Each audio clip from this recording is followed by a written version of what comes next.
Pod Mortem would like to thank Original Cinematic for sponsoring this week's episode. Original Cinematic is an independent production company that has made it their mission to create, produce, and promote films that are inclusive, honor women, promote the LGBTQIA+ community, and provide prominent positions and roles to POC actors and filmmakers, and promote the films of marginalized and underrepresented populations. These are all things that are extremely important to our podcast as well. Original Cinematic is currently accepting scripts and treatments. Both William and Xxena Rush are available via email or Zoom to discuss writing and provide input and resources to all aspiring writers, free of charge. Their information will be made available in the show notes. There may be delays due to a hectic schedule and all projects being read on a first-come, first-served basis, but everything will be read and responded to. William Rush has individually produced numerous projects, including Pack is Here, Before, The Cottage, The Winemaker, and Day by Day. Their multi-award-winning film Group premiered and was celebrated at multiple film festivals as well as screenings, both in person and via Zoom, that were made graciously available to us and our patrons. Original Cinematic has many exciting projects on the horizon.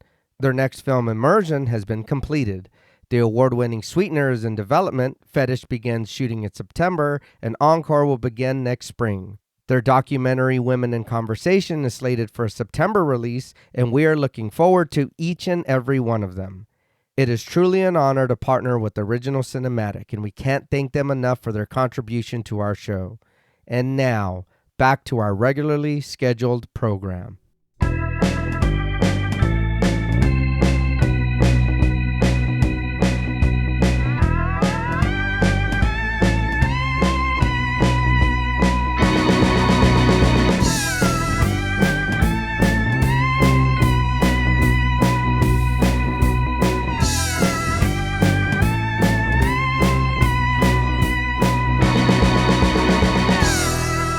Salutations! Welcome to Pod Mortem. I'm Travis Hunter-Sayapin, joined as always by my co-hosts, my sister and my brother-in-law. Hi, Reneé Hunter-Vasquez. Hi, I'm John Paul Vasquez. This week, we're broadcasting live from a Transylvanian castle discussing the 1992 gothic horror film, Bram Stoker's Dracula. This film was directed by Francis Ford Coppola from a screenplay by James V. Hart based upon the novel Dracula by Bram Stoker. Crafted at a difficult time in Coppola's career, the stars would seemingly align for the director to become involved in this meaningful project. Bram Stoker's Dracula offers not only a more faithful adaptation than previous films, but also forges its own path by incorporating elements of history and a romantic arc wholly original to the film. With a vivid visual style, captivating costume design, impressive special effects, memorable music cues, and indelibly iconic imagery, Bram Stoker's Dracula would not only prove to be a financial and critical success, but it forever remains a delightful feast for the senses. This film was recommended to us by friends of the show, Carissa, TJ Bronson, Beth Bauer, Brooklyn Gal, Shane Rittersbach, Ashley Higuera, and Jules Sayapina Hunter. We'd like to thank each and every one of them for their continued support of the show, as well as this suggestion. So, Bram Stoker's Dracula. What were your first impressions on the film? This was my first time watching this whole movie. I've seen not even longer than maybe a minute or two of scenes from the movie here and there. I know the movie's a little on the older side, but it's not too old to where I should have watched this movie before. But I somehow missed it, and watching it, this movie is pretty cool. It looks stunning. Like, there's a lot of stuff in here that looks really cool. I did enjoy it more than I thought I would. It was a very interesting take on Dracula, because I know we're used to seeing the same kind of story told over and over again. And then when we did cover the original Dracula, some of the stuff in this movie is missing from that movie, or one or the other. But this was a pretty good little story on a take on Dracula. No, I agree. I had never seen it before either, which is odd. I'd seen visuals from it. I was aware of the cast, and I saw that Treehouse of Horror with Mr. Burns many times. It's the same thing. It's the exact same thing. So I guess I really have seen this before. Several times. Many times. No, I think that it is a stunning film. I think that it's beautiful. I was really captivated by the makeup and the effects that they were able to achieve. I thought that those aspects of it were really, really cool. I think that mostly I really liked the narrative. There is some stuff later on that, and the ending itself maybe was a little rushed for me for the runtime of the film. I feel like we were building up to something and then it's like, okay. And it's the credits. Okay. But overall, I really liked it. There are some questionable accents. There are some moments that we were talking off mic that I don't think were meant to be funny, but were extremely funny. But I'm really glad that I finally seen this. I really did enjoy it. Like you said, John Paul, this kind of different telling of the story that we are all familiar with. But and the music was really good as well. Yeah. But the standouts for me really were the makeup and the costumes, and a lot of it is a bit over the top, which I also do appreciate. Yeah. But there were just moments of confusion maybe for me of where our tone is.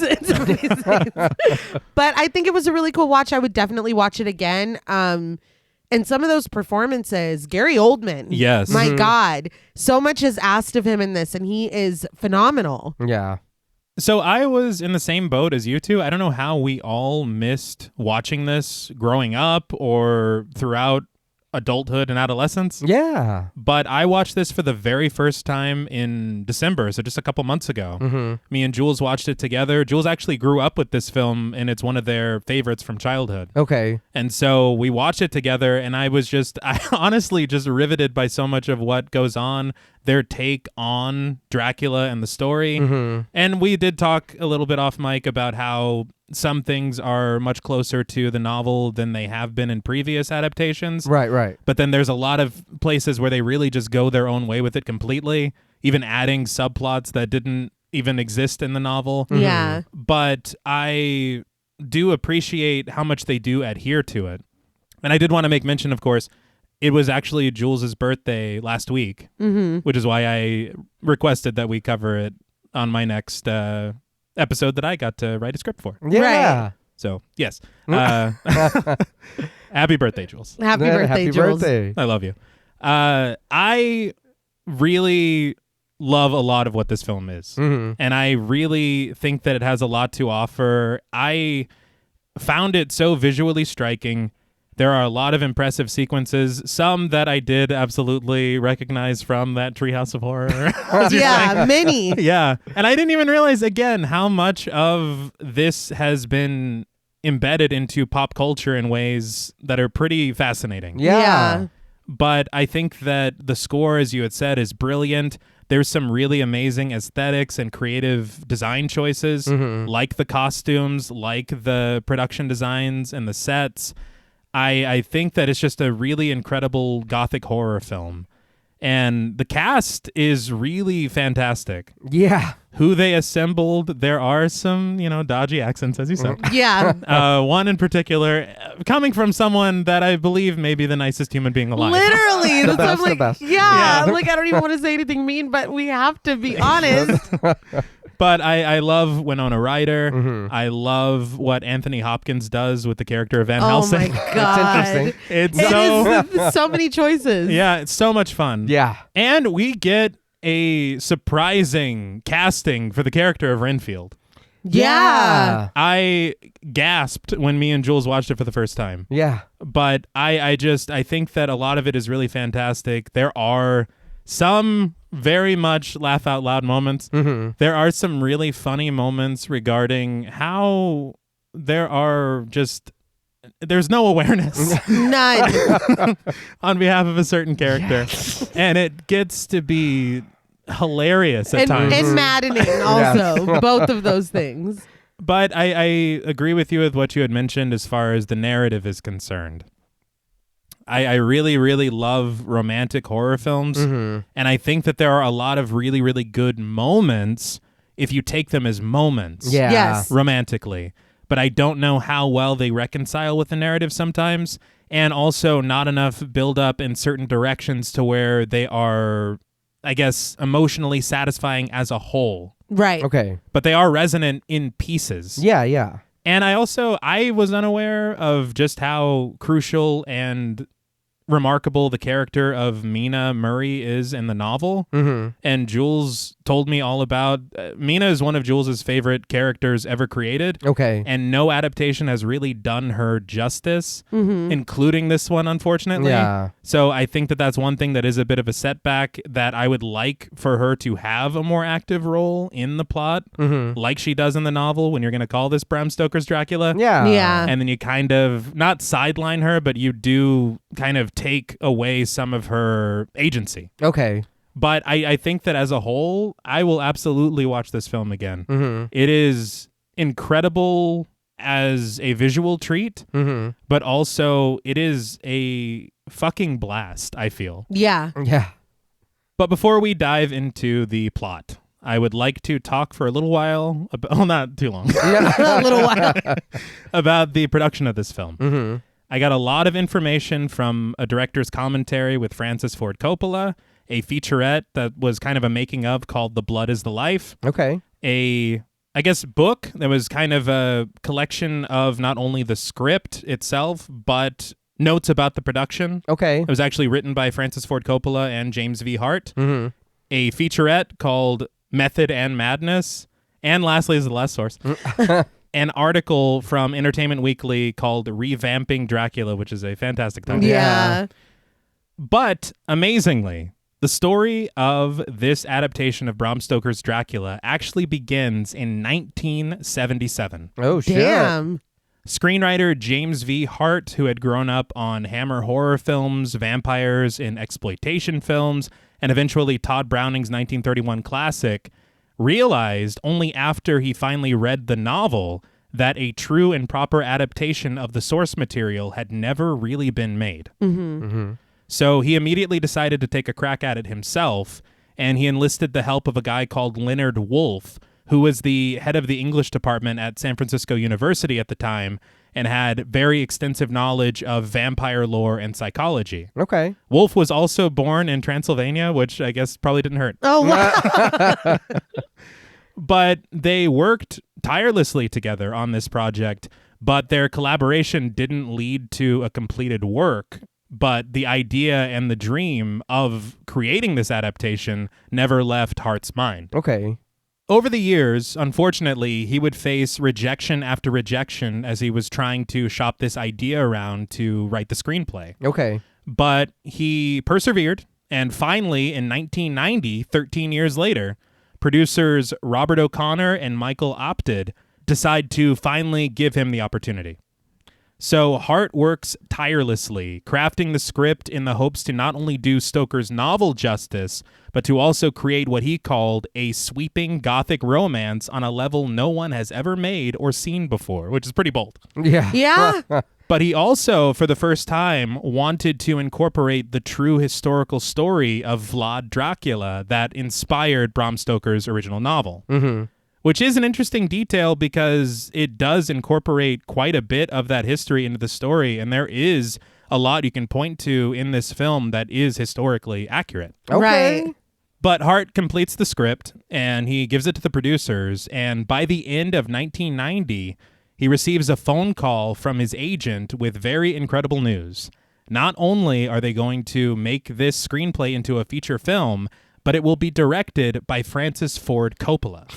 That's a lot. Yeah. So to understand Coppola's involvement in this film, we have to first understand where Coppola was in his career at this time. So after massive creative and financial successes in the 1970s with Part 1 and 2 of The Godfather, as well as Apocalypse Now, Coppola took a major gamble in 1982 with a film called One from the Heart. He mostly self-financed the $26 million budget of this film. Woo. And the film would go on to make $600,000 at the box Oh office. Damn. my God. Wow. I said gamble. Yeah. You'll Well. never see this face again. So it goes without saying that Coppola was ruined financially. Yeah. And so from that point forward, he had sought to make projects that were more commercially viable so that he could kind of rebuild his career and pay his debts. Mm-hmm. So one of the projects that he actually took on was a film that he never really wanted to make, The Godfather Part 3 in 1990. Okay. So he ended up making it, and it was all financially motivated. And it ended up being a financial success, but it was mostly maligned by critics, partially due to a role that was recast in the film when the original actress who was meant to play this character fell ill. An actress by the name of Winona Ryder. Okay. I see what's happening here. Yeah. Yeah. So as chance would have it, it was Winona Ryder who found and fell in love with James V. Hart's screenplay. And she hoped to play the role of Mina Murray if the film was ever made. So she personally brought the script to Francis Ford Coppola, and he not only saw the commercial potential of it, but he was also really captivated by Hart's writing and his insistence to do Stoker's story and his characters justice. Okay. I also read that Coppola had long adored the novel itself. Yeah. And I think he was a drama counselor at a camp in the 1950s when he was younger. Okay. And he had said that he would read Bram Stoker's Dracula to the children there, which is... Oh, But he... it's a choice. yeah. He would also read it to his children Yeah. when he was older, and he had said that he was always captivated by not only the story itself, but the historical implications that inspired Stoker. Yeah. And he said, and I quote, "I always felt like this story belonged to me." Well, Huh. And in a bit of synchronicity, whenever Coppola first met with Hart, he learned that Hart had used the visual language and devices of Coppola's previous films see, to help him write moments in his screenplay. it was meant to be. Yeah. Yeah. But Coppola sought to craft what he called a soulful movie filled with magic. He said that he wanted to create a dark and erotic nightmare where dream and psychology matter more than just reality, Okay. which I think he succeeded. Yeah.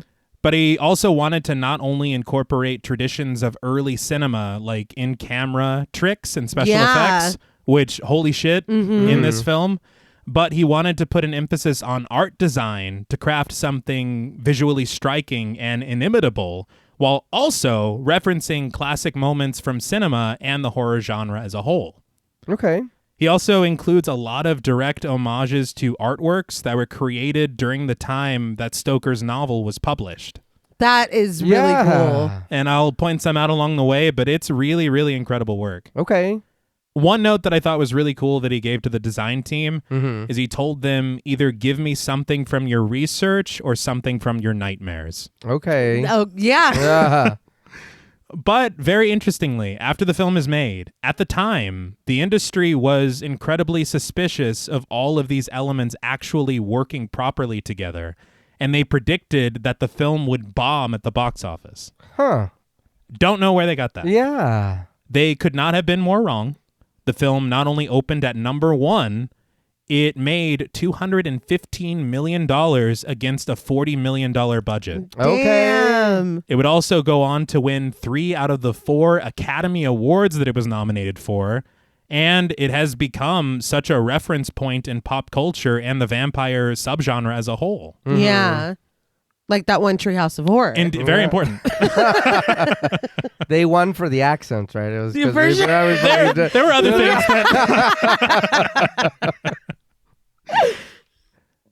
Now, before we drink this film's blood, we would like to issue a warning for spoilers. Pod Mortem is a very in-depth podcast, and in thoroughly discussing horror films, we have no choice but to spoil a thing or two. If you don't wish to be spoiled, please go watch the film, then come back and enjoy the show. If you've already seen the film or don't care about spoilers, let's sink our fangs in. So the film begins with the plodding, percussive pulse of a piano, soon joined by the low, sinister sawing of strings in the score. I hate to break already from the plot summary, but I have to talk about the music in this film. Okay. Yeah. Very interestingly, we've been covering the first season of American Horror Story over on Patreon, Mm-hmm. show called PMTV. Yes. Yeah. But this main theme in Bram Stoker's Dracula is featured throughout that season. Yes, it is. Yeah. As soon as it started, I was like, hold the fuck on. Yeah. So the composer of this film was a Polish composer named Wojciech Kilar. And he had been working in film composition since the 1950s. Oh, damn. I did not know this, but Coppola's father was a composer. And so he had always put a very strong emphasis on music in his films. Okay. He had actually sought out another composer first after he had become aware of his music. I think he went to a concert of his. Okay. But that composer wasn't interested because of just the simple amount of time it takes to write music for anything, really. Mhm. He was like, 1 minute of music will take me weeks even. And so he then became aware of Kilar's music. And so after they had some discussions, he eventually convinced him to join the film as the composer. But Kilar only wrote 3 music cues for the entire film. A romantic theme, a dramatic theme, and the main theme. And so Coppola was like, these are amazing. It's like the greatest thing I've ever heard, Yeah. but can we get variations on these? And Kilar went back to the drawing board and he was trying to get these variations, but for some reason they just never came together. So this was all that he received for the entire film. But the good news was that after they received everything, they were able to limit which instruments you hear at certain times.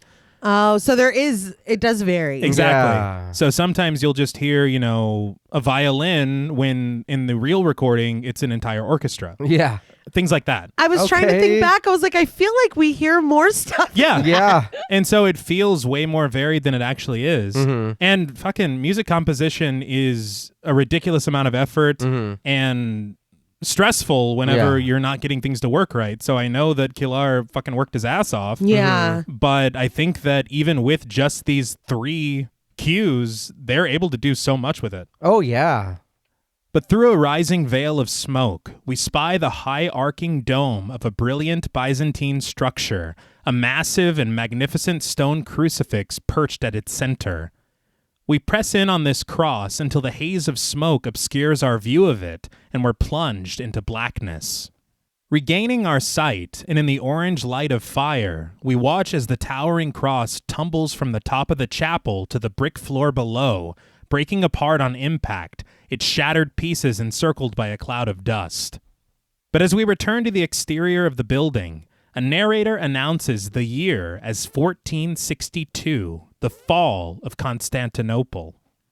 The sun warmly surrounds the structure in a golden glow, the vacancy of the cross at the top of the dome now occupied by the carving of a crescent moon. A weathered map interlays over the chapel, a fire raging beneath it, as we glide over the coast of the Black Sea, the shadow of the crescent moon growing large and menacing as it centers Transylvania between its pointed horns. The narrator continues that Muslim Turks swept into Europe with vast and superior force, striking at Romania and threatening all of Christendom. But an armored hand appears over the map, a large broadsword in its clutches, as the narrator explains that from Transylvania arose a Romanian knight of the Sacred Order of the Dragon, known as Dracula. The sigil of this sacred order flashes in a flamed silhouette as the knight rises in the candlelit chambers of his castle. Dracula, played by Gary Oldman, turns to face us, the warrior clad in a striking red armor resembling smooth musculature. Gary Oldman. Mm-hmm. I know that we watched him in a movie some time back. Tiptoes from 02. That was a film? It's a Making movie. that his first credit is diabolical. Yeah. Oh my God. He was also in The Dark Knight. Oh, Yes. wait, there you go. That's... Lawless in 2012 and Oppenheimer in 2023. Ah, that's right. And he's Sirius Black. Yes, he's serious. I think Nick Cave wrote Lawless, that film. Okay. What's that film where Gary Oldman is like, everyone? Oh, I don't remember. Yeah, I can see it in my head. I love that line reading. He's great. He's really, really good in this film. Yeah. And I will say the moment that I saw this like flayed muscle armor, Yeah. I sat up a little straighter. Like I was like, oh my God. Yeah. I'm sure you recall a very similar design in a film called The Cell. Yeah. Yeah. Mm-hmm. And there's a reason for that? Correct. Yeah. So the costume designer, Eiko Ishioka, also did the costumes for The Cell, Okay. which say what you want about the film, and Right. there is a lot to say about the film, and we had a lot to say about the film. Mhm. The costumes are gorgeous. Yeah. And the costumes in this film are gorgeous as well. Mm-hmm. I watched a feature about the costumes and learned some really interesting things. When Coppola approached Ishioka, she was a little reserved because she had never seen the original Dracula, and she had never done this before this film. She thought of herself as more of a production designer, and by extension the costume, so that the costume could tie in with the setting. Right. And he was like, no, you're doing costumes. He said, in this film, the costumes are the sets and the sets are the lighting. He wanted the costumes always to be the main focal point. And to the dismay of some of the makeup artists, but we'll talk about that a little bit later. He had first seen her work in Mishima, and then she actually did the Japanese poster for Apocalypse Now. Oh, wow. Okay. And then when he saw her book, Eiko by Eiko, he was like, no, this has to be you.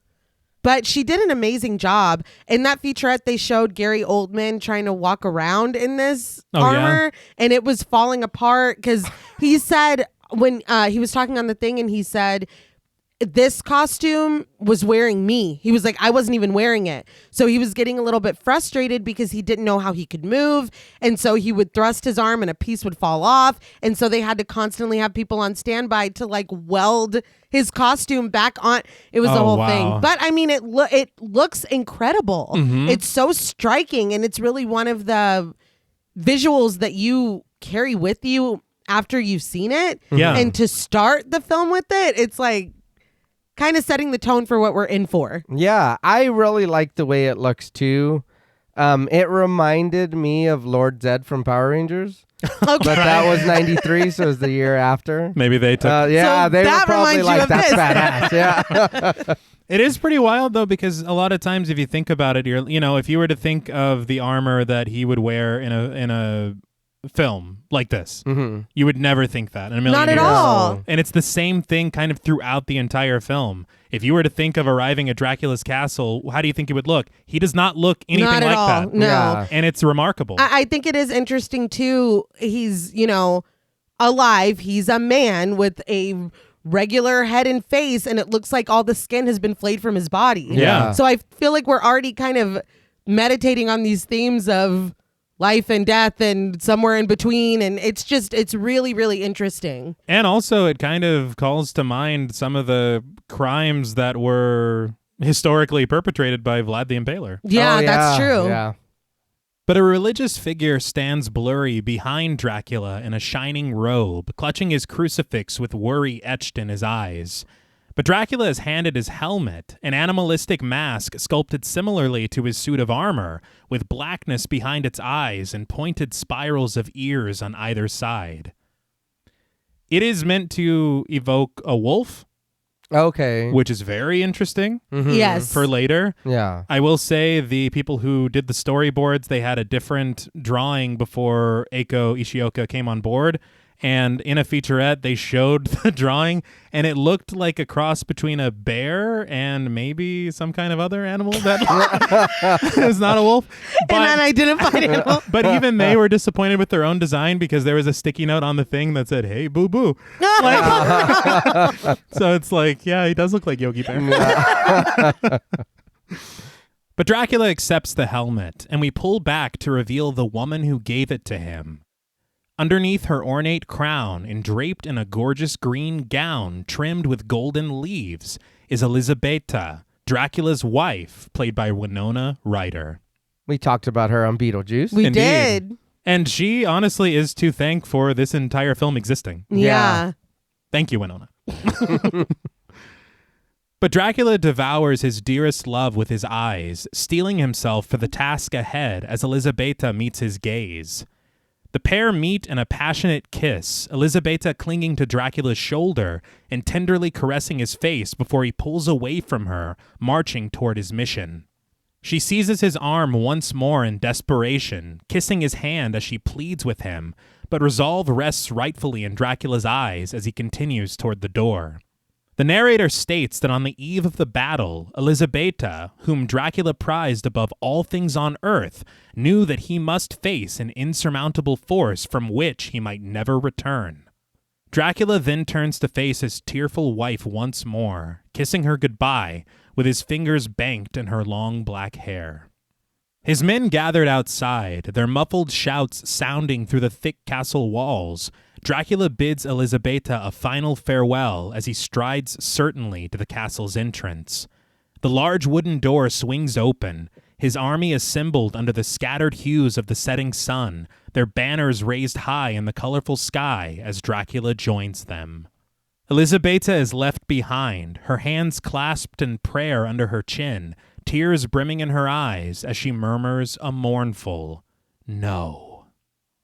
But on the battlefield, the score reaches a dramatic crescendo as fire rises high, engulfing the banners of the combatants. In silhouette, we watch Dracula, carved out of the light in his distinctive armor, charging toward the enemy.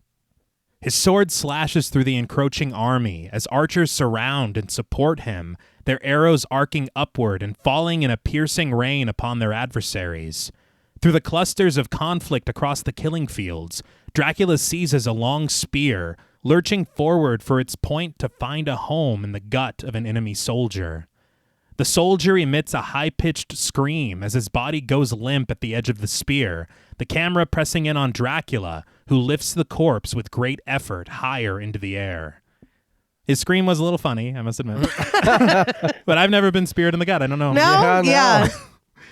But we pan across the battlefield, the enemy slaughtered and perched on pikes as far as the eye can see, their twisted bodies like trophies lining the entire area in silhouette as a triumphant Dracula tears his helmet from his head. So a lot of the visual effects in the film were actually created by Coppola's son, Roman Coppola. Okay. And this sequence was a necessity because, as it turned out, at least Coppola thought, he's like, we're ahead of schedule, we're under budget, and he's just excited because of all the history of him going over budget. He's actually doing what he's supposed to do. Right. But the studio comes to him and they're like, hey, we realize that our accountants were wrong and you're over budget. It wasn't even his fault. It was not even his fault at all. And so that led to difficult choices having to be made, including restaging what this battle is. And so Roman basically created this sequence and told the story of the battle through silhouette with puppets and miniatures, and doing so in a way that they could afford with the new budget. Yeah, I'll be honest. I do enjoy this. I do like this silhouette fight and all that. I would have liked to see it happening. I think it worked for me. I'm a sucker for puppets and miniatures, so maybe that's why too. But yeah, I think that it being a flashback, it is kind of like an abridged, like you're being told this story. That's what it felt like. Like we're not like on the battlefield, but the it's armor's like cool. I want to see the armor. armor. It is very cool. The armor is cool. Yeah, it does. It takes on the feeling of a folktale. It does. Yeah, you're like detached from it almost. Like you're being told that this happened. Yeah, I still want to see the armor. But his face covered in sweat, Dracula drops to his knees, clutching a large golden crucifix on a chain, as he proudly proclaims in Romanian, "God be praised, I am victorious." He kisses the crucifix thoughtfully, but over his shoulder, a fleeting vision of Elisabetta appears, her lids lowering over her eyes as she slowly turns her head and fades away. Dracula whispers the name of his bride into the ether, and we quickly cut to him riding his horse through a long valley of collected corpses under the light of the rising sun. But there, Resting on the stone floor of his castle is a scribbled letter attached to a long arrow, which the narrator explains was shot into the castle by vengeful Turks, which carried false news of Dracula's death. We rise above this perjurous projectile to find the wide bell of Elizabeta's gown planted solemnly at the sill of a high window inside the castle. Believing Dracula to be dead, her arms raise slowly at either side as she falls from a great height, descending through the clouds and crashing into the water of the river below.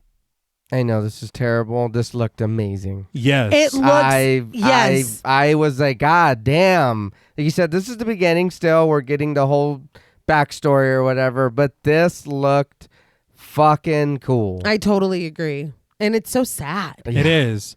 If I'm not mistaken, I think I read that Vlad the Impaler's first wife died similarly. Damn. Very sad. But Dracula finally returns to his castle, distraught as the large doors yawn open for him. He stands frozen under the torchlight of his guards at the entrance, the sobering sight before him far too much for his heart to bear. We follow his stumbling steps in POV, gliding across the stone floor into an altar, where beneath two glowing candelabras and an ornately carved crucifix rests the lifeless body of Elizabeta, gathered from her plunge into the river. Water pools around her from her soaking wet dress, and a choir of voices solemnly sing in the score, their voices echoing against the castle's walls. Dracula's breath escapes him, and he clatters to the floor at Elizabeta's side, and he gazes down at his lost love, her beautiful face bruised, and blood leaking from the lips that he only recently kissed goodbye. But clutched in her hand, resting atop her torso and covered in crimson, is a letter written by her hand. A trio of clergymen stand over Dracula's shoulder, but one priest, played by Sir Anthony Hopkins, breaks from his brethren to ascend the altar, just as Dracula seizes the letter from Elizabeta. We all know him. We talked about him in Silence of the Lambs. Yes. I knew so much of the cast going into this. I did not know that Anthony Hopkins was in this. I was very excited to see him. Yeah, I was very, very surprised. I was pretty shocked, too, the first time I watched it. Whenever you hear of this film, really the only thing that people talk about is, of course, Gary Oldman. Yeah. And somebody else who's fantastic as a human being. But not... Right. I will say I don't know why Anthony Hopkins is playing this character. I don't either. I was hoping that you had an answer and that maybe I was just dumb and I didn't get it. Because I swear to God, we did see this exact priest earlier, blurry in the background, and I swear to God he was not played as by Anthony Hopkins in that earlier scene. So I don't know why they made the choice to put him here. Yeah, I don't know. Unless it's supposed to also convey some kind of... Oh, you know, honestly, it's actually not that bad with the way that this scene goes and who becomes Dracula's enemy. True. Okay. But I feel like it's still a bit much. Yeah. Because never is he like, I was there too. No. That's not the story we're telling. But Elizabeta's voice overlaps in Romanian and English in Dracula's mind as he reads the letter. My prince is dead. All is lost without him. May God unite us in heaven. Sunlight glinting off the golden crosses on the staffs of the clergymen, Dracula crumbles into sobs. As he wails, the priest states sternly in Romanian that Elizabeta has taken her own life and that her soul cannot be saved. It's like, goddamn, dude. Yeah. Do we need to do this right now? Like, what? Why would you say that? Time and a place. Literally. He's like, by the way. Hold on, real quick. Can I talk to you real quick? It's like, dude. They No. did the same thing in Constantine when she went to the... Yeah. You're right. Yeah, that's You're right. true. Let's not. Yeah. But as the shadow of his cross covers Elizabeta's serene face, the priest condemns her as damned, noting that it is God's law. Fury finds Dracula, who rises to his feet with an impassioned howl. He tosses over a stone fountain, which clatters to the floor, the water rushing from its basin and mixing with Elizabeta's blood. Dracula seethes. Is this my reward for defending God's church? The priest cowers from him back to the clergyman, denouncing Dracula's words as sacrilege, but Dracula pounds his chest furiously, screaming towards the heaven, "I renounce God." As the priest feverishly crosses himself and recites a prayer in Romanian, Dracula raspily declares that he shall rise from his own death to avenge Elizabeta's with all the powers of darkness. That was a quick turn. Yeah. And if he wanted to, he would. Okay? Let's be Yeah. I was like, okay. You gotta respect If it. it ain't like this. Someone will. Exactly. But he lunges for the priest, who holds up his crucifix defensively, but Dracula seizes his wrists, crunching them in his grasp and tossing the holy man to the floor. As the clergymen creep backward from him, Dracula unsheathes his long sword, traipsing back to the altar to pierce its sharp blade into the center of the large stone cross. Surprisingly, blood pours from it, and from the eyes of the etched angels in the ornate castle walls, as well as from the wax of surrounding candles. In his red-gloved hands, Dracula cups a golden chalice, collecting the crimson liquid leaking from the wounded cross. He announces, "The blood is the life, and it shall be mine." Tears stream down Dracula's weary face as he raises the chalice to his lips, a chilling chorus chanting lowly while he drinks every drop. Blood pools around the body of Elizabeta as a sinister spring gushes gallons from the center of the cross, and Dracula backs away from the altar. Overtaken by grief, a scream bellows from deep within him, evolving into a monstrous roar as he falls to his knees. But carved in stone, in the flickering light of a fire and accompanied by a harrowing harmony of voices, as well as dramatic swelling in the score, we get the title, Bram Stoker's Dracula. What an opening. Yeah, my note is that I'm hard pressed to think of an opening as dramatic as this off the top of my head. Frankly. But it tells us everything we need to know. It catches us up to where we are when our story begins. Yeah. But god damn, that was a lot. Yeah, there's a rock that's alive. Apparently. I For don't- whatever yeah. reason. Yeah. I don't understand that, but It made the angels cry. yeah. They were very, Yeah, very they were sad. sad They about were it. Yeah. very upset. I was just so shocked by the visuals of it because I did not expect. You understand the symbolism of him stabbing the cross, Right. But I guess from what I've read, this is the symbolism of him making this dark deal with the devil, Okay. and so the blood that gushes forth is what turns him into Right. what he becomes. All Right. right. But I've never seen it done this way. Yeah. And it was just a really remarkable thing, and we are bringing together history and this fiction in a really interesting way. But we fade to the fog-covered skyline of London in the year 1897, 4 centuries later. I was like, god damn. Yeah. Small specks of light dot the crowded city's streets beneath towering structures as a church bell chimes in the distance. But we soon find a creaking lantern swinging just outside of the walls of the Carfax District Lunatic Asylum before we're promptly taken inside of a padded cell. We peer down at R.M. Renfield, played by Tom Waits, who sits disheveled under the blue light of the evening peeking through his window. Tom Waits. Yeah. I was so shocked. Very surprising. One of my favorite singer-songwriters. Yeah. I know this man from another movie because I was like, he looks familiar. Of course, I know the name, you know what I mean? But I'm not very familiar with a lot of his music. Uh-huh. But I remember him being in Mystery Men from 99. Mystery Man. That's right. He also had a part in The Outsiders from 83. The Outsiders was Coppola. Okay. That's crazy. It is. I was so thrilled to see Renfield. Everybody knows I'm a big Renfield fan. Hopefully we get to see more of him. Yes. Hopefully. It was funny. I saw in Coppola's notes where he was kind of making notes in his own script, I guess. Yeah. But he had put, I want to cast Tom Waits as Renfield, and I don't care who knows it. Well, And Yeah. to me, it works. Like, his voice and his rasp, he's great. yes. His performance is honestly fantastic. Mhm. One thing, and I know I keep sidetracking, but Coppola had said whenever they first did the TV edits for Bram Stoker's Dracula, every scene featuring Renfield was cut for time.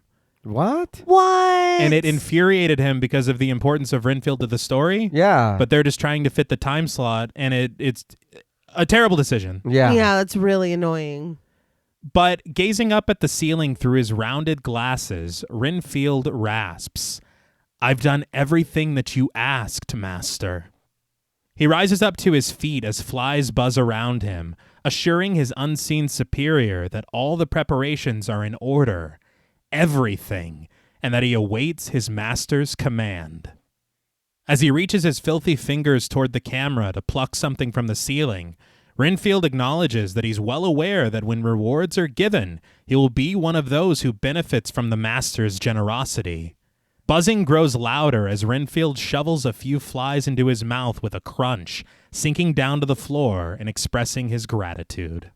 When I saw those things on his hands, like the metal spokes or whatever, I was like, oh, that's what they were doing with Smithers. Oh, yeah.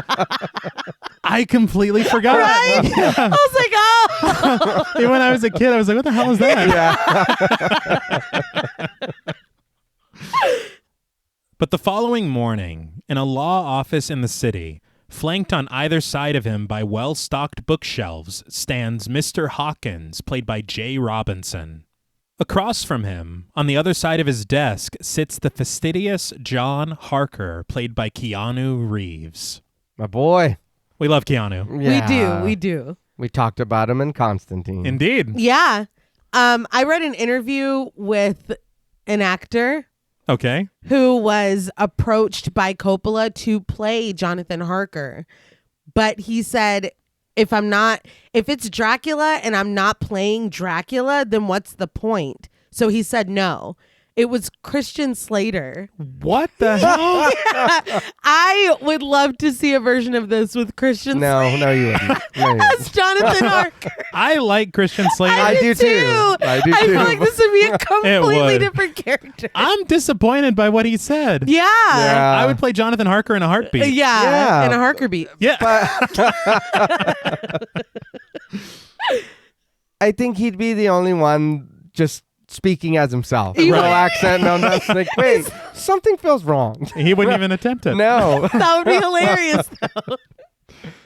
Lamenting the madness of their colleague Renfield, Hawkins tasks Jonathan with taking over Renfield's foreign client, the rather eccentric Count Dracula, who's buying up property around London. Jonathan accepts this assignment, thanking Hawkins for his confidence in him, and Hawkins deems this a once-in-a-lifetime opportunity for Jonathan. But as he hands him a folder of documents neatly tied together with a beige ribbon, Hawkins suggests for him to leave for Transylvania immediately. Jonathan agrees, but asks permission to inquire exactly what did happen to Mr. Renfield in Transylvania. Good question. Yeah. Hawkins, clearly hiding something, says that it was nothing. Nothing, just personal problems. I will say he did begin this scene literally saying Renfield is deranged. Yeah. Sure did. But he's like, that's no big deal.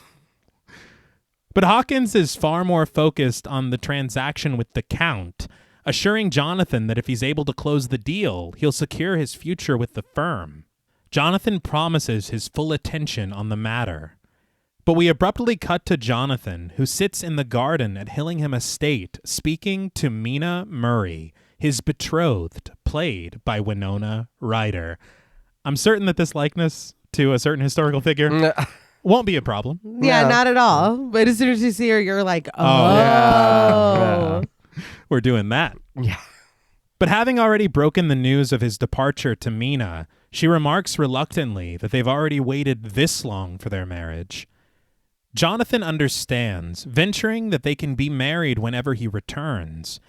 Mina acquiesces solemnly, and Jonathan vows to write her while he's away.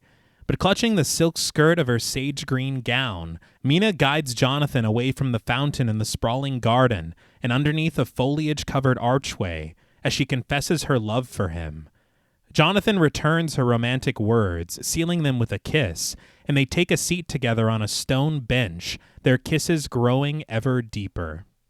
Peacock feathers fan freely over the scene, obscuring our view of the couple, but through one of the blue patterned eyes on one of the feathers, we match cut marvelously through the exit of a tunnel, gliding over train tracks as a steam whistle howls sharply. This transition was gorgeous. Yeah. It was funny to me at first because the peacock was like, nothing to see here. Just the way that it like shrouded them was really funny. But he's into modesty. Yeah. It was funny. it was funny. But I thought it was really cool. There's a lot of moments like this. Yeah. They talked about how much time it takes to execute something like this. Mm-hmm. And they really do. It's almost, I don't want to say nearly every, but it happens so frequently that it becomes almost like a motif. Yeah. But under orange sunlight, we continue down the tracks with a shot of Jonathan resting comfortably in the train's cabin, interlaying over our rickety ride as he reads an entry from his journal, his cursive writing lining the pages that stretch opaque across the frame. If I'm remembering correctly, isn't the novel mostly like journal entries and letters and stuff? Yeah, it's like a collection and it's different characters, Yeah. different things. I thought that was a pretty cool nod to the source material. Yeah. Because we do get diary entries kind of throughout for a while. As steam rises high from the locomotive silhouetted against the sun, Jonathan recounts 25th of May, Budapest. As Jonathan continues writing, we get somewhat unnecessary on-screen text reading. Jonathan Harker's journal, May 25th. Okay, thank you. Yeah. But Jonathan's narration continues that he left Budapest early this morning, and the impression that he had as he did was that he was leaving the west and entering the east. He notes that the district he's to enter is in the extreme east of the country, just on the border of 3 states, Transylvania, Moldavia, and Bukovina, nestled in the midst of the Carpathian Mountains, one of the wildest and least known portions of Europe.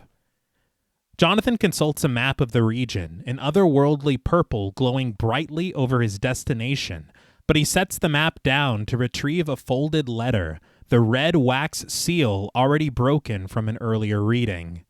The harsh writing at the letter's center is read by the deep voice of the Count himself, his thick Romanian accent intoning, "My friend, welcome to the Carpathians. I am anxiously expecting you." Suddenly, the lights in Jonathan's car begin to dim, and through the large window to his left, 2 large, unblinking eyes appear eerily over the peaks of the mountain range, their irises the same shade of violet that appeared on Jonathan's map. Dracula informs Jonathan that his carriage will await him at Borgo Pass and bring him to the castle. He ends his letter with pleasantries, hopeful that Jonathan will enjoy his stay in this beautiful land, and signing off, your friend, D. Not D. Yeah, hold on. Why'd you sign it that way, and why'd you make it a big D? What the fuck are you trying? What is that? What? I laughed out loud. Yeah. Firstly, he's too cool for school. Wow, Yeah, he's trying to clearly. establish dominance. That's what the D stands Yes, for. for dominance. I will say, very hilariously, Coppola wanted to call this film D, period. And he said, we eventually decided against that. Yeah. Yeah, we went for a super long title instead of a super short title. And I will say, this scene was necessary. It's funny to me. We talked about this when we covered the original, that it always comes back to real estate in this story, which is hilarious. Yeah. But I am a little bit annoyed that you didn't tell us this was a Giallo film. All right. I just had to voice that because I was a little frustrated. There are colors. I was Yeah. intentionally keeping it from both of you. Because I can't do it anymore. This whole scene was red. Doesn't matter. One thing that I will say that was very interesting, all of the visual effects that we see here, interlaid visuals of the map, you see Dracula's eyes in the mountains. Yeah. Everything here was accomplished in camera. Oh, damn. I love that. I read that Coppola was staunchly against digital effects. Yeah. He was not about it. He didn't want it. The things that they were able to accomplish, it's incredible. Learning that's crazy. You would think, especially the map. Yeah. You're like, you just put that on in post-production. Yeah. But they projected it. Yeah. It's just unbelievable. That's cool. But Jonathan retrieves a small pocketbook where inside he gazes upon a photograph of Mina. We then hear Mina in voiceover writing an entry into her journal on the same day. We find her seated in front of her typewriter by lamplight as rain pours outside of her window. In her hand, she holds a framed photograph of Jonathan admiring her lover dressed dapper in black and white. I love that parallel. Mm-hmm. Yeah. Not only through going from journal to journal, but they're both looking at pictures of each other. Mm-hmm. Yeah. But Mina acknowledges that it's been a week since Jonathan has left, and though she was disappointed that they couldn't marry before his departure, she's happy that he was given such an important assignment. She sets his photograph down on her desk, smiling at it as she returns to the keys of her typewriter. She expresses her desire to hear all of Jonathan's news, remarking that it must be so nice to see strange countries. She wonders if she and Jonathan will ever see them together. And, well, little foreshadowing. Yeah. Not in the way you hoped, I'm sure. It's a monkey's paw kind of a thing. But at a Dutch angle and under a blue starlit sky, the golden light of a 4-horse carriage is carved out of the darkness. 2 uncredited stagecoach drivers guide their horses to a stop at Borgo Pass as lightning strikes and thunder rumbles around them. Through skeletal trees, we spy the carriage door swinging open, and out steps Jonathan. He alerts the driver that they must be early, as no one is here to collect him as the letter promised. But inside the carriage, another passenger, played by Tatiana von Furstenberg, reaches for Jonathan's gloved hand, placing a crucifix necklace into his palm. She remarks in Romanian, "For the dead travel fast." But before Jonathan can make heads or tails of it or ask a follow-up question, an older woman, played by Nancy Linehan Charles, reaches for the carriage door wearing a mask of metallic coins, which jingle rhythmically as she pulls it closed. Again, with a very interesting costume designs. Yeah. But I don't like that at all. No, why are you guys in a hurry to get out of here? Yeah. Can somebody sit with me? No, a big hurry. Like, it's concerning. Yeah. And so much to part with a cross. They're like, you're going to need this. Yeah. But Jonathan stands puzzled, looking left and right for an approaching carriage as the one he just stepped off of pulls away swiftly, leaving him all alone. Clutching his briefcase with his belongings at his feet, Jonathan spies something quite troubling in a flash of lightning. Nailed to a wooden post just above him in seeming crucifixion is the decaying body of a wolf, its face forever frozen in a snarl. Let me out. That's going to be a fucking problem. Yes. Yeah. Run to catch that carriage. Yeah. What are you doing? Even worse, nearby, a pack of wolves gather on a ridge overlooking Jonathan, their howling and growling echoing through the evening, and just as fear begins to find him, Jonathan is promptly joined by the promised carriage. And fear took its time. It did. Yeah. Jonathan, wake up. Riding through a thick fog are 4 black horses held tightly by a stagecoach driver who sits completely hidden within his dark coat, his face a shadow beneath his shining helmet. The helmet looks almost bird-like or a beak, but it also is kind of xenomorphy. Okay. Yeah. And this is definitely somebody else. This is not This is not the Count. No. We continue. With a trilling rasp emanating from his throat, the driver reaches his long, pointed fingers to Jonathan's shoulder, his arm stretching almost impossibly to guide Jonathan inside of the carriage. He, is I don't know. It's like he lifts him, and it's like this smooth glide. Yeah.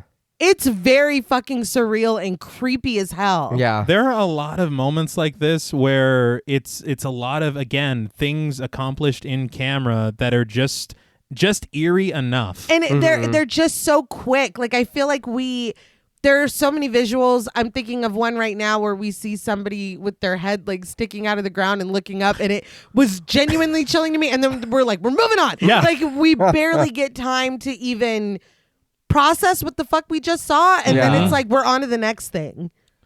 But we follow Jonathan inside, who seemed to levitate under the guiding hand of the phantom stranger as he takes his seat and the carriage door closes behind him. Jonathan. Yeah. He's like, what a nice fella. Just no. You have nothing to say. No, how'd you do that? No.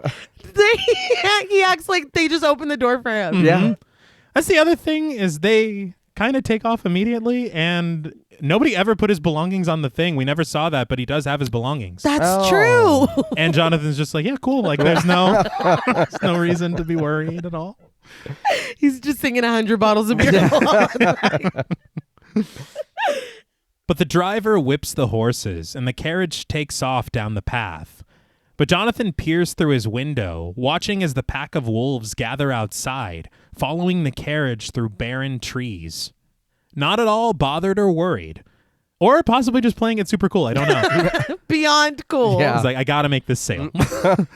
Jonathan leans his head out of the window to call out to the driver, asking how far it is until they reach the castle.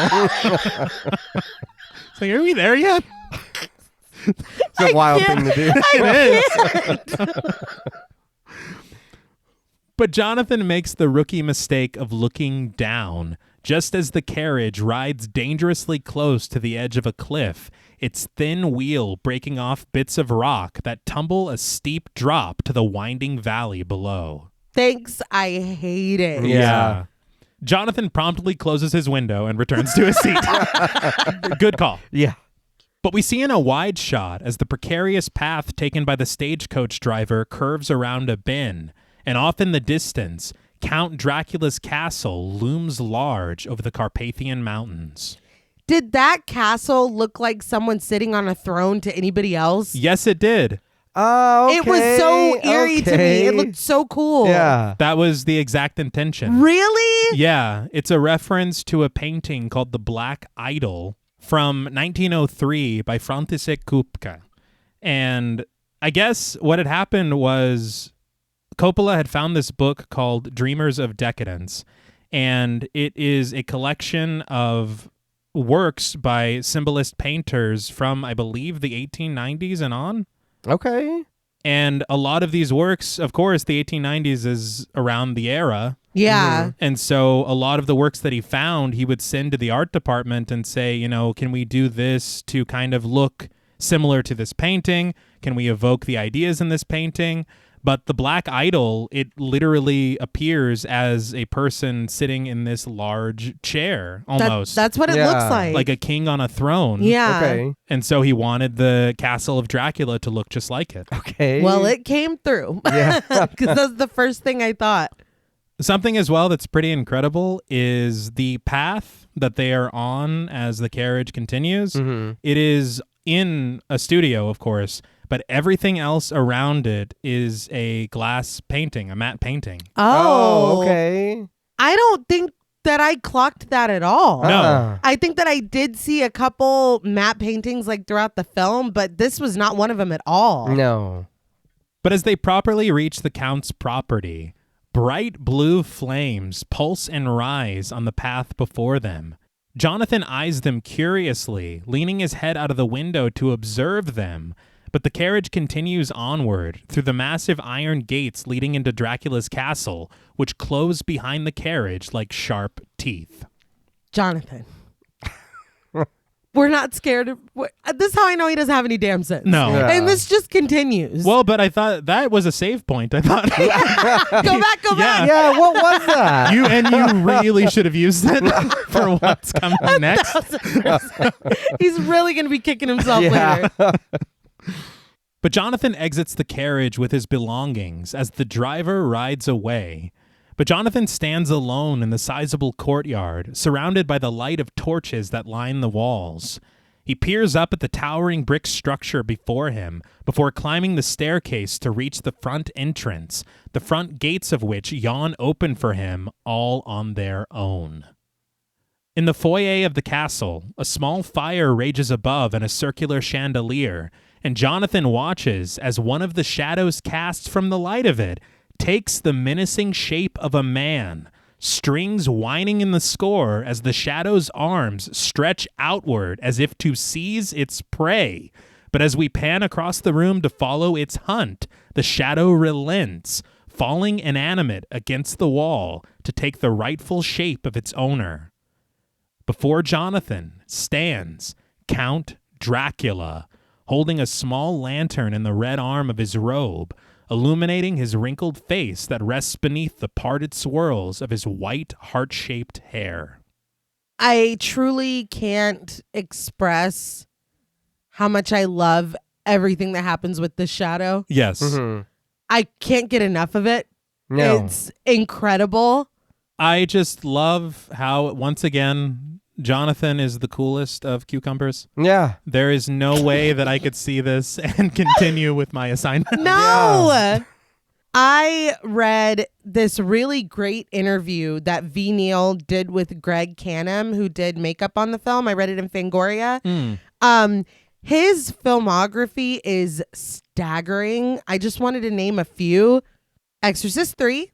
All right. The Mask, just to span to span genres. That was a jump. That was a jump. Mrs. Doubtfire, Dream Warriors, The Curious Case of Benjamin Button, The Howling, Cocoon, Watchmen, Exorcism of Emily Rose, Blade, Hannibal. He even worked on the Thriller music video. Oh, wow. And perhaps the crowning jewel of his filmography, Thinner. Okay. We've talked about him a lot on this show. Yeah. I expected a big reaction Yeah. from Thinner, but I guess we moved y'all past just it. think of it. Cocoon, you said. Yeah. Dream Warriors. I love that flick. No, but it was a very informative interview that they did. And he talked about kind of all, because we see some different looks in this film. And he talked about this old age makeup that they did.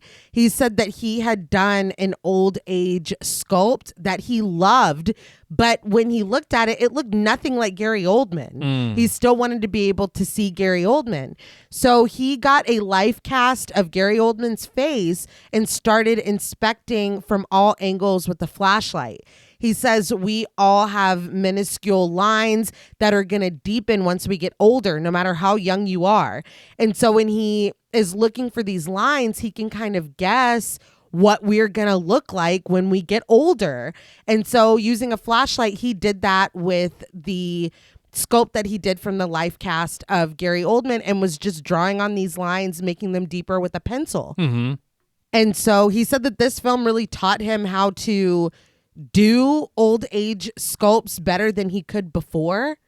But he did the sculpt for this look of Dracula with Mitch Devane, who did sculpting work on The Walking Dead, Planet of the Apes, Men in Black, Sin City, Cursed, and also Exorcist 3. Goddamn. Just to name a few things. The people that did the sculpting, the effects, they're so fucking talented, and it shows. Yeah. And there really are just so many different makeups that I had not anticipated Yeah. at all. Not at all. And they won the Academy Award. Yes. Yeah. For- Well, it looks great. Yes. But this was another change that I had seen that Eiko Ishioka really championed, because she had thought, we have already seen so many suave Draculas, so many Draculas that are literally exactly what you would expect him to be. Right.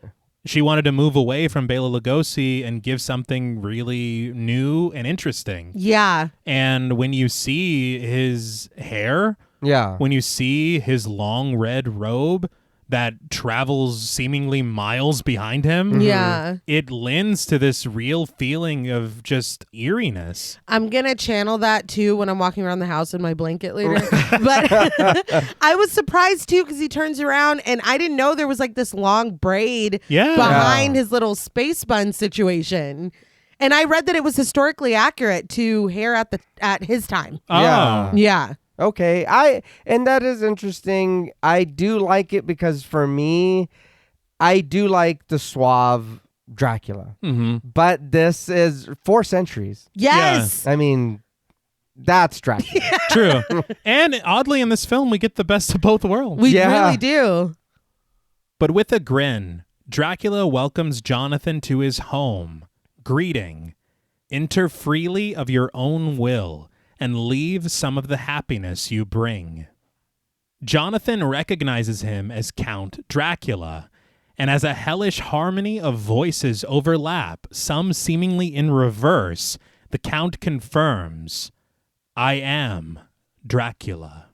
So I did have a question. Is he having to invite him in? Like you have to invite a vampire into your house? I wondered the same thing. So that is something that Coppola talked about. Okay. As far as the way that we have seen the myth always is that, Yeah. like you said, of it being the opposite. Right. But it's almost as if he's inviting Jonathan inside to do all of the things that he will do. Yeah.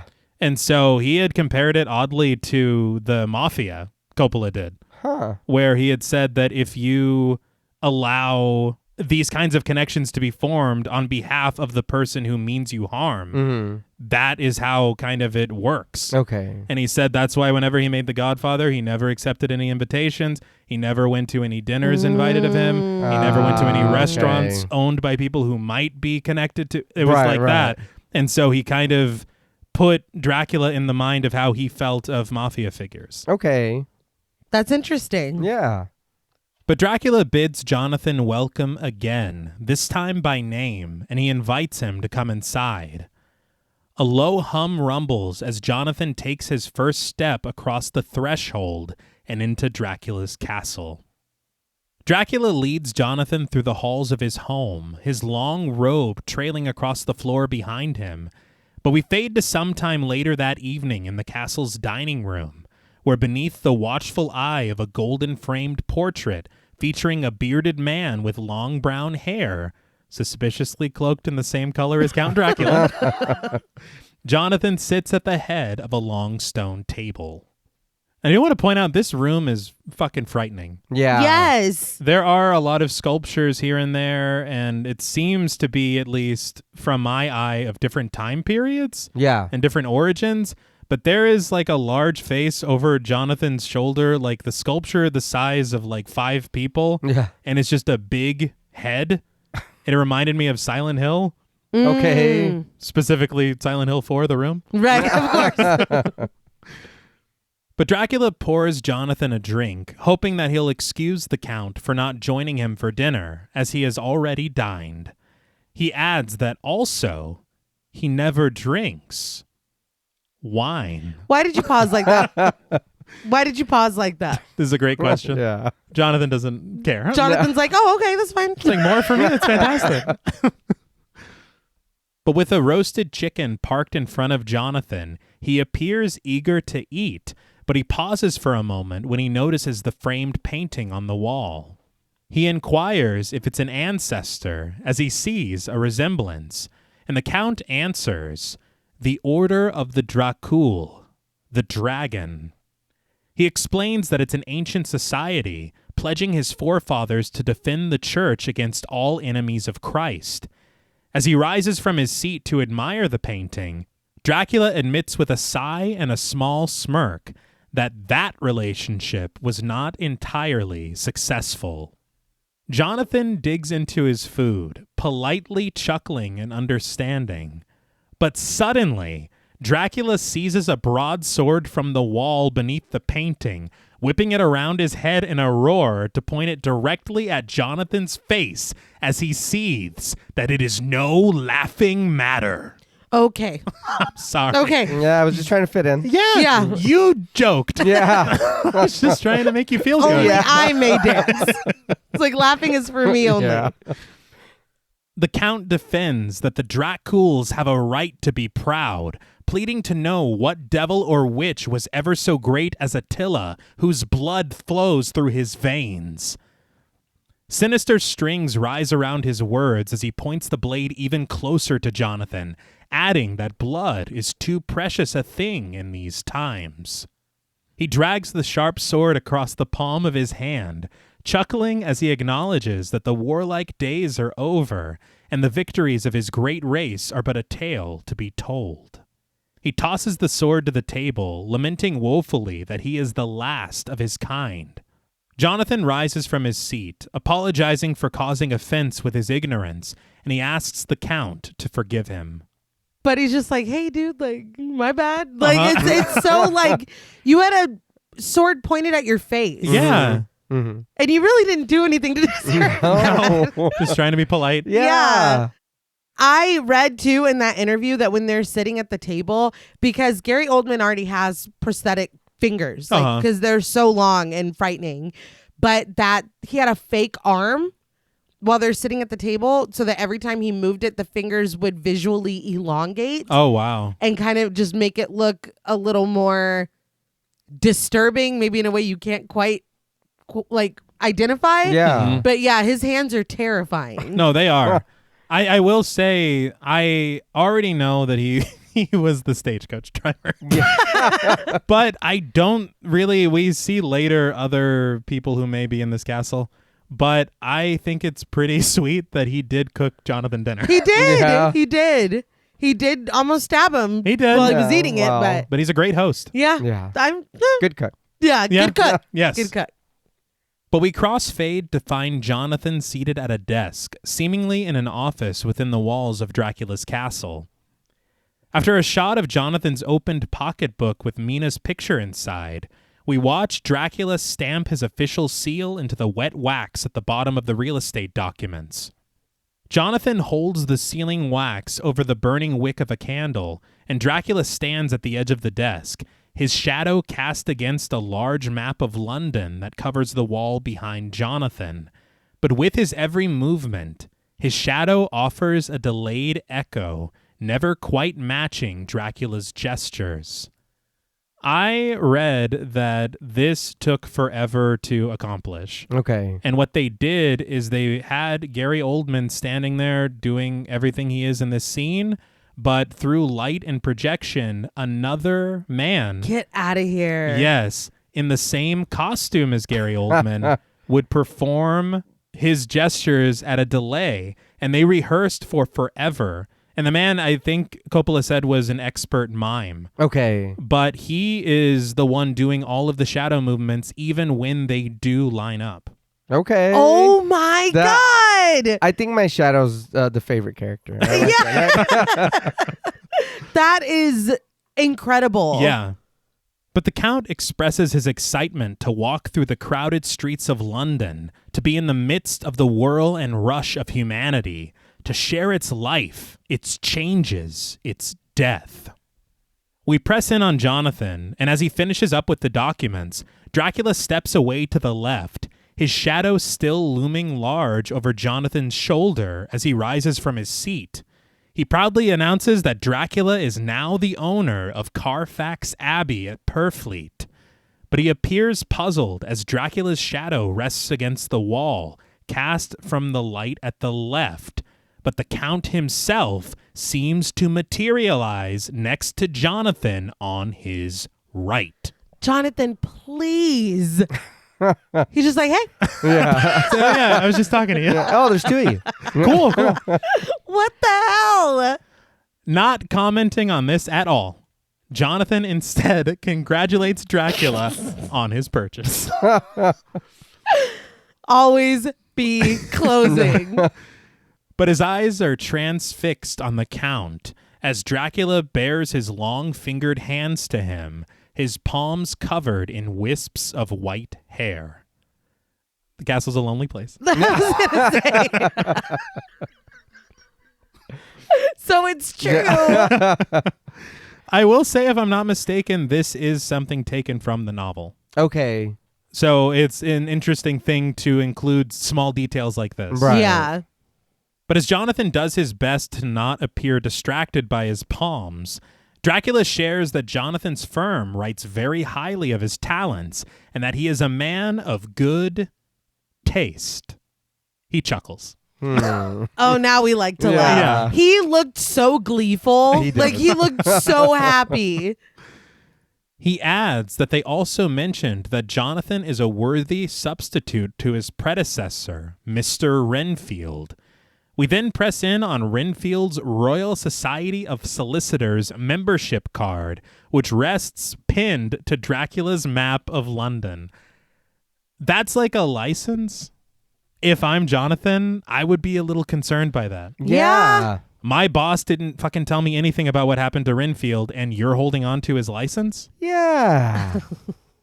What's that about? Jonathan is stuck in affable mode. I guess. He can't even cross over to, hey, so what did happen when he was here? Yeah. Because ever since he got back to London, he ain't been doing so hot. Like nothing. Well, couldn't be me. That's all I'm saying. No. But Jonathan just assures Dracula that he can rely on him. He redirects his focus to the map of London, where black X's and red squares mark several spots around the city, and it inspires Jonathan to question Dracula's interest in these 10 specific locations. But Dracula pays this question no mind as he stands trembling, overtaken by emotion, his eyes fixed forward as he earnestly asks, "Do you believe in destiny? That even the powers of time can be altered for a single purpose?" Dracula reaches his hand over the desk, his shadow knocking over a decorative dragon-shaped inkwell as his long fingers reach for what so swiftly seized his attention. Jonathan's picture of Mina. Ink spilling across her image, Dracula gazes in wonder at her familiar face, remarking that the luckiest man who walks on this earth is the one who finds true love. And he's correct. yeah. But the score rises eerily, and Jonathan, failing to meet the moment, smiles. "Oh, you found Mina. Yeah. I thought she was lost." I don't know what that means. Yeah, Read I the don't room. either. Read the room. Yeah. He's literally crying. Yes, he's very, very wounded by something in the past. Yeah. And he has found something in this picture Yeah. that has really struck him. He's like, Yeah. oh, the old ball and chain. That's my old lady Mina. He's just like, it's like, dude. and I don't understand what the hell Jonathan's even saying. I thought she was lost. You set her down in front of you There's while been- you were working. Yeah. There's been a lot going on. Okay. He's like, I don't know where anything's at. But he shares that he and Mina are to be married as soon as he returns to London. Dracula stands wounded by Jonathan's words as his shadow's arms stretch outward toward Jonathan, clutching him by the throat. But completely unaware of this, Jonathan asks Dracula if he is married. A tear breaking from his eye, Dracula reveals that he was married once, ages ago it seems, but she died. Jonathan apologizes for his loss, but Dracula mutters that she was fortunate, as his life, at its best, is misery. He closes Jonathan's pocketbook, handing it back to him, and asserts that Mina, no doubt, will make a devoted wife, and Jonathan a faithful husband. But he invites Jonathan back to his seat at the desk, suggesting for him to write a letter to his firm and to any loved one and say that it will please him to stay with Dracula until a month from now. It wouldn't, though. That wouldn't please me. I know. No. And it's like any loved one you can. Maybe like, oh, what was her name? Yeah, I can't remember, but that would be great if you did. Jonathan wonders why Dracula would wish for him to stay so long, but the Count leans closer, baring his teeth as he snarls, "I will take no refusal." He cackles, and as he turns away from Jonathan, he lifts the cape of his long robe like wings, his shadow mimicking his movements and dipping the entire room to darkness around Jonathan. I want to start leaving the room like that. But like, so hey, did Renfield stay here for a month too? Great question. Like, Yeah. I have questions. He's just like, write the letter, and he's like, do I have to? Yes. All right. You got it, boss. Yeah. Did you also turn into bats and leave for Renfield? Because Yeah. I think that's what you did. Please Yeah. give me all the details. I will say that there was a moment when he's talking to Jonathan and he has Mina's picture and he's talking about it and the ink is dripping underneath her, like underneath her head. That looked really fucking Yeah. cool. Yeah, it did. It really did. I wonder if it's almost like a callback to the river. Oh, okay. Yeah.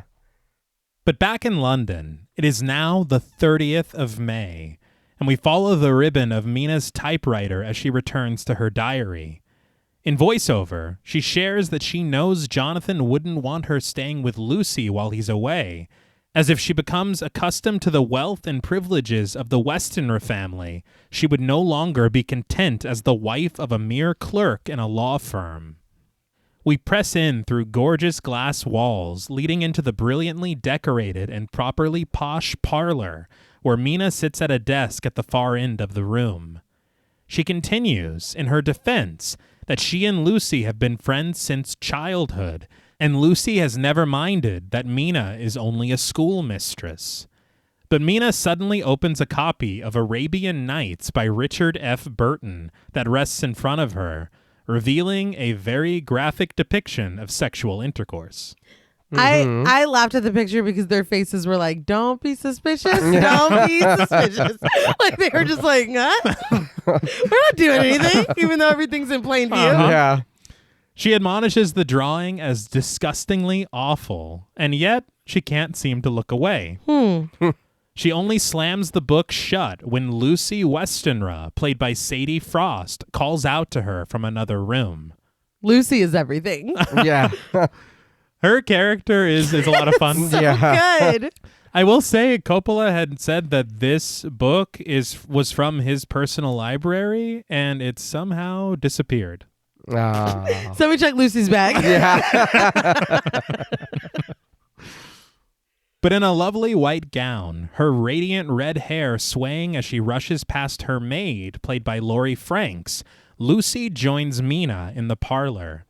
She laments that Mina is always working and ponders if the ambitious Jonathan Harker is forcing her to learn this ridiculous machine.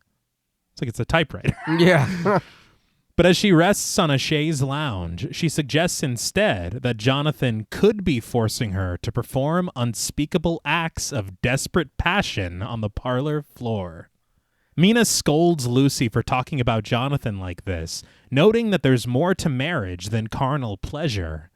But as Mina rises from her chair, she accidentally knocks the copy of Arabian Nights onto the floor, the book tumbling open to yet another graphic drawing. The two women kneel to the floor together, Lucy teasing her friend that there is indeed much, much more. They open the book together, stumbling upon two separate drawings of it's penetrative sex from behind. It's all right, Mina. You were looking at it. It's okay. Yeah, she's like, oh, fuck. Yeah. Lucy is rendered speechless, and with a sly smirk, Mina pressures her friend to explain what she sees. Mina turns the drawing sideways in curiosity, asking if a man and a woman can really do that. But Lucy confesses that she did only last night. Mina assumes Lucy to be lying, but she insists that she did, only in her dreams. Oh, Lucy. Mina laughs, but Lucy inquires if Jonathan measures up, telling Mina that she can tell her. But Mina takes a seat next to her friend on the lounge, revealing that the pair have only kissed, and that's all. She confides in Lucy that Jonathan thinks that he's too poor to marry her, and she admits that it's all the worse that she's here, visiting Lucy at Hillingham. She calls Lucy her rich friend, and Lucy accepts this label, but adds that she hasn't received even one marriage proposal. She jokes, "Here I am, almost 20, practically a hag," and the two women share a laugh. Yeah. It's like 20. What? It was a different time. Yeah. Wasn't life expectancy like 21? 23? Oh, yeah. What? But to the soft, plucked strings of a harp, we return to the Westenra Manor that evening, where from the parlor, Mina and Lucy, dressed in beautiful gowns for a social gathering, peer across the populated room to find Quincy P. Morris, played by Billy Campbell. Billy Campbell. This guy looked familiar. And I was like, man, I said, I know that guy somewhere. I didn't pay attention. Let it go through. Then looking it up for the show, he was the Rocketeer from 91. I was like, oh, really? yeah. I was like, that is him. He was also in Enough. An O2. Is that Jennifer Lopez? Jennifer Yes. Okay. So moving on. But we see Morris entering the home, announced properly by an uncredited butler as he stands in the foyer. Smiling under his mustache with his large Stetson hat in hand and his boots firmly grounding his gait, Lucy gasps at him. "Oh, look." When Mina hilariously asks her friend, "What is that?" Lucy answers, "A Texan," noting that he's so young and fresh, like a wild stallion between her legs. Mina scolds her friend with a surprised laugh, but Lucy retorts that she knows exactly what men want. And as she steps away from Mina and over toward Morris, she invites her friend to watch. She greets Morris with an outstretched hand, and in a thick Texan accent, Morris remarks that Lucy is as fresh as the spring rain, and he gives her hand a kiss. Mina watches in shock as Lucy leans closer to Morris, her hands disappearing at his waist as she begs him to let her touch it, because it's so big. But when her hands return from their hiding place, Lucy has drawn a large blade from Morris's sheath. I was like, God damn, dude. Yeah, I know. There's a lot of people here. That was very funny. Lucy has been horny on Maine since we met her, so I really didn't know what to expect. This was genuinely funny. Yeah. Mina laughs in relief as Morris whispers sweet nothings to Lucy, the pair reclining together on a nearby couch. But through the windows, Dr. Jack Seward, played by Richard E. Grant, is welcomed inside the manor by the butler, and Lucy interrupts Morris, rising from her seat to greet the good doctor. Richard E. Grant. He was in Hudson Hawk in 91 and Logan in 2017. Oh, wow. Oh. Lucy dramatically announces, "Oceans of love." But before she can meet Seward with an embrace, he trips over the head of a bearskin rug, clattering to the floor. The fall is hilarious. He eats. There was nothing graceful about it. Mina does her best not to laugh, but she can't help herself as Lucy rushes to Seward's aid, helping him to the couch and stealing Morris's seat right from under him. He stands idly by as Lucy affectionately tends to Seward's wounded pride. But through the windows, we see a carriage arrive in the courtyard, and the well-dressed Lord Arthur Holmwood, played by Cary Elwes, descends the steps, waving away the staff with a snobbish hand. We talked about him and saw. Indeed. And I mean, come on. He's Wesley. Yes. The choice is clear. Like, if it's like, who am I picking? Clearly. I was so surprised to see him here. Yeah. Me too. Again, this cast is really, really incredible. Yeah. But as he enters the room, he's promptly announced as Arthur Holmwood, Esquire. Lucy immediately ditches Seward and Morris to greet Holmwood warmly. Seward rises from the couch to stand next to a morose Morris, returning his hat to him, which Seward accidentally crunched under his ass when he took the seat on the couch. This whole dynamic is a lot. It's really funny to me because it's not like Lucy is playing all these dudes. They're all here. Yeah. They're all watching her be like, oh, the next one's here, and ditch him and then go. It's really, really funny to me. Mm-hmm.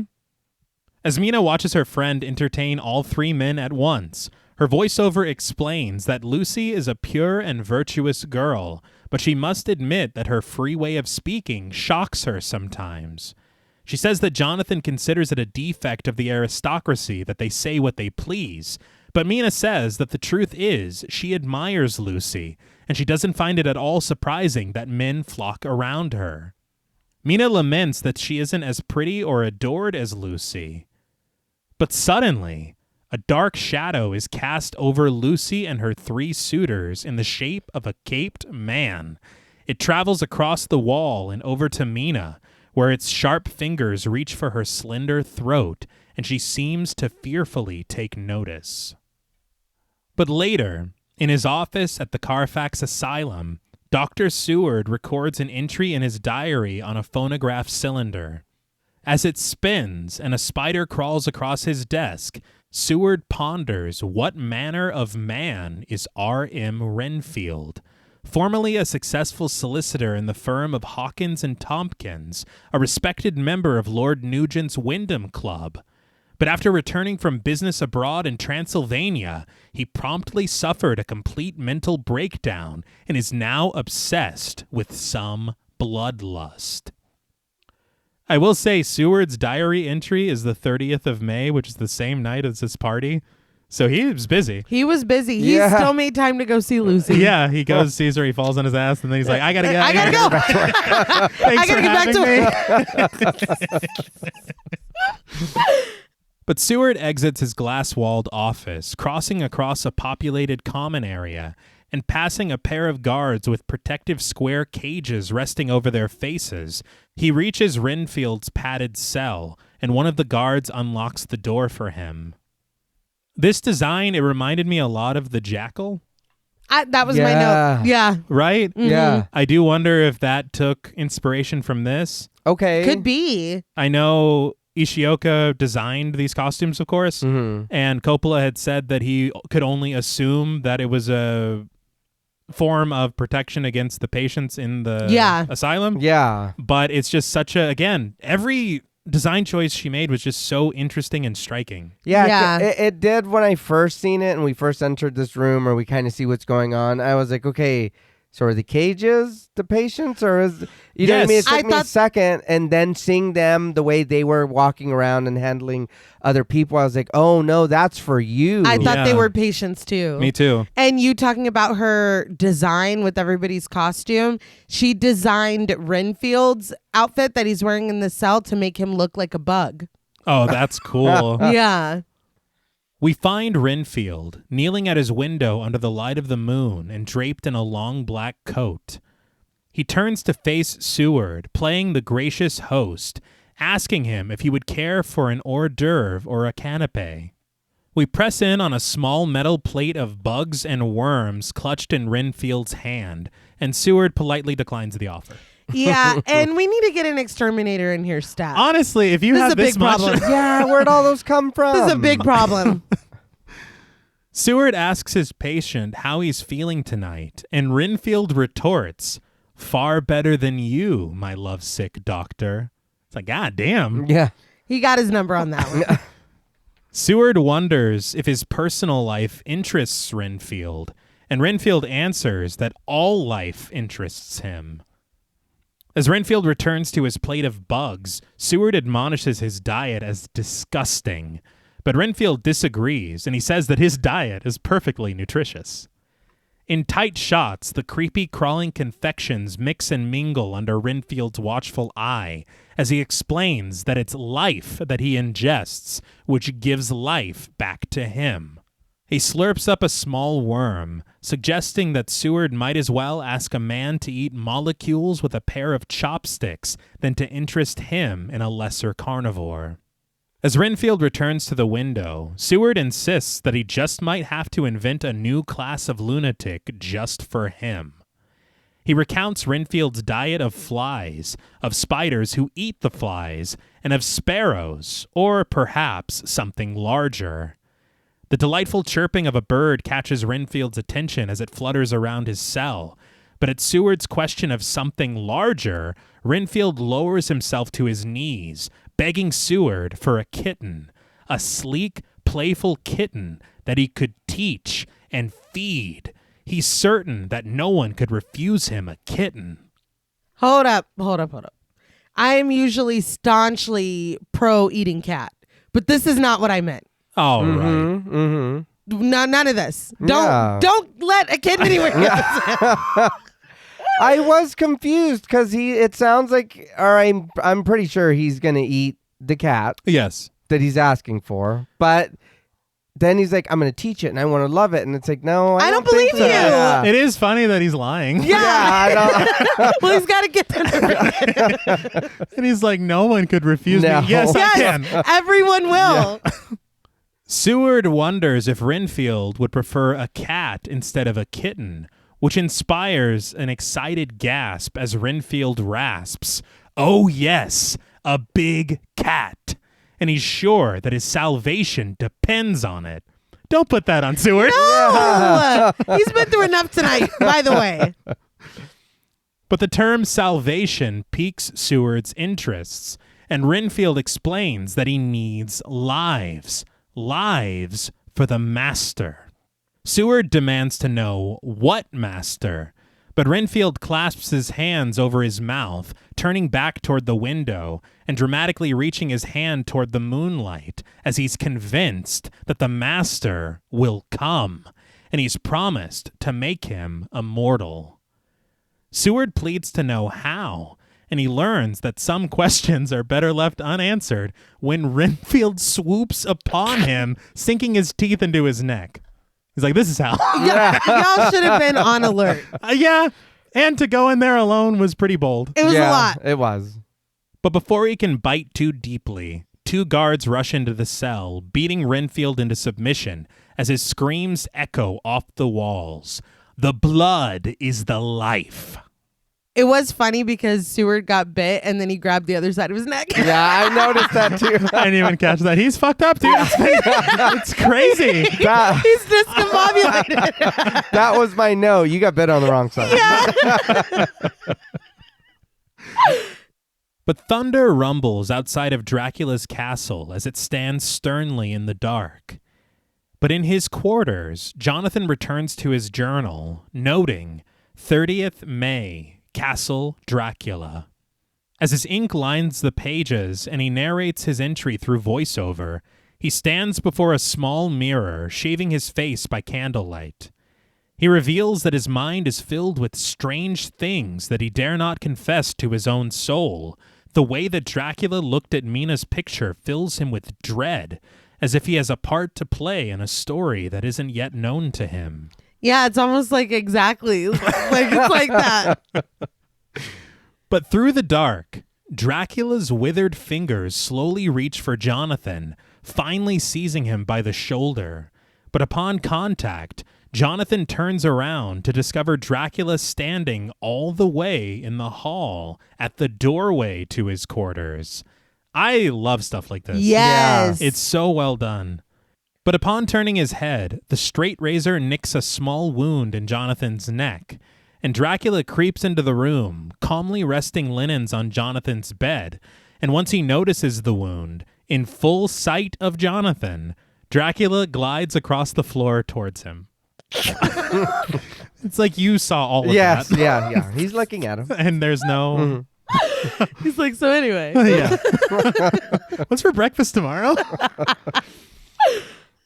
The chamber door closes all on its own behind Dracula as he warns Jonathan to take care how he cuts himself, as it's more dangerous than he thinks. Jonathan eyes the small cut in the mirror, but as soon as Dracula spies the mirror, he shields himself from the sight of it with a hiss, and the glass of the mirror shatters. I was using that. I mean, First that's of all, one. rude. Yeah. But nothing. No. Yeah. Dracula remarks that it's a foul bauble of man's vanity, and as he swipes the blade away from Jonathan, he suggests that he should perhaps grow a beard. But turning his back to Jonathan, Dracula drags the razor across his tongue, licking off the small amount of blood that Jonathan left behind, and literally purring because it's so damn good. He couldn't help himself. Yeah, weird. That's not how I clean it. No. To each their own. Yeah. Jonathan just keeps his back to Dracula as this happens, only turning to face him when he asks Jonathan for the letters that he requested for him to write. Jonathan retrieves several envelopes, handing them over to Dracula, who looks them over. This, honestly, the letters and everything, it reminds me of the Treehouse of Horror when they're like, did everybody wash their necks like Mr. Burns asked? Sure did. You're making it too easy for him. But when cacophonous voices echo in the halls, Jonathan looks over his shoulder nervously. But pleased with the letters, Dracula simply remarks, "Good." He crosses over to the other side of Jonathan, dipping the straight razor into a basin of water before pressing it to Jonathan's throat from behind. Something very interesting I heard on commentary, they did a lot of things with the set that were very subtle. And this entire sequence with Dracula and Jonathan, the walls of the bedroom are closing in incrementally. Huh. I love that. Yeah. It's not even something I realized, but I want to go back and see because it does feel claustrophobic the way that he's behaving. Yeah. Well, and I mean, I'm sure that's how Jonathan feel, or how he should feel, at least. Fair. But Dracula drags the razor roughly up Jonathan's neck, shaving him, but he warns, should you leave these rooms, you will not, by any chance, go to sleep in any other part of the castle. He adds that it is old and has many bad memories. Dracula dips the blade into the water again as Jonathan trembles nervously in his grasp, muttering that he's sure he understands. But in the reflection of the razor, Dracula's eyes grow wide as he discovers Jonathan is wearing a crucifix necklace. It's the one given to him by the woman in the carriage. Dracula shrieks, recoiling away from Jonathan and backing away toward the closed chamber door. He advises Jonathan not to put his faith into such trinkets of deceit. He reminds Jonathan that they're in Transylvania, not England, and that their ways are not the same. And he adds that to Jonathan, there shall be many strange things. I feel like it did work, though, because you just shrieked. It did. Well, he's like, get that out of here. People don't like that here. So throw it out the window. I will say it's very disturbing. Jonathan wrote in his diary that night about strange things in his mind, and Dracula literally says there will be many strange things. Yeah. What do you know and how do you know it? Too much. Yeah. But Jonathan, doing his... he's really trying his best. It's fighting for its life. Yes. He counters. I've seen many strange things already. Bloody wolves chasing me through some blue inferno. It's just Keanu. Like it is very it's Keanu. The thing is, it's tough because I did see an interview and we were talking about this off mic. Yeah. Coppola had said that the thing is Keanu Reeves tried very hard to master this accent. Mm-hmm. So much so that Coppola thinks that he tried too hard and was trying to be too much of a perfectionist, and it ended up screwing him over. Okay. That honestly breaks my heart. Yes. That makes me really sad because everybody makes fun of it, and so are we. I know. But it is funny. Like, it is funny. It is. It just really makes me so sad to think of him, like, toiling over it, and then the movie comes out, and everybody's like, what the fuck is that? I did see, like, I was scrolling Wikipedia, and I did see they had mentioned Keanu Reeves is noted to have one of the worst English accents in the history of recorded film. Wow. And it said, like, you know, you see sources on Wikipedia sometimes. There were about 10 sources for it. And I was like, you guys need to calm down.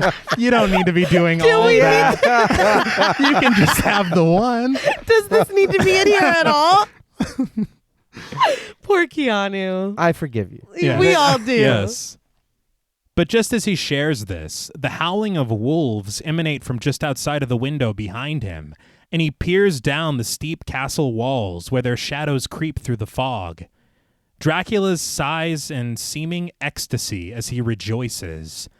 Listen to them, the children of the night. What sweet music they make. Jonathan confusedly asks, music? Those animals? But as he turns to face Dracula, Dracula is already gone, his long red cape dragging behind him in his exit. I busted out laughing because he wanted him to see that. Yeah. I know he could have just vaporized out of the room. At any time. Because he's been playing with his location a lot since we've met him. He was like, no, I don't fucking care. Like, I don't care what you have to say. But Dracula's shadow creeps across the wall of Jonathan's chambers, its arms stretching outward to close the chamber door before disappearing. Jonathan watches all of this, by the way. Yeah. But Jonathan returns his gaze out of the window, where, frighteningly, Dracula defies gravity to crawl down the exterior wall of the castle, his red robe stark against the drab brick. Mm-hmm. Jonathan opens his window to get a better look, watching without a word as Dracula Spider-Mans down several feet more. Yeah. I just have so many questions, starting with Jonathan's lack of a reaction, but also why is Dracula doing this? Yeah, that is. You can just fly down. Isn't it too much too soon? I think so. It was so fucking funny to me because I'm like, this whole scene, so much has happened. Yeah. We're licking blood off the razor. We're like, it's so much. And then he leaves out of the room like a fucking asshole, dragging his cloak behind him. And then he turns and looks out the window and he's just fucking shimmying. It's like, I can't handle it. And I will say I will give Jonathan one bit of credit. Yeah. Because he did try to raise some suspicion a little bit when he's talking about the wolves chasing him through the blue inferno, which didn't happen, by the way. Didn't happen. Those are just two separate things that happened that he's trying to, I guess, make Put a little hot sauce on it. Dracula feel bad about where he lives or whatever. But the thing is that is one instance that is him trying, and then Dracula just left. So it's not going to work if I try to raise these questions, I guess. Yeah. I guess. So let's never try again. And then he just makes it worse by showing him what he can really do. It's just so funny. But what do we do from here? Cry. Yeah. Call me an Uber, please. We don't do what Jonathan does. Yeah, okay, fair. Because later that evening, by candlelight, Jonathan creeps out of his quarters and into the hallway. In voiceover, he explains that he did exactly as Dracula requested, writing 3 letters, one to the firm, one to his family, who we never meet, and one to Mina, mentioning nothing of his fears, as he's sure that Dracula will read the letters. In the golden glow of his lit candle, I will say, you say that, but also he did quote your diary, and you're still writing everything in there. He's like, that's probably fine. That was a coincidence, for sure. But in the golden glow of his lit candle, and as his door slams shut behind him on its own, Jonathan acknowledges the fact that he is a prisoner. As rats scurry across the iron beams of the ceiling upside down, Jonathan continues down a long staircase, stalked by shadows, until he reaches a tall wooden door. What is this place? Is this like the Leviathan? It looked like there was like a galaxy under the steps when he went by. It's like a nightmare. Yeah, it really is. And it's like one of those things we talk about a lot of movies with like haunted houses where the geography doesn't make any sense. Yeah, no, none. Because what is even happening anywhere? The water was like dripping up too. Yes. Yeah. That is one thing Coppola said that he wanted to start with the shadows, which were kind of a jumping off point, is to say around Dracula, around the supernatural, laws of physics, laws of nature, those are out the window. Yeah. Clearly. And he does a really good job of demonstrating this through some really cool visuals, though. Mm-hmm. But Jonathan clears the cobwebs from the door, and with great effort, he's able to push it open and force his way inside. Once inside, Jonathan finds a large chest resting at the end of a corridor. Without trepidation, he lifts the lid open, revealing glass bottles and various shimmering trinkets. He sets his candle down next to him to lift one of the bottles, but when he opens it, a ghastly green liquid drips out and upward toward the ceiling. He watches in wonder for a moment, only to replace the lid and place it back into the chest. He reaches for another item. That wasn't enough. No. It's like, what else you got in here?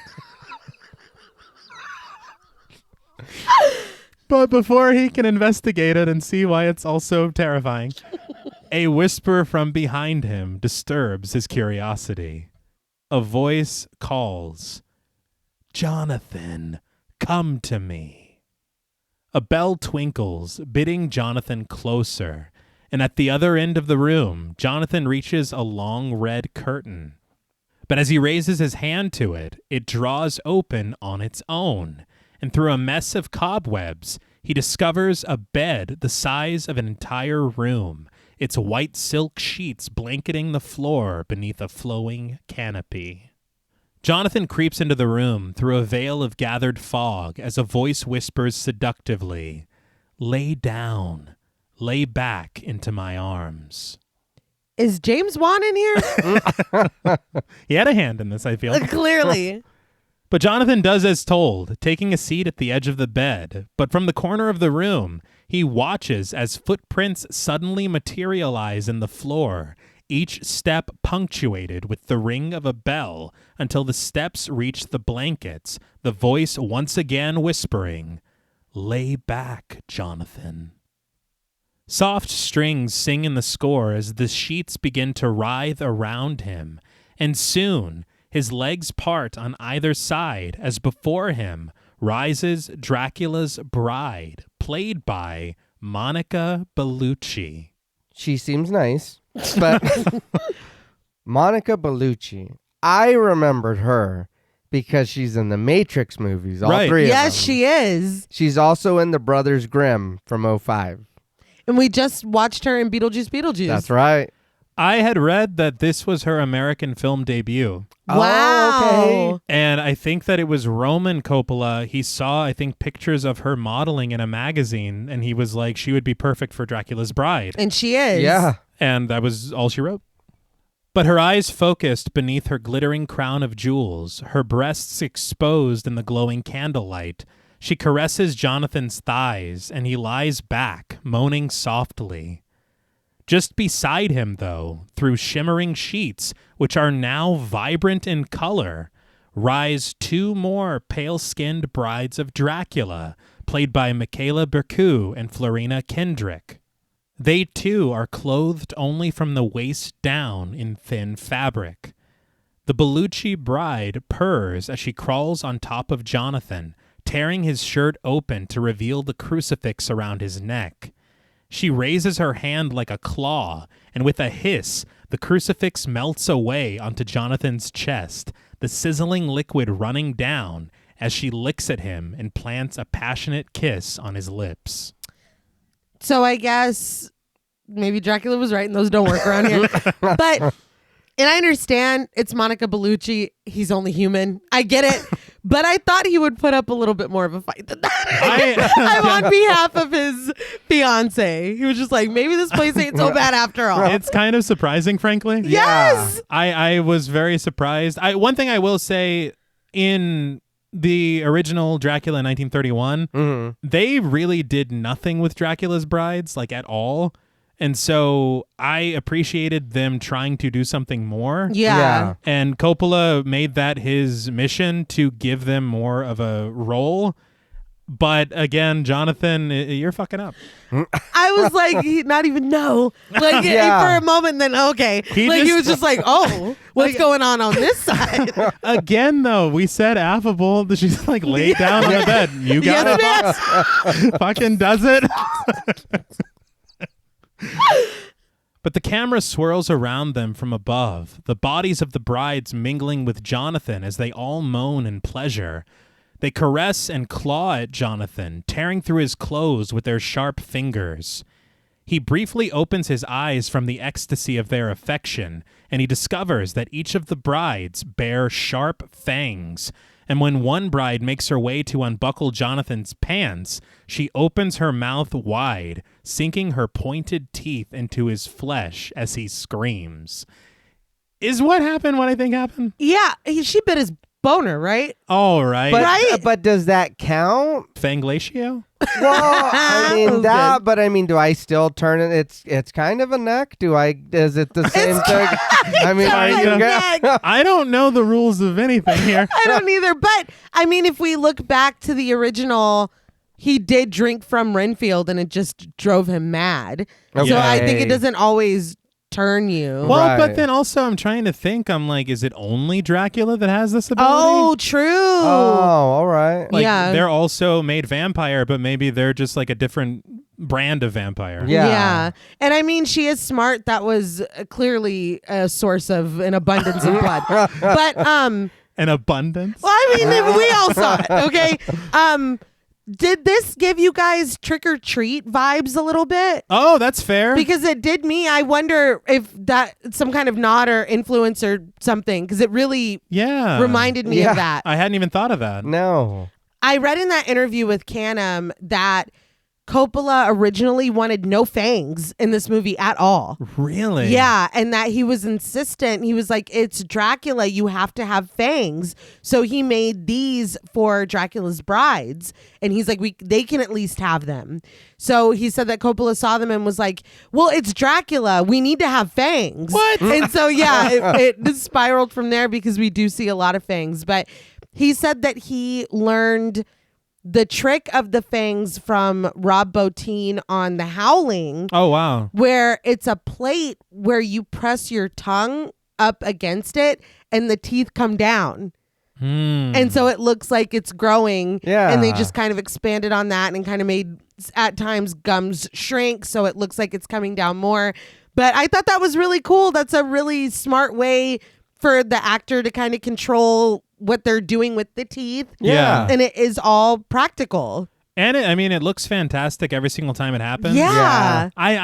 This film would be much lesser if there were no fangs in it. Yeah. And something else that I really like too is I think that a lot of vampire stuff, like everybody's vampire teeth look the same. Right. Everybody has different teeth in this. And I thought that was really cool. Yeah. But the other two brides feast softly at Jonathan's arms at either side. But when we peer up to a mirror hung high above the sensual sheets, we find Jonathan alone, held down in the shape of a cross by unseen hands. But just as the music swells and the brides satiate their bloodlust and carnal cravings, a ball of fire bursts at the entrance of the bedroom, and through a cloud of smoke glides a furious and snarling Count Dracula. With a wave of his hand and a sharp Romanian command, one of the brides is flung from Jonathan's side and onto the ceiling, where she crawls away backwards, her gravely glare fixed on the Count. The two remaining brides rise together next to Jonathan, now conjoined between their legs, as they take unsettling and disjointed steps away from him. I do want to say that the conjoined situation happening with the two brides at this point was meant to be a reference to a painting called Arachne by Gustave Doré from 1867. And if you look at that painting, there appears to be a woman at the bottom of the frame who does appear like an arachnid. Yeah. And so I think that was the intention there, to kind of call upon that.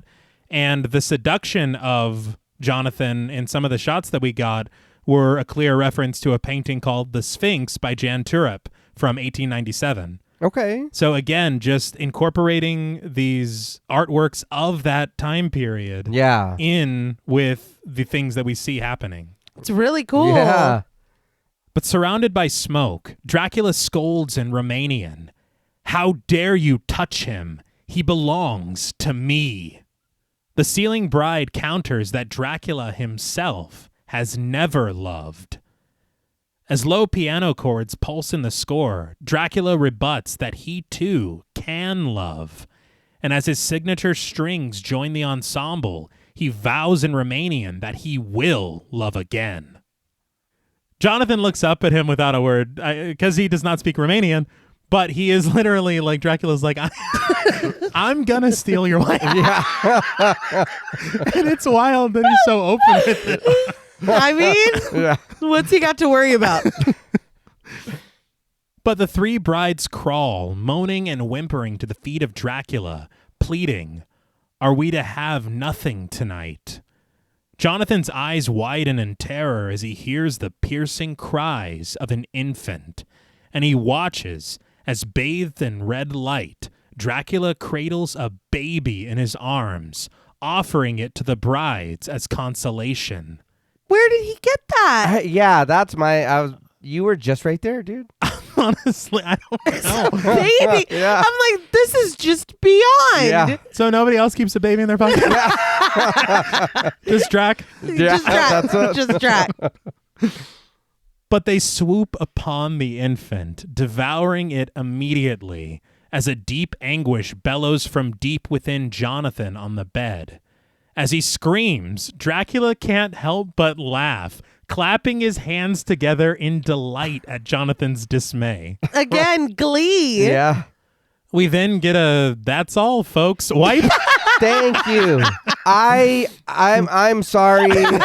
I was surprised that this was in this movie. Me too. This cartoon ass. That. I think more surprising that it's in this movie is where they chose to place it. This moment? Yeah, because this is on another level. But we return to London as Mina sits at the edge of a fountain at Hillingham.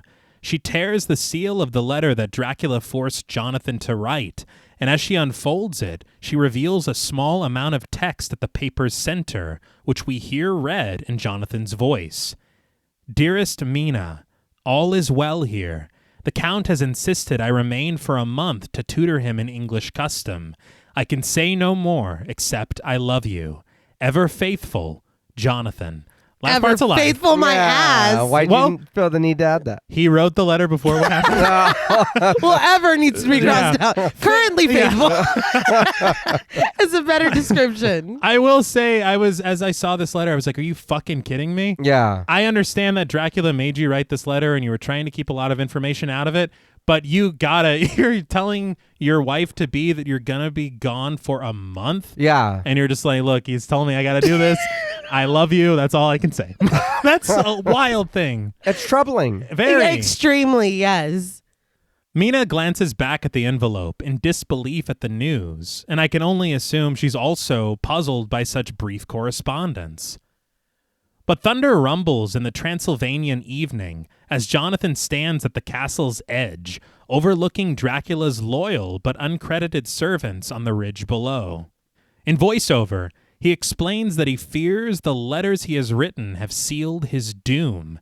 He slinks out of sight of Dracula's men, who we see toiling in the bowels of Dracula's castle.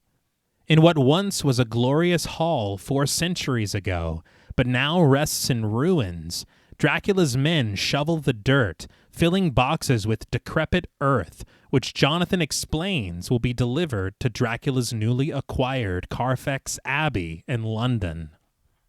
I did want to talk very quickly about the production design because there are so many incredible sets in this film, and I really loved seeing this room again when we had just seen it at the beginning of the film. Yeah. Seeing how much 400 years has aged this place. Yeah. Even the cross in the back that Dracula stabbed is missing one of its arms.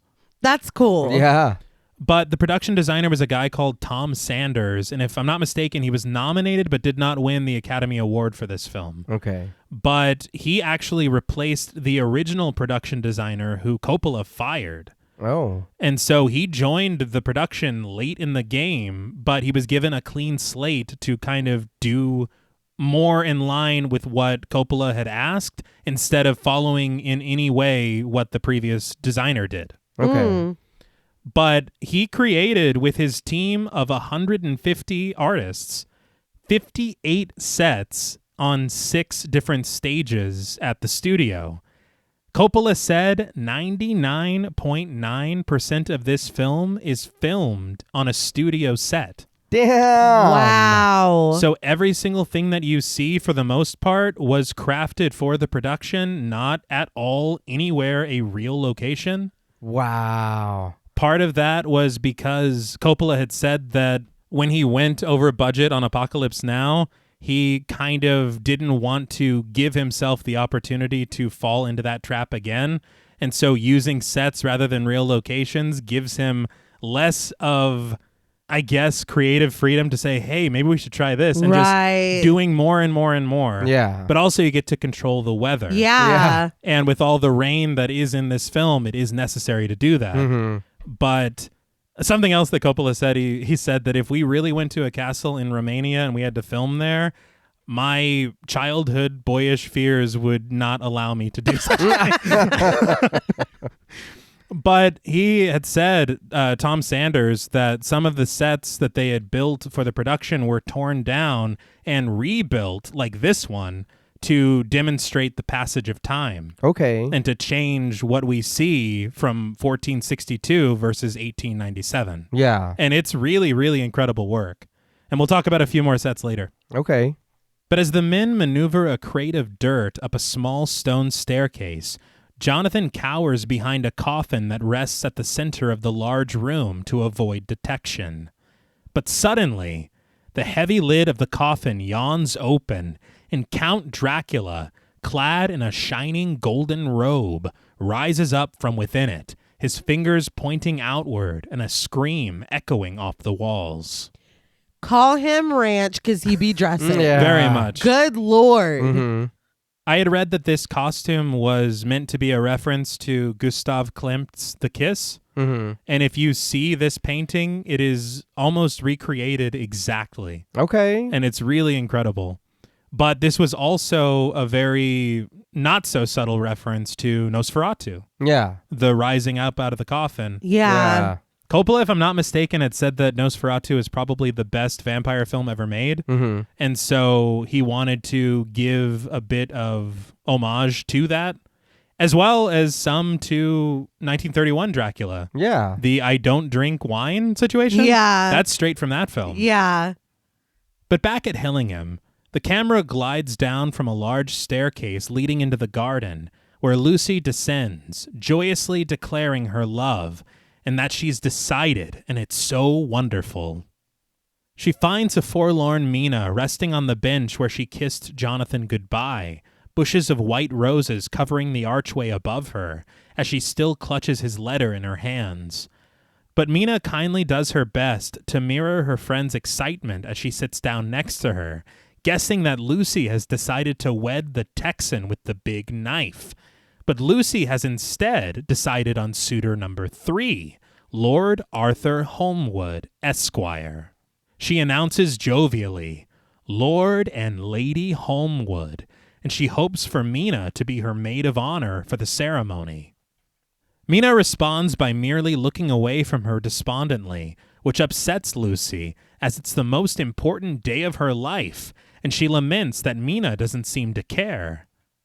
But Mina confides that she's simply so worried about Jonathan. The letter that she received from him was so cold and unnatural, not like him at all. Lucy looks the letter over and soothingly tells her friend not to worry. But to their surprise and excitement, it begins to rain in the garden. The women laugh as they stand from the bench and retreat under the cover of the archway from the peaceful shower. But suddenly, a wicked wind whips through the garden, storm clouds gathering overhead with rumbling thunder and flashes of lightning, dipping the area into blue darkness. Mina holds Jonathan's letter to her heart, as in the sky, through the gloom of the swiftly drifting clouds, we see the sinister eyes of Count Dracula. I did appreciate, though, that Mina was like, this does not sound like him. Right. Because I feel like in a lot of movies we're like, do you not even fucking know your partner? Yeah. She's like, a month, all right, I guess that's... Yeah. I guess. But we quickly cut to the hulking hull of the Demeter, silhouetted starkly against the evening sky on the open ocean. As waves crash high against the body of the vessel, a narrator reads from the captain's log, an entry dated June 27th, 1897. You know, All right. This is the most wild one. in just 92 years, minus 1 week, something pretty cool. That is... I commend your math. I gotta I say. had to figure it out. But the entry describes the ship's passage from Varna to London.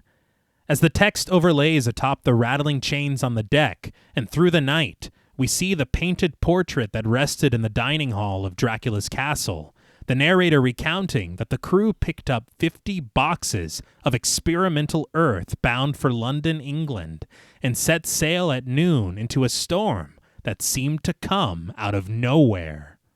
Through the cargo of secured and stacked crates, we find Dracula, writhing within a tight casing and entombed in the aforementioned earth. I was very disturbed by the lack of oxygen that must have been in there. Yeah. I had to chill myself out and make myself laugh by saying he looked like a sausage.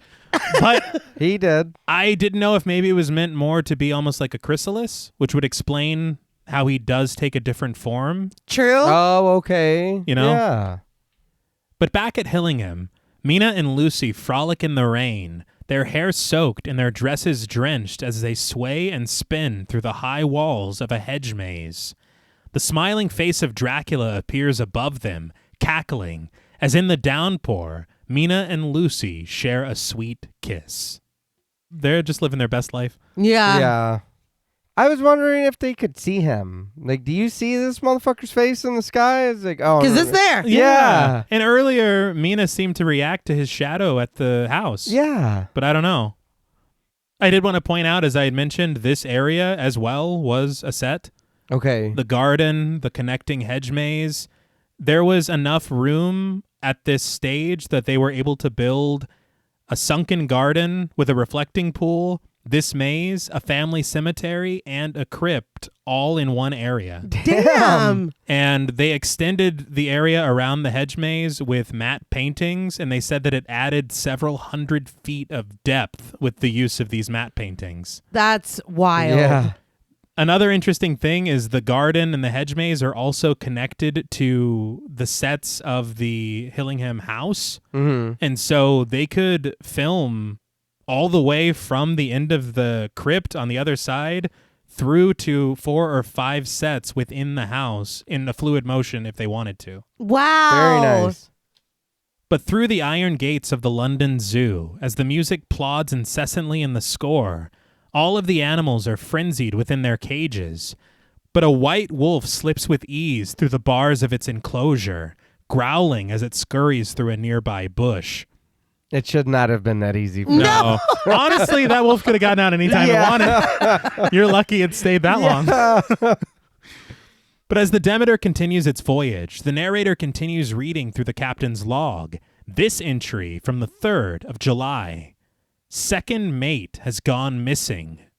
Nearing Gibraltar, storm continues. Crew uneasy. Believes someone or something is aboard the ship with us. We return to the inside of the crate where the Count rests in the dirt, his skin raw and angry, and with a musical flourish, the shadows cover him momentarily, and when they disperse, his face appears animalistic, and his body is covered in hair. The map of London interlays over the deck of the ship as a man's scream cuts through the sounds of the storm.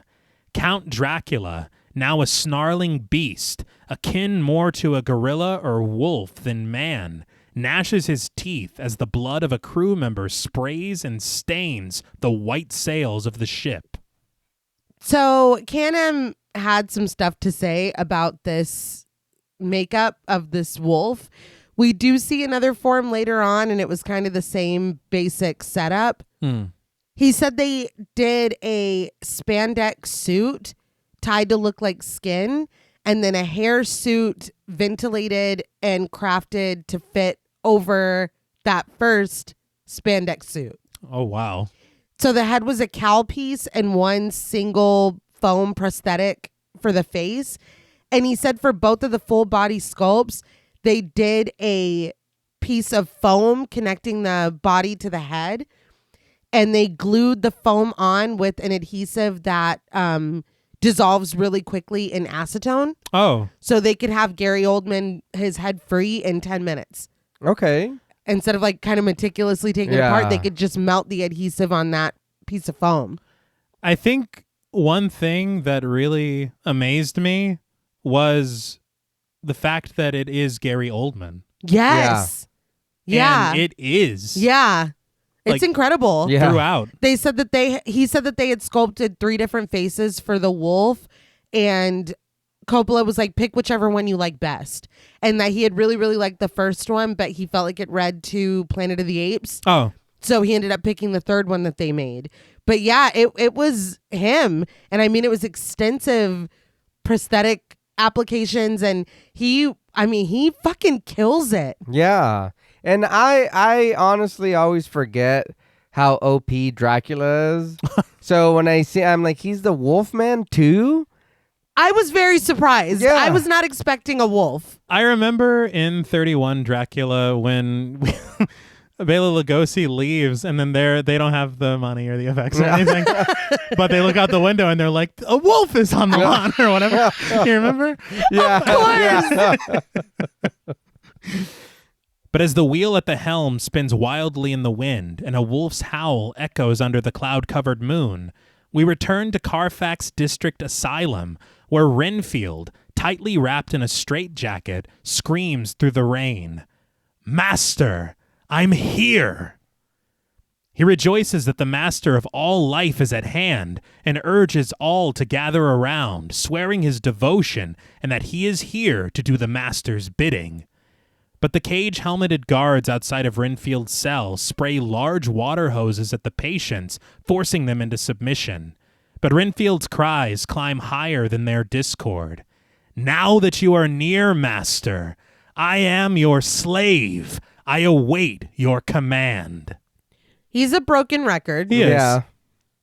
But in his office, Seward documents into his phonograph cylinder that the case of Renfield has grown ever more interesting, noting that there is a method to his madness, with his flies and spiders. He laments his desire to obtain the secret of even one such brilliant mind, the key to the fancy of one lunatic. But we watch as he draws back the plunger of a syringe, filling the barrel with morphine as he rolls his sleeve above his elbow.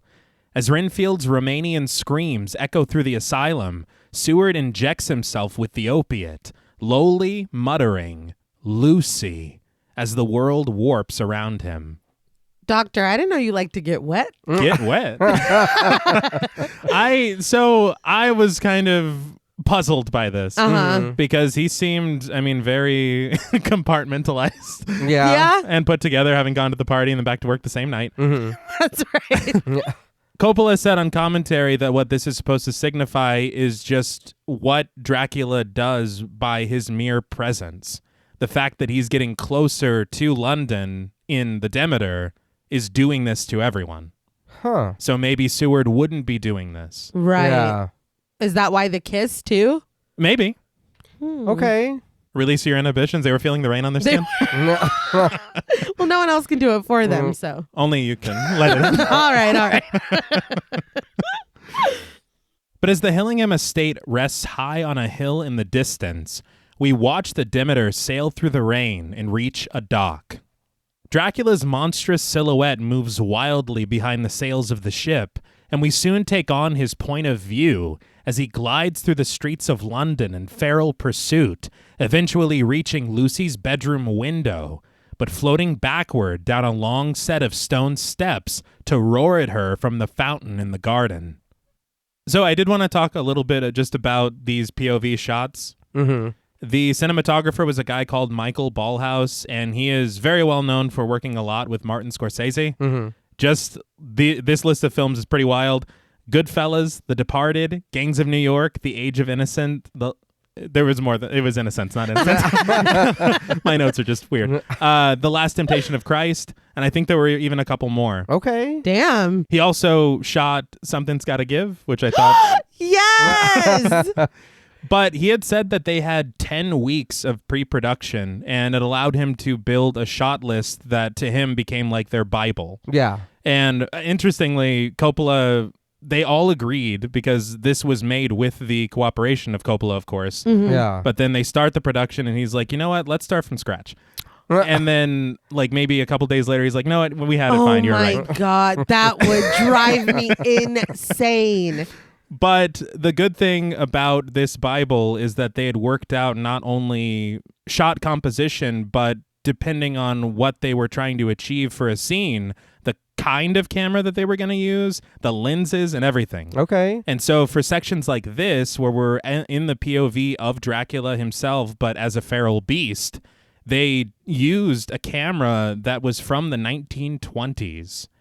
Wow. Huh. It was a Pathé camera, and it was actually worked with a hand crank. Wow. And so it kind of gives this jittery motion that puts you in the mind of Nosferatu from 22. Yeah. Right. And he had said that it was something that was very interesting to him, and it was actually Coppola's camera that he himself owned and lent to the production. All right. I did read I heard it on the commentary. Coppola was like conflicting about it. I don't know if he got possessive over the camera or whatever. But there's another sequence like this where they do use that camera, And he's like, and I had said that I wanted to use this more in the production, but the cinematographer wasn't about it. And it's like, but I read an interview where he was very excited. So I don't know. Whatever you say. I will say that it did remind me of The Evil Dead. Yes. Yeah, that's kind of what it reminded me of as well. The motion of it. Yeah. Yeah. But seemingly in a trance, Lucy strolls down the steps, a gown as fiery as her hair flowing in the wind, fluttering behind her like angel wings. On that featurette, Ishioka had said that she knew it was going to be dark in this scene because it's like dusk or nighttime. And she wanted both the color and the shape of the dress to be in stark contrast to the surroundings, and that she'd never really used orange before. That's very interesting. Yeah. But I think it's fucking gorgeous. No, it looks really cool. It was interesting to me too as we go further with Lucy, because I don't want to interrupt later. But in that interview, Canham had said that there were so many things that they had built that they didn't get to use for one reason or another, time constraints, or Coppola was like, actually, I don't like that, or different things would happen and they wouldn't get to use it. But he said that they had made a full body suit for Lucy that had black light veins throughout her entire body that would shine out in the darkness. And she refused to wear it. She said he said that she wouldn't even try it on. The actress? Yes. And so they had constructed the whole thing and it was never used. That's interesting. Yeah. I thought so too. I was like, I wanted more information, but that was all he said. So I guess, would that have been through Dracula's vision? Oh, maybe you're right. You know? That would have been neat. That makes so much sense, because I was like, what? I was very curious as to how that was going to be used. Right. That actually sounds really fucking cool. Yeah. That's a shame. He specifically said she refused to even try it on. Like, it was not happening. I wonder what it looks like. Like, I wonder if it was like, I'm not getting in that thing. Yeah, I was like, never. It is, I gotta say, it's a little rough to throw her under the bus like that. He did. I was like, damn, dude. But Mina rushes into Lucy's bedroom to check on her, but she finds not only her bed to be empty, save for a discarded crucifix necklace, but the large patio windows wrenched open and the storm blowing in through the drapes. Mina crosses the room to close them, but discovers Lucy making her way through the storm, the garden, and into the hedge maze. Mina calls after her friend, following her path as Lucy's gown licks lightly at the marble sculptures that she passes. I really thought that was a cool visual. Yeah. But once Mina finally catches up to her, she stops dead in her tracks, staring in horror at the sight before her. In the flashes of lightning, through the foliage, Mina spies Lucy lying on a marble bench, her legs wrapped around the waist of the beastly Count Dracula. She writhes in carnal pleasure against him as he lowers his snout to her neck, wrenching his jaw open to sink his fangs into her throat as she screams. He drinks from her as she moans, and when he's had his fill, he howls into the night. But as he raises his head, he spies Mina across the courtyard, and he senses each and every pathway of blood within her, each vein seemingly pulsing at the surface of her skin. Through his blood-covered lips leak the words, "No, do not see me." But in a flash of lightning, we see a younger Dracula for just a moment, transposed over the face of the beast, before in a white flash, the Count disappears entirely. The flash was a bit much, I think, because we know it's you. Yeah, we seen you. We know. That doesn't work. It's over. No. Yeah. I knew Lucy was going to be doing some freaky shit in this garden. I hadn't counted on Yeah, that. that's okay. But I mean, talk about doggy style. Am I All right? right. Yeah, what was Bram stroking it to? Like he was riding this. So what the fuck was that? I don't, it was a different time. What time? But Mina rushes over to the bench, waking Lucy from her trance and collecting her wounded friend. As Lucy rises to sit upright, she mutters confused that she couldn't control herself, that it was as if her soul left her body and she was filled with an agonizing feeling that she couldn't get back to it. Mina insists that Lucy was just sleepwalking, and as she guides her back to the manor, Lucy ponders if something pulled or lured her, leaving her with no control of herself. But Mina just softly soothes her shoulder as Lucy recalls the creature's red eyes and that she can still taste his blood in her mouth. As they round the corner through the hedge maze, the camera dips down to reveal the monstrous Dracula is still there, trembling in the dark. The shot was interesting because it is just a matter of him saying, "Do not see me," and it just worked for her. Yeah. He's still hanging out. Yeah. But it was kind of funny to see that he was still hanging out. He did not leave. He's just there. He wants to see how it all shakes out. Yeah, he wants to hear what they thought. So was it impressive? Yeah. But did you like it? Yes, Say the words. But the next morning, we return to the map of London, and with another circle-shaped wipe, we arrive at Carfax Abbey. Count Dracula's crates and belongings are unloaded from a long carriage, and in his unraveled straitjacket, Renfield pokes his head through the barred windows of his cell at the asylum, shouting to his master that he is here to do his bidding, and that he has worshipped him. I feel like the proximity is a bad idea. It's actually really funny. It put me in the mind of a play. Really? Where everything is just like, because it's one stage. Yeah, Like, that's true. That's hilarious.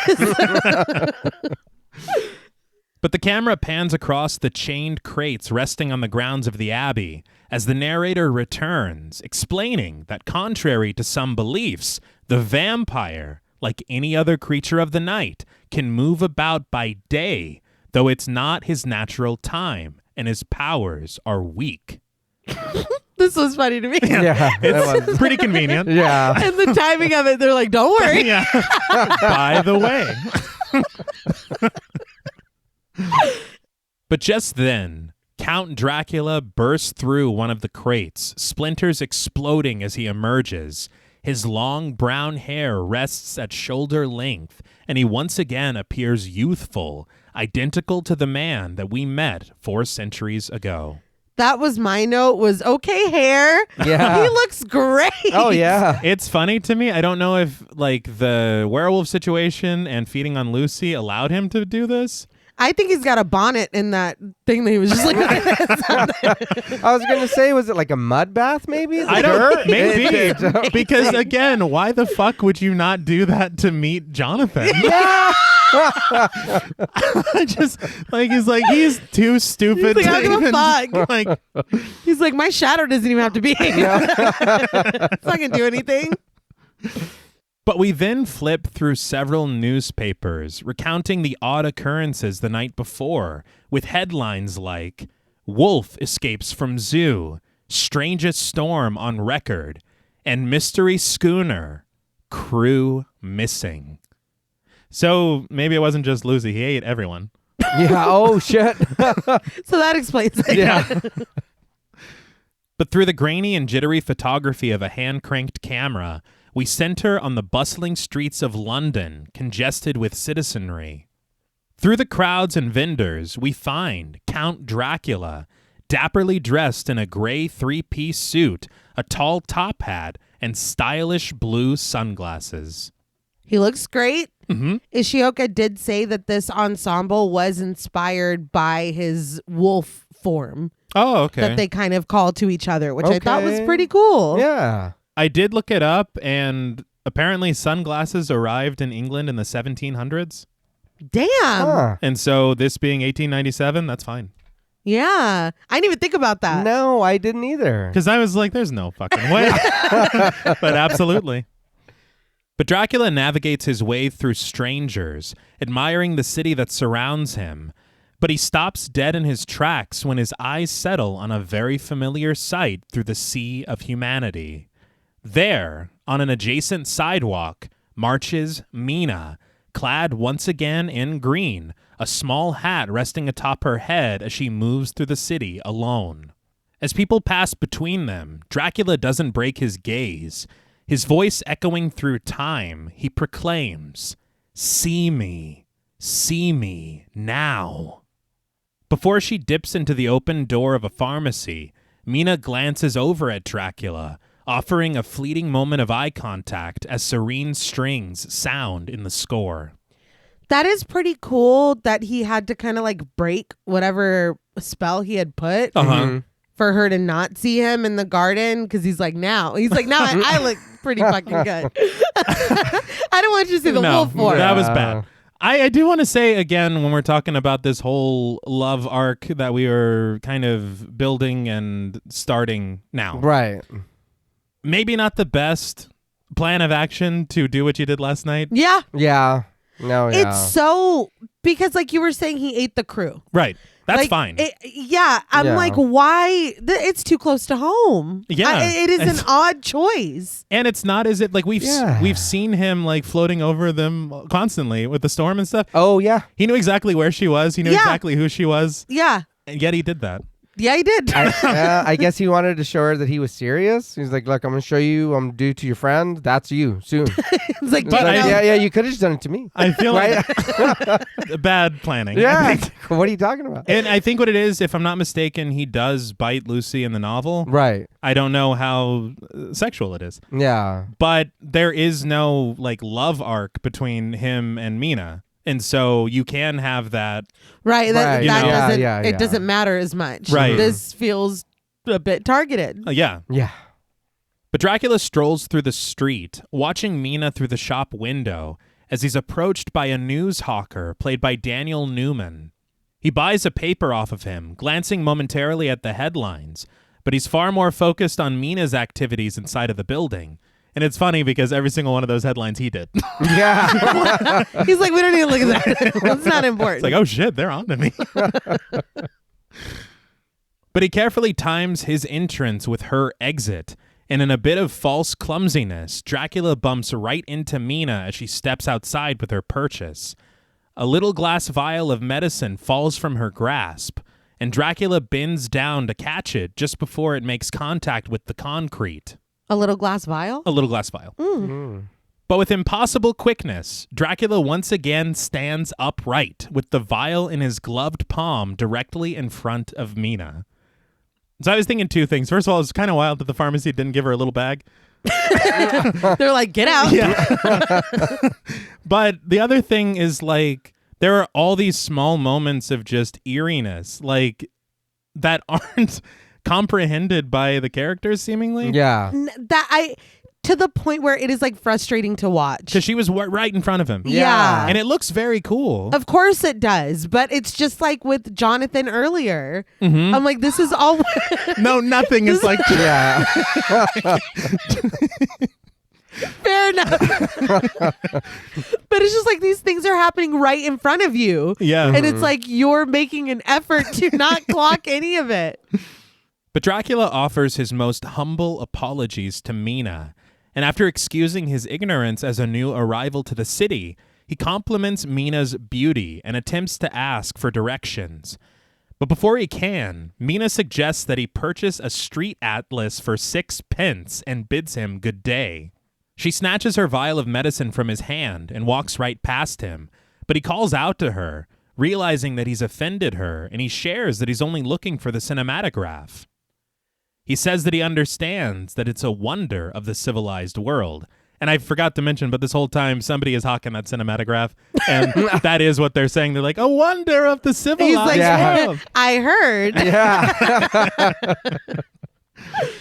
But Mina retorts that if he seeks culture, he should visit a museum, as London is filled with them. She excuses herself from the conversation and turns down the opposite end of the street. But as Mina rounds the corner and walks past a man bearing a signboard for the Lyceum Theater, she's startled to once again come face to face with Count Dracula. Very quickly, the Lyceum Theater, which I believe is the pronunciation if I'm not mistaken, Bram Stoker worked there as a manager. Okay. Wow, that's cool. Yeah. Right?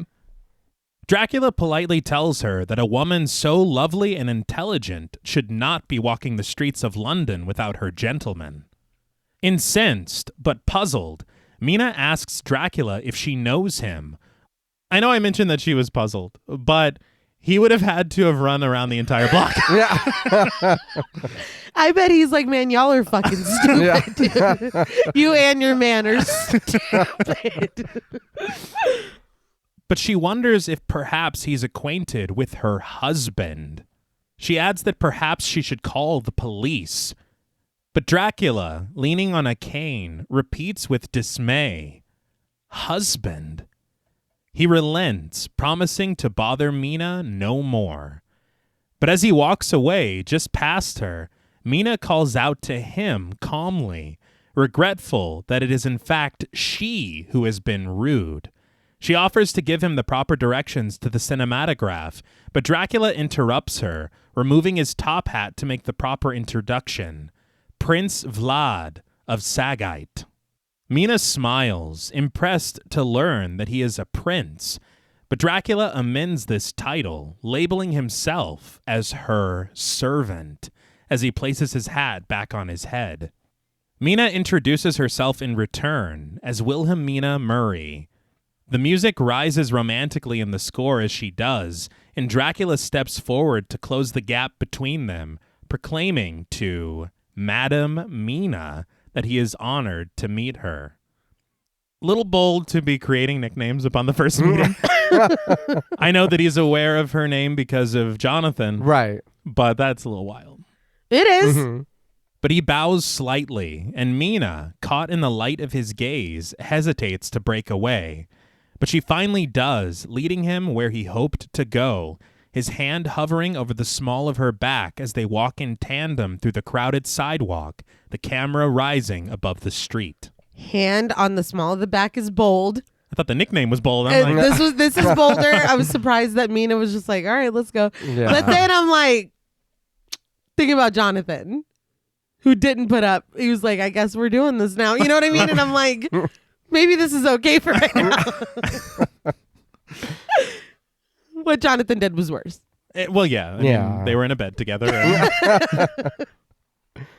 But sometime later, Seward arrives at Hillingham, where he's greeted by Hobbs, a butler played by I.M. Hobson.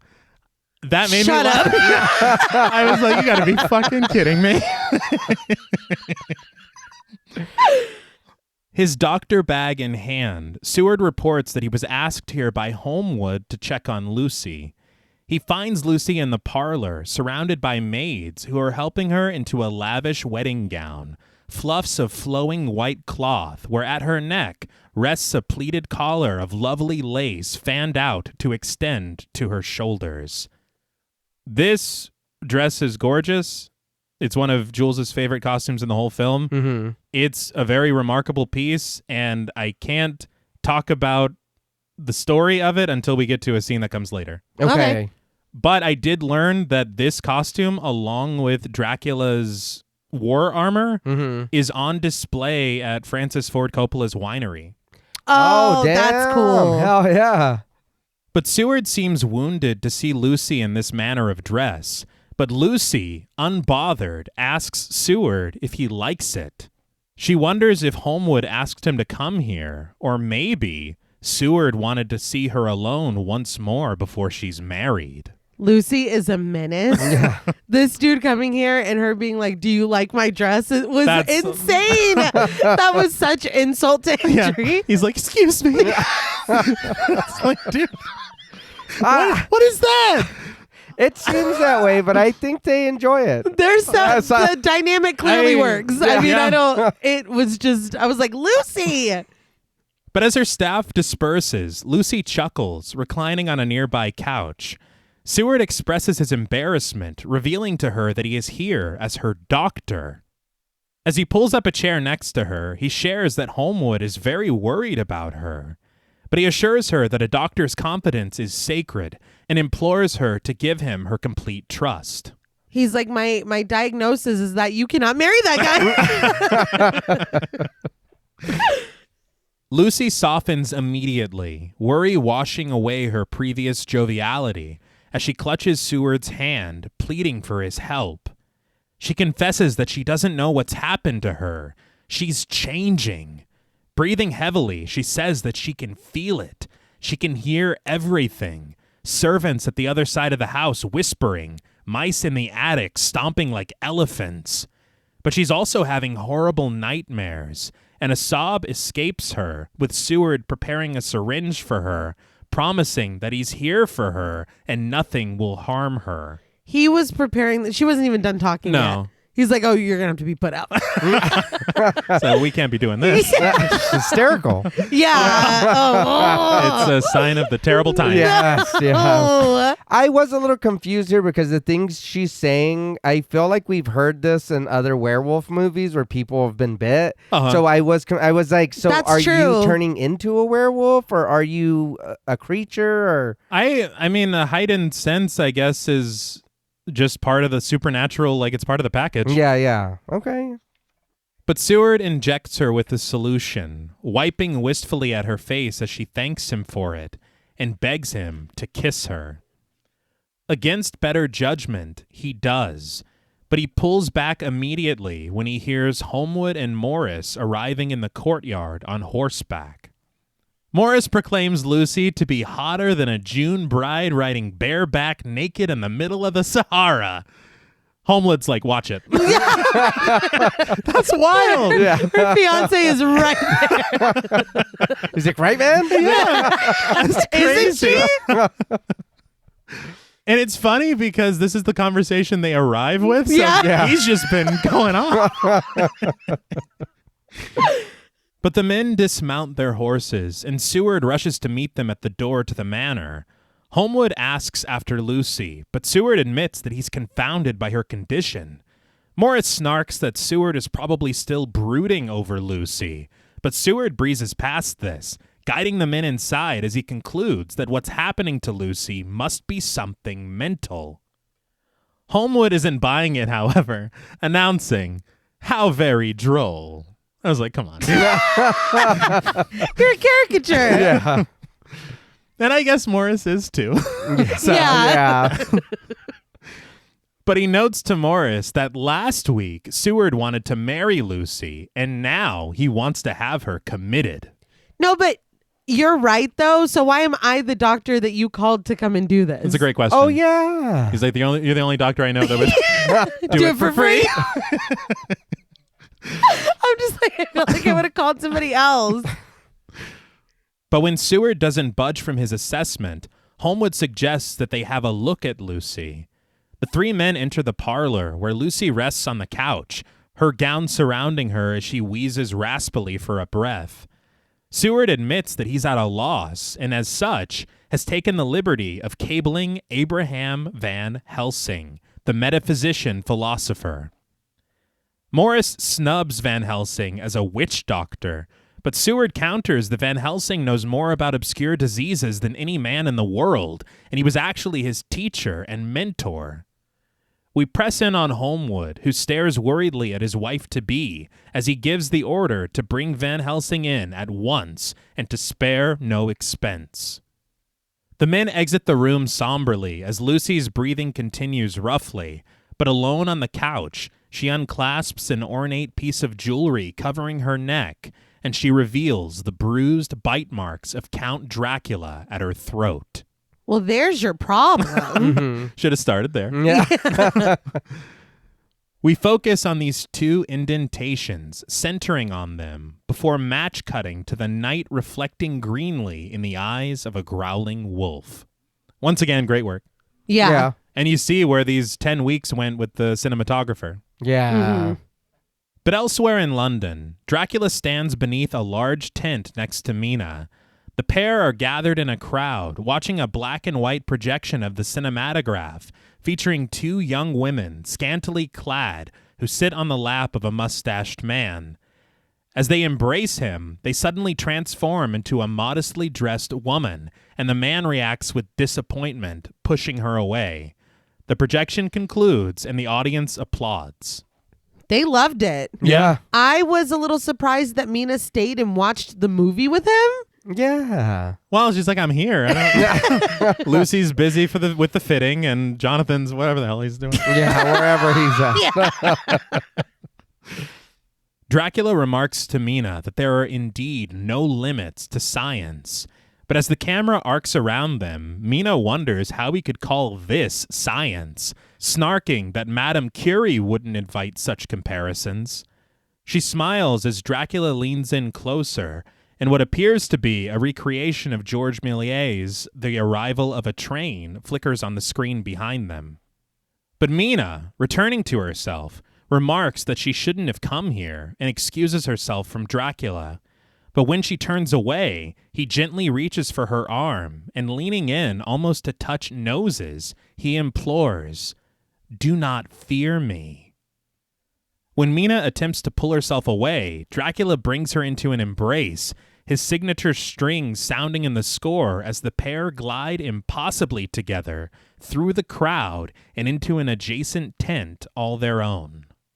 A nude woman projected in black and white on the screen behind him, Dracula forces Mina down onto a bed, and he clutches her arms against her protests as he leans down, whispering in Romanian to her. Mina's eyes widen as she asks, "My God, who are you?" Recognition seemingly finds her as she whispers, "I know you." Dracula's heart, bleeding through his words, confesses, "I have crossed oceans of time to find you." That's a beautiful fucking line. It's great. But Mina grows docile as Dracula caresses her face and she writhes weakly in his grasp. He turns away from her, the lids of his eyes clenched tightly closed, but when he opens them, they burn a bright red and with great hunger, his fangs descending sharply from his upper jaw. And this was the tongue thing that you explained. Yeah. It's really cool. Yeah. But when he turns to face Mina, ready to sink his fangs into her pale throat, he's seemingly unable to bring himself to do so. And suddenly, a white wolf, possibly the one that escaped from the zoo, Oh, yeah. makes his way into the tent. A woman's frightful scream breaks Mina from her hypnosis, and she climbs to her feet, rushing away from Dracula and into the frenzied crowd of patrons. But just as Mina rounds an adjacent corner, she comes face to face with the snarling white wolf. She freezes in fright, but Dracula appears across from her at a distance, calling out to the wolf in Romanian. He kneels as the wolf trots over to him, seemingly tamed, and he rubs his face lovingly against Dracula's vest.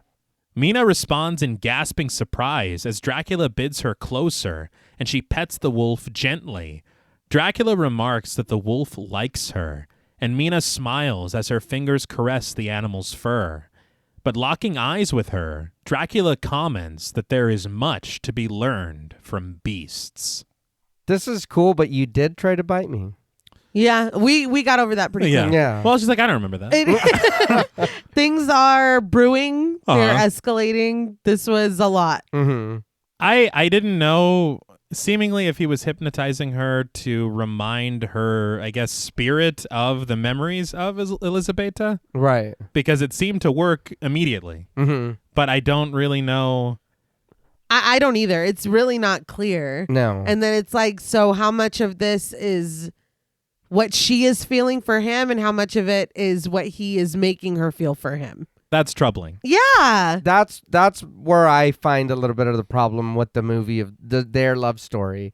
Sometimes it feels like he's hypnotizing her to make her feel this way, and sometimes it's kind of like, do you remember this, or did he put it in your head, or do you really remember a past life? I feel like it's not super defined or clear. I would just like a little bit more of like maybe even Mina's point of view. I know that we get like some diary stuff later, but like even more of an inner monologue, or like I don't know, or maybe even him being like, and I didn't even do that, or something. Like, I don't know. A small line from her, Uh-huh. and even him just saying, "You remember." I knew you would remember, Yeah. or something. Anything like, "Oh, so you do remember something." Yeah. It is a little. It's just a little muddy because it's not fully defined. Yeah. I remember, because it's a very similar plot line in The Mummy, 1932. Yeah. And I remember us talking about it, and something that I had suggested at the end of that episode, I think I would like here. Okay. It is maybe a moment between Vlad and Elisabetta maybe she is pulled from the river and she's not dead yet. I don't know how it would work. And she says something. And she says, "Find me," or something. Yeah. And that's the thing that we had talked about on The Mummy, where it's like giving him this mission to do, not just taking it upon himself to be like, look, she's out there. Yeah. So with no concrete anything. yeah. Yeah, I think that would help a lot, actually. But after a shot of the glowing white moon in the midnight sky, we find Dracula and Mina arriving by stagecoach at the gates of Hillingham. The pair exit the carriage and stand together for a moment in a very comfortable silence. But Dracula bids her a tender goodbye as he reaches for her hand and brings it to his lips to kiss it softly. Mina looks over her shoulder at the property and then back at Dracula as she opens the gate to enter, only to stare at him once again through the bars in muted wonder. Dracula then returns to the back of the carriage, departing after a moment of lingering eye contact with Mina, who turns to walk toward the manor. This shot is accomplished by the use of a miniature manor in the background. Okay. I love that. Yeah. It's incredible the way that they've built it because everything seems so real. I'm like, yeah, this is just the path to the manor. Mm-hmm. But it's literally that mansion is right there Yeah. and just very tiny.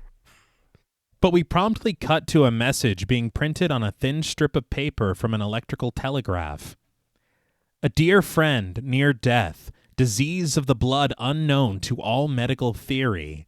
I am in desperate need. Jack Seward. After spying a misshapen blood cell through the lens of a microscope, we find a small, adorable bat resting upside down in its cage. As it squeaks and readjusts its position, we get a wide shot of a classroom in the round, students gathered above in their seats, peering down at Professor Abraham Van Helsing, played by Sir Anthony Hopkins. My note was, what and how? Yeah. It surprised me so much to see him in this role. Yeah. But he is so perfect for this role. The only thing throwing me off is us seeing him at the beginning.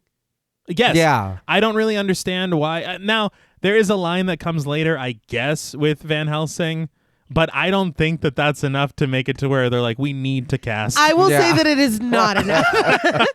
But he does something wholly different with this character. Yeah. That is so funny at times. Mm-hmm. Like, it seems like he truly had a blast. Yeah, it was odd, and I will say that he did not do the same Van Helsing that we seen in Dracula. Not at all. Or when Wolverine played Van Helsing in that Van was Helsing different. movie. Yeah, that was different. Maybe that was a younger version of it. Well, I hope so. I will say Van Helsing, I read he's supposed to be Dutch. Yeah. I feel like this accent that Anthony Hopkins does is kind of a mix between German and his own accent. Mm-hmm. But it's not distracting. Yeah. It works well for the character and what he's doing with it. Mm-hmm. The same. We don't need Cannot that. be said. Yeah. I did read something interesting as well in that interview. That scar that Van Helsing has, Canham said that it's a scar that Sir Anthony Hopkins has on his own. Oh. And they traced it with collodion to make it more dramatic, like more exaggerated. Okay. But they just followed something that he already had, which I thought was pretty cool. Yeah. And really, it calls back to that old age sculpt that they did for Gary Oldman, Mm-hmm. Okay. following lines in the shapes of his natural face. Yeah. It's just cool.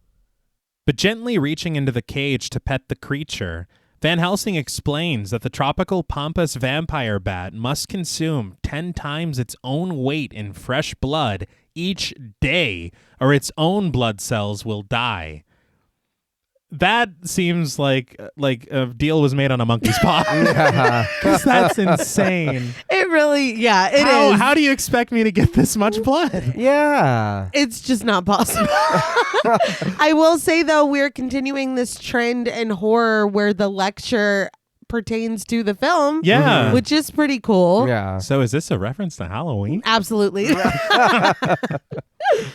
But Van Helsing's thumb lingers a bit too long at the bat's mouth, and the small animal takes a bite. He pulls his finger back, joking, "Cute little vermin, yeah?" That was the Dutch, I guess. Right. It's peppered in. It's peppered in. But this only aids Van Helsing's lecture as he expounds that blood and the diseases of the blood, such as syphilis, are of great concern. He sucks the blood from his finger. So he's evil. Yeah. Yeah, I didn't. I was like, aren't you just talking about disease? And then you're, Well, he's like, it's fine. but the It's bat fine. just bit him. Yeah. Oh, yeah. Oh, yeah. Maybe that's why he starts acting weird later. All right. So I think that I got the rabies. Need to get him to a hospital. Yes. But Van Helsing explains that the very name venereal diseases, the diseases of Venus, imputes to them divine origin. He says that they're involved in that sex problem about which the ethics and ideals of Christian civilization are concerned. He jokes that, in fact, civilization and syphilization have advanced together. His students laugh, but the professor is promptly interrupted by his assistant, played by Cully Fredrickson, who brings him Seward's telegraph. After looking it over and assessing its urgency, Van Helsing dismisses his class for the day, and they knock on the wooden desks in front of them, seemingly in applause for his lecture. But in the dawn of day, we return to Castle Dracula, thunder rumbling as clouds move across the sky, and we see blood trickling down an interior wall. But we find Jonathan resting shirtless in a dungeon, fresh wounds at his torso, as Dracula's wives caress and wrap their bodies around him. It was funny to me, the fact that Dracula just left Jonathan here. Yeah. He's like, he'll be fine. Yeah. Well, they'll take care of him. In voiceover, Jonathan declares that it is dawn, and this might be the last entry that he ever writes in his journal. What shocked me is that they're like, no, go ahead and write. It's fine. We'll be here. And they're like, you can't leave, but they allow him to Yeah, go ahead. But he states that Dracula has left him with his brides, who he calls devils of the pit. The golden glow of sunlight graces their skin as Jonathan explains that they drain his blood to keep him weak, barely alive so he can't escape. He then reveals his plan to try one last time to escape to the water. Which, again, just the proximity to the previous line is really funny to me. He says that he hopes that there will be a passageway to the river, away from this cursed land, where he says that the devil and his children still walk with earthly feet. The camera glides downward to the floor of the pit, where a mural of Elizabeta is painted, and we see the face of Mina flash over it momentarily, the exact double of Dracula's dearly departed bride. I don't know how clear of a view Jonathan has of this, but I think the way that he was sobbing over that photo of Mina and this looking exactly like Mina, maybe we could put two and two together of something. Jonathan has not been on it, really. So I don't know. But we rise disjointed through the grounds of Hillingham, the strings screeching Dracula's signature song as we circle around the side of the manor, discovering worms making a meal of a dead rat at the bottom of a staircase. But exiting a stagecoach at the front of the manor, in a very beautiful homage to The Exorcist. Yes. Abraham Van Helsing has arrived, standing in a long coat and hat, clutching his bags as light pours outside from the windows. In voiceover, Van Helsing attests that at this point, he became personally involved in these strange events. And it is in this moment that you're like, oh yeah, he's been narrating the film. Yeah. He told us the story of Dracula, which is really cool. But just as the doors open in front of him, we're suddenly seeing through the eyes of a creature who growls and makes his way through the garden. He creeps up the stairs toward the glass patio door of Lucy's bedroom, where we see Lucy writhing sensually in her red gown in her bed. But she looks up, finding Dracula standing at her window, well-dressed and tipping his hat to her. He's like, go ahead.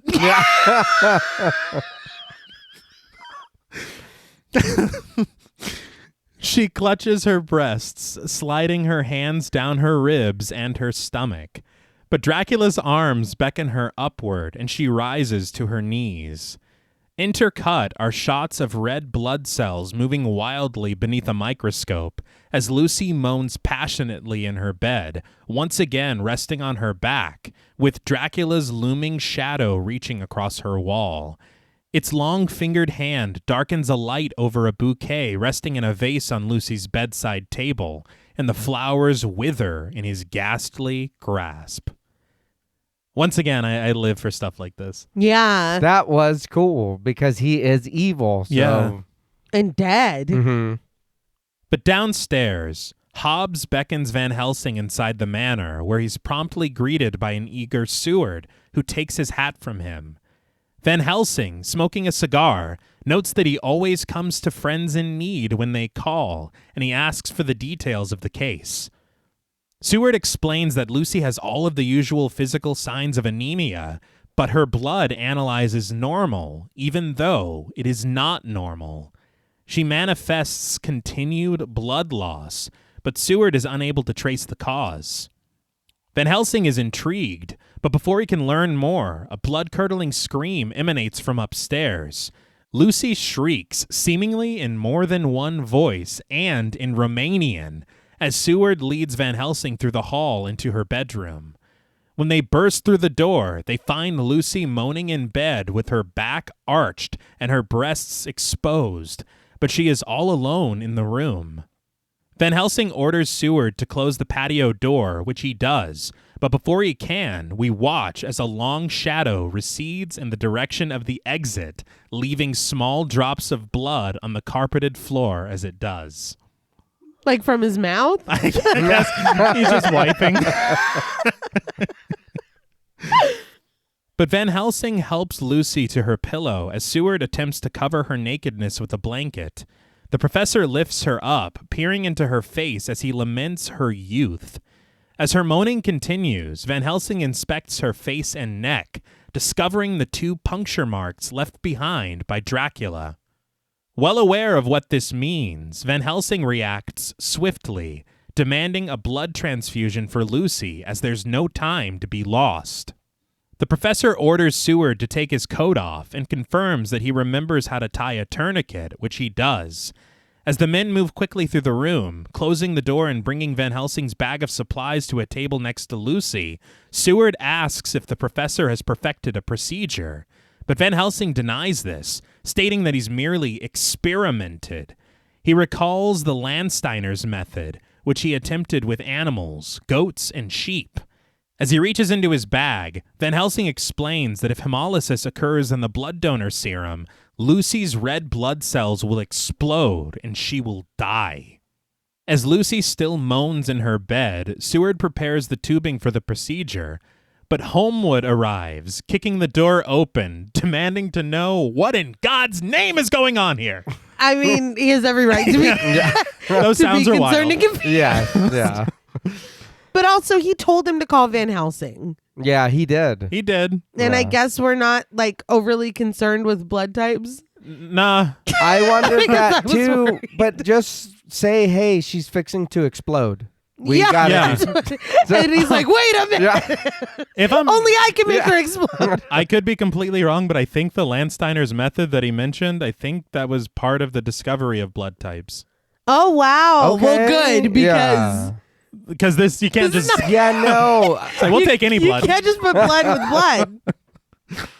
But Seward introduces Van Helsing to Lucy's fiancé, explaining to Holmwood that the professor is trying to save her life. Holmwood shouts, "Good God!" it's a lot. But concern in his eyes, Holmwood tries to get closer to Lucy, but Van Helsing holds him back. He puts it succinctly. Lucy is very ill. She is dying. She wants blood, and blood she must have. Van Helsing requests for Holmwood to take off his coat and to roll up his sleeve, and he does as told, taking a seat next to Lucy.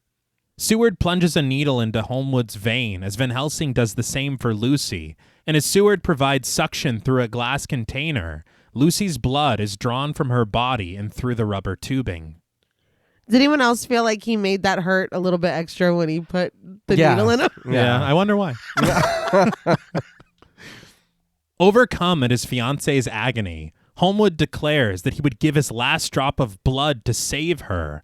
This impresses Van Helsing, who thanks him and assures Holmwood that he isn't asking for that much of his blood. Not yet. He did look really funny. Yeah. Like he was like, like that's going to come in handy He's later. like, good to know. But blood fills the glass as Holmwood holds Lucy's hand and she continues to moan. But afterward, Seward, Holmwood, and Morris convene in the foggy garden outside of Lucy's bedroom. As they stand at the fountain in the blue dark of evening, Holmwood expresses his disbelief to Seward that Lucy has had the blood of 2 men put into her. Morris cries out, "Man alive! Her whole body couldn't hold that much blood." Man alive just makes me think of Norm Macdonald. But Holmwood helps a weak Morris to a seat on a bench as Morris wonders what could have taken her blood. Dramatically, from behind a tree, Van Helsing enters the frame, announcing that it is indeed an excellent question. So this is when I was like, okay, Yeah. You're going to be a lot of fun. you're a whole fucking character. Seward recounts the marks on Lucy's throat, but no disease, no trituration. But he's certain that the blood loss occurred there. The professor tests his former pupil, inquiring where the blood went in that case. Seward stands puzzled, noting that if it were true, the bedclothes would be covered in blood. Van Helsing concurs, stating, "You do not let your eyes see, nor your ears hear, that which you cannot account for." Seward sarcastically supposes that something went in there, sucked the blood from her, and flew away, perhaps? Morris chuckles at this notion, but Van Helsing isn't laughing, and he asks Seward, "Why not?" Does anyone else have a better explanation? No. It makes me think of the quote from Tenebrae where he's like, once you eliminate the impossible, Yeah. no matter how improbable, Yeah. must be the truth. But Holmwood, however, has heard enough, demanding the doctors to kindly tell him what really is going on with Lucy. Bypassing Holmwood completely, Van Helsing reminds Seward that he is a scientist, and he challenges him. Do you not think that there are things in this universe which you cannot understand, which are true?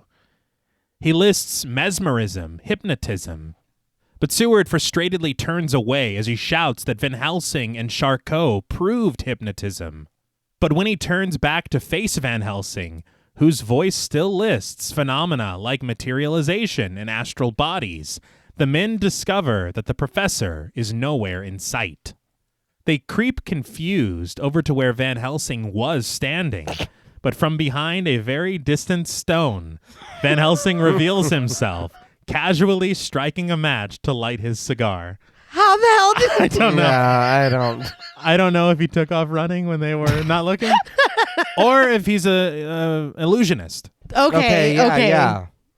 Confidently, Van Helsing inquires, "You see?" Seward admits that he feels like a blundering novice, but Van Helsing rallies the men, revealing that they're not fighting a disease in Lucy, but rather the marks made on her neck were made by something unspeakable, dead, but not dead. A raven flutters by in front of Van Helsing, which draws the attention of the men and punctuates his speech quite well.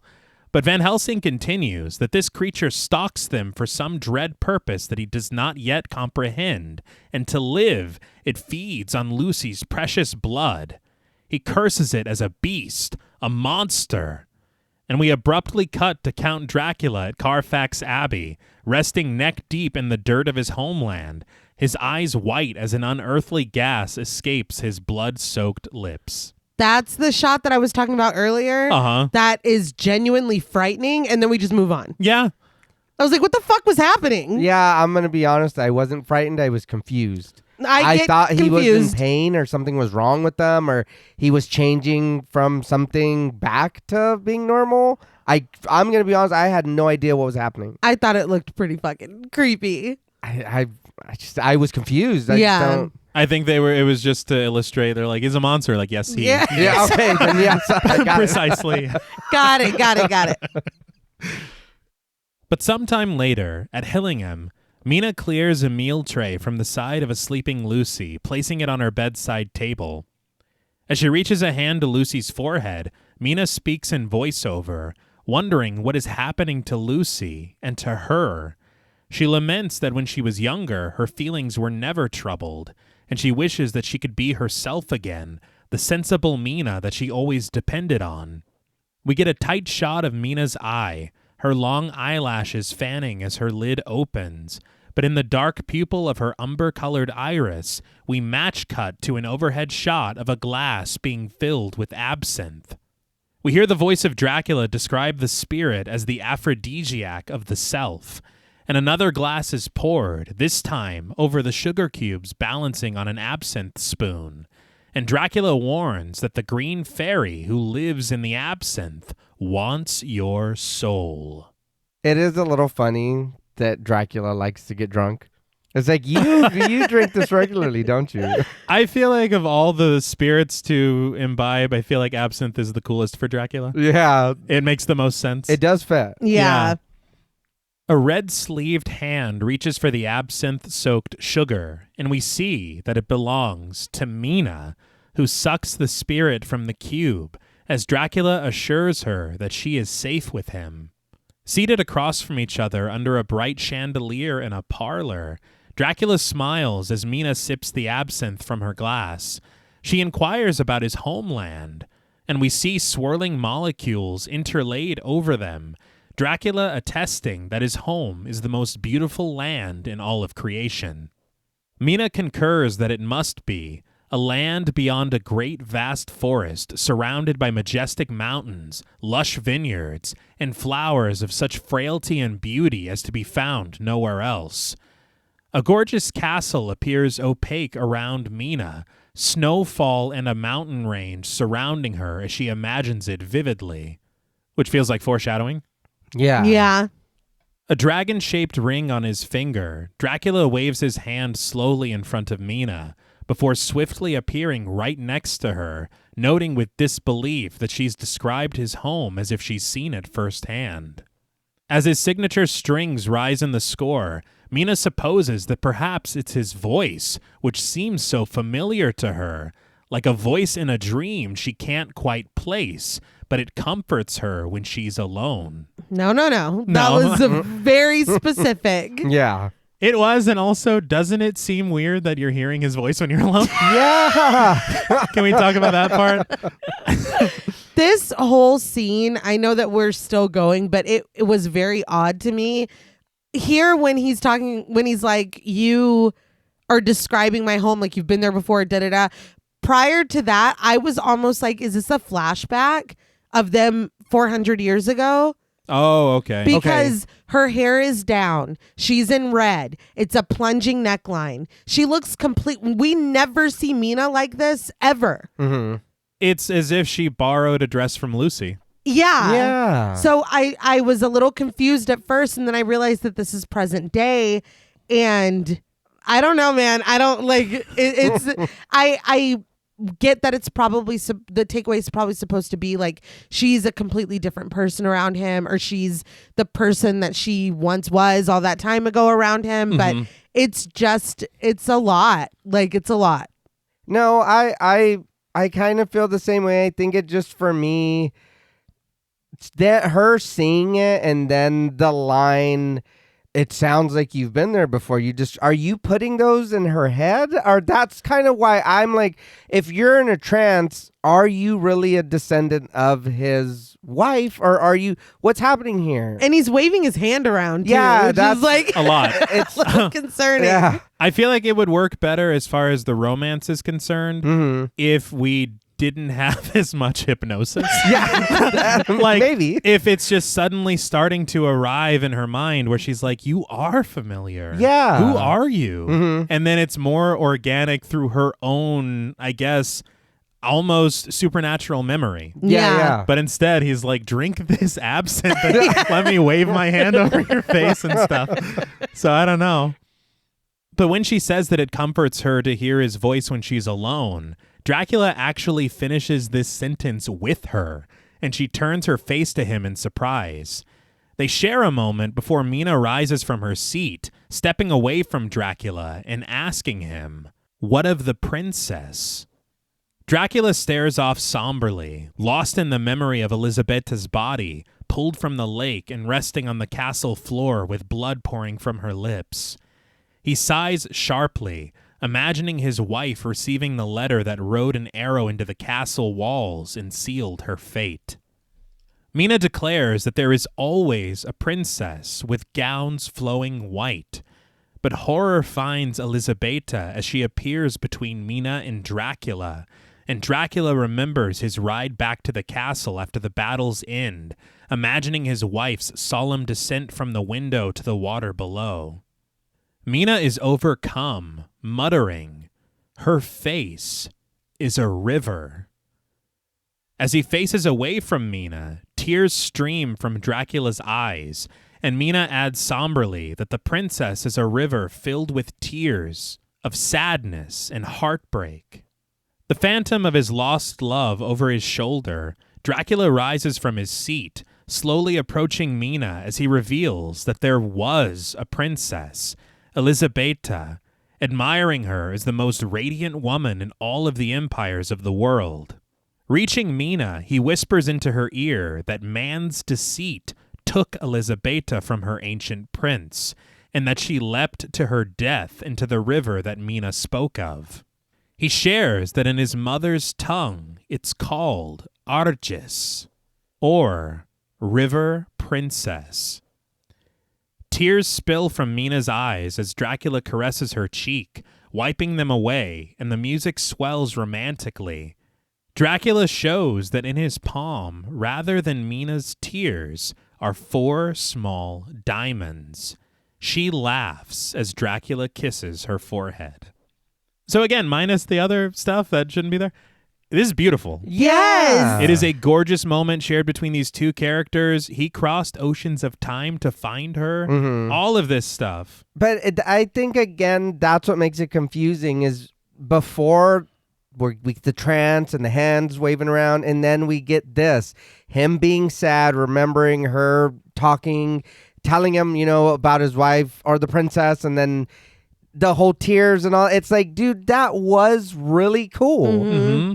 But yeah, is she hypnotized still, or is she? Yeah, I think that's my issue with this entire kind of aspect of the film is it is kind of this juxtaposition of it being so beautiful, so tragic, so romantic, but also being like, what the fuck is actually going on? Mm-hmm. I will say that I did read the screenwriter, Hart. He discovered this folktale surrounding the death of Vlad the Impaler's first wife, and he put it into the screenplay in this scene. So it is partially based in historical fact. Oh, wow. Okay. But we abruptly cut from this tender moment to thunder crackling loudly through the Carpathian Mountains, with Jonathan finally making his escape. This is what I'm talking about. I don't know if this is supposed... I don't think it's supposed to be funny. I don't think so, but cutting back and forth between what Dracula and Mina are doing to him scaling this building fucking made me laugh out loud. But Jonathan stealthily climbs from a window and solid snakes across a narrow ledge. But he loses his footing, and in a very confusing bit of gravity, he falls left instead of down, sliding across the castle wall and plunging into the river below. That looked really cool. Yeah. Is he in Fantasia? What the fuck was going on? What? They said laws of physics or whatever. Yeah. I guess even outside the castle. Yeah. As he crash lands, we return to Dracula and Mina, who slow dance together, surrounded by a circle of lit candles. It feels like insult to injury. It is! Because it is! But in Transylvania, Jonathan rises from the river, crawling through the storm and the mud to discover the bright light of a crucifix carved in the window of a convent. just watching them slow dance, and then we cut to him fucking Shawshank Redemption. Yeah. I was like, somebody had a sense of humor. It can't just be me. As he stumbles toward the door, the voice of Sister Agatha, played by Dagmar Stansova, is heard, reading from a letter written to Mina that is dated the 12th of August. I was like, God damn, how long he's been gone? Yeah. That was May. That was, I think, the 27th of May. I don't mean to laugh at him, but he's never come back. He never wrote again, I'm presuming. No. Yeah. And she's having the time. yeah. Yeah, we haven't heard her again say anything. No. He should have been back in June. Yeah, and she's with some dude turning her tears into diamonds. I think it's over, Jonathan. I think we're done. But her letter reads, Dear Madam, your fiancé is safe and in the care of the good sisters of the Blessed Sacrament. As Jonathan is led inside from the storm, uncredited women in brown robes tend to him, and Sister Agatha continues, Mr. Harker believes your life is in extreme danger, and he desires with all urgency that you join him here so that you may immediately be married. So did he finally put two and two together? Why does he think her life is in danger? Yeah. Probably. Maybe he saw that mural on the floor. Like, yeah, that's what I'm saying. Finally, he's like, oh, that does look like Mina. Maybe also because he hasn't seen Dracula in months. How that's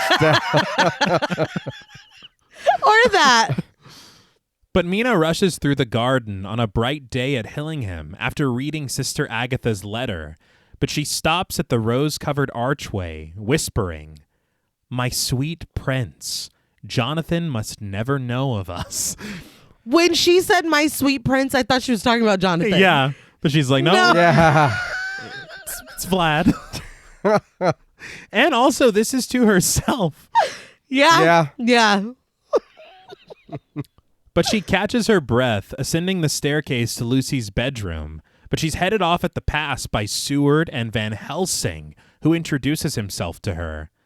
As he holds her hands, Mina inquires about the health of her friend, and Van Helsing answers that Lucy is still very weak, but she's told him of Jonathan Harker and Mina's worry for him.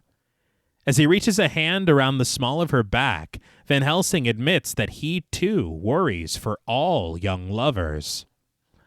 But he then spins her around, leading her in a brief slow dance as he hums a waltz. This seems like just a bit of, like, quirky character, but this makes me think of Dracula's waltz Right. within the candles, like Van Helsing knows.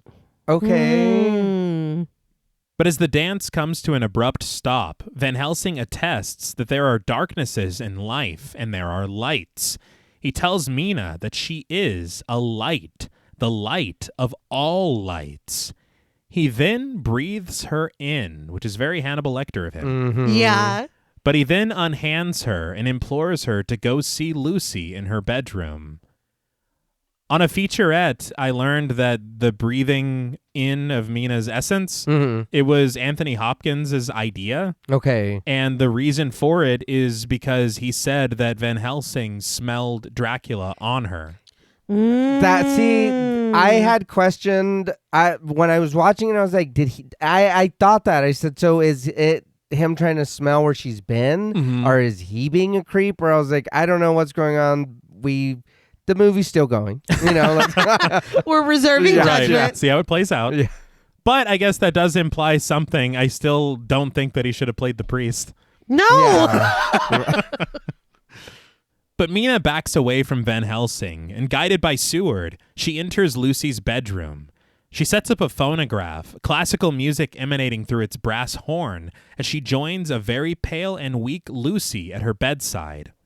Lucy's voice is low, but her spirit is high at the sight of her best friend, and she remarks that Mina looks different, positively radiant. She correctly guesses to Mina's excitement that she must have heard from Jonathan, and Mina reveals that her fiancé is safe in a convent in Romania, And though he's suffering from a violent brain fever, which was not mentioned in the letter. No. I was like, what did I miss? She says that the sisters are taking good care of him. She tells Lucy that Jonathan needs her, but she can't bring herself to leave Lucy's side. This made me laugh as well because she sure did leave Lucy's side to go have a meal and slow dance with her sweet prince. Yeah. But she's like, oh, Jonathan, that's far, dude. Like, I can't. And there's plenty of people here to take care of There's Lucy. so many. Well, I feel like a decision has been made. No priorities have shifted. But struggling for her breath, Lucy implores Mina to go to Jonathan in Romania, to love him, to marry him right then and there. She removes a gorgeous ring from her finger, insisting that Mina take it as her wedding gift. Mina is reluctant to accept such a gift, but Lucy continues her plea, telling Mina not to worry about her, that she'll be all right, and upon their reunion, for Mina to tell Jonathan, oceans of love. Was that her engagement ring? oh shit. I was like, yeah. Homewood's like, what the fuck? That absolutely was. He'll get another one. Yeah, I don't know why Homewood is just such like a not even a thought in my mind right now. I was like, well, she's had this ring for forever, but she hasn't. no. And I will say, oceans of love is what she said as they were arriving at the party. Mm-hmm. But oceans, it's a nod to what Dracula said. Yeah. Right.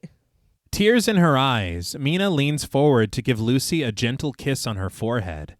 But at the window, we see not only that Morris has arrived, greeting Seward on the patio, but that Van Helsing has been seated in a chair in the room, watching this entire interaction. Did anyone else laugh? It's like, can you give us some privacy, please? Yeah. And he has his hands over his stomach like he's studying. Yeah. It's like, dude. I had no idea that he was in there. As Mina stands from Lucy's bedside, she moves a vase of purple flowers closer to her friend, but in doing so, accidentally knocks down a wreath of garlic that was hanging on her lamp. Whispers pervade the area as Lucy writhes painfully in bed. She reaches for the vase, shattering it on the floor as she cries, "This is why I can't breathe!" Van Helsing and Seward approach her to hold her down on the mattress as she cowers away from them, Van Helsing assuring her that it's medicinal. But she tears at the flowers at her necklace, screaming that it's garlic, nothing but common garlic. Seward attempts to soothe her by telling her that Morris is here to see her, and she immediately softens at the sight of him. As Mina rushes off to fetch some brandy at Seward's request, Morris holds Lucy's legs gently, sharing that Homewood sent him to check on her, and joking that if she doesn't get well, he might have to put her out of her misery like a lame horse. Not funny. I don't know why you say that. Yeah. Oh, you. But clutching the hem of her shimmering skirt, Lucy whispers that Morris is such a beast, and she asks him sweetly for a kiss. He leans forward. Yeah. He said okily dokily. And she beckons him closer. But her eyes are not focused on his lips, rather the bulging vein at the side of his neck. She whispers, "Kiss me," as she pulls him in tightly, fangs sprouting in her mouth as she hisses. But before she can feed, Van Helsing pulls Morris out of the way and leaps onto the bed to hold Lucy down. You just told on yourself. What are you? Yeah, with all these witnesses? Yeah. Someone's going to see that. Yeah, just a little snack. It's like, we're all here. We all heard you. I will say, more in line with the references to the artwork, the way that Lucy is holding Morris with her red hair and she's about to bite him, it's a clear reference to the painting Vampire by Edvard Munch from, I think, 1895. Okay. Very cool. Yeah. Morris, the fool, curses Van Helsing as an old coot. He's like, I was about to kiss her. But Seward has to hold him back from beating the professor's ass. Van Helsing, though, holding Lucy by the shoulders, orders her to sleep. And through the power of hypnosis, Lucy goes limp in his arms. He lifts her up, her jaw hanging open slightly, but just enough for Van Helsing to point at the fangs jutting out just above her natural teeth. In an instant, Van Helsing understands what they're up against, whispering, Nosferatu. We cut to an aged text, resting weathered upon a wooden table with a one-word title decorating its cover. Vampire. Van Helsing cracks it open, and as the camera rises above his research, he reads, Here occurs the shocking and frightening history of the wild, berserk Prince Dracula. Complete with illustrations within the text, Van Helsing continues that Dracula impaled people and roasted them, boiling their heads in a kettle. He skinned them alive and hacked them to pieces and drank their blood.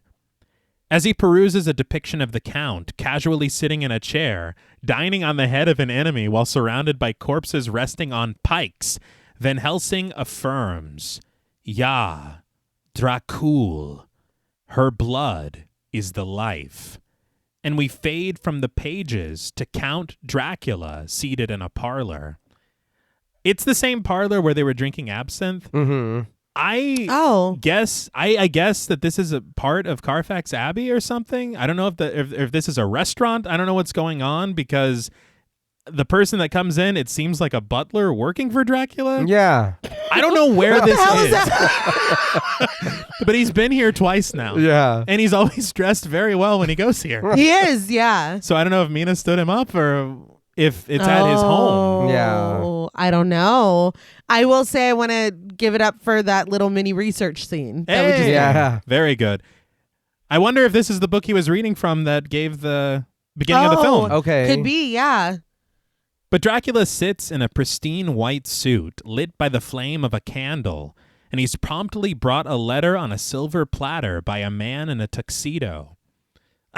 I love that he just couldn't hand him the letter. It had to be. Yeah. But Dracula opens it, and Mina's voice addresses him. My dear prince, forgive me. I've received word from my fiancé in Romania, and I am en route to him. We are to be married. I will never see you again. Mina. Dracula weeps openly, his tears mixing with the ink on the page to stain it purple. And he is weeping. He is. Yeah, he's upset. Yeah. We see just how upset. In a minute. I will say it's very it's sad for someone to be so upset. It Yeah. is. But the way that we abruptly cut from that scene after the tears hit the page, it's kind of hilarious. It is. It's very No, it's hilarious. funny. Yeah. It's like he did not take that well at No. all. But on the deck of a ship, Mina tosses pages from her diary into the ocean, and as they float upon the surface of the water, she reveals in voiceover that she doesn't know how, but it feels as though her strange friend is with her, speaking to her in her thoughts. She admits that with him, she felt more alive than she ever had, but now, without him, soon to be a bride, she feels confused and lost. She wonders if though she tries to be good, perhaps she is bad. Perhaps she is a bad, inconstant woman. She then retrieves a large white glove from her belongings, holding it delicately to her face. This glove matches Dracula's current outfit. So I was like, I don't know what the hell's going on. Yeah. What? That's the thing. I feel like with their entire relationship, present day relationship, I feel like there's like missing reels. Mm-hmm. Like the way that she seems to be completely in love with him. Like I know that we had that one scene, but it's just, I feel like I just need more of what they were building. Yeah, maybe that is why it was kind of confusing to me as well, because it does feel like we're shown these things, and again, sometimes it's confusing, sometimes it's a love story. Mm-hmm. But as she holds the glove to her face, we return to Dracula, who holds Mina's letter to his face as he sobs, which was a cool parallel. Yeah. Yeah. But we encircle him, now surrounded by candlelight. But when he removes the letter from his face, in an homage to Cocteau's Beauty and the Beast, he is revealed to be monstrous, his teeth sharp, his face wrinkled, and blood pouring like tears from his eyes. He's torn up. You're not taking it well. No.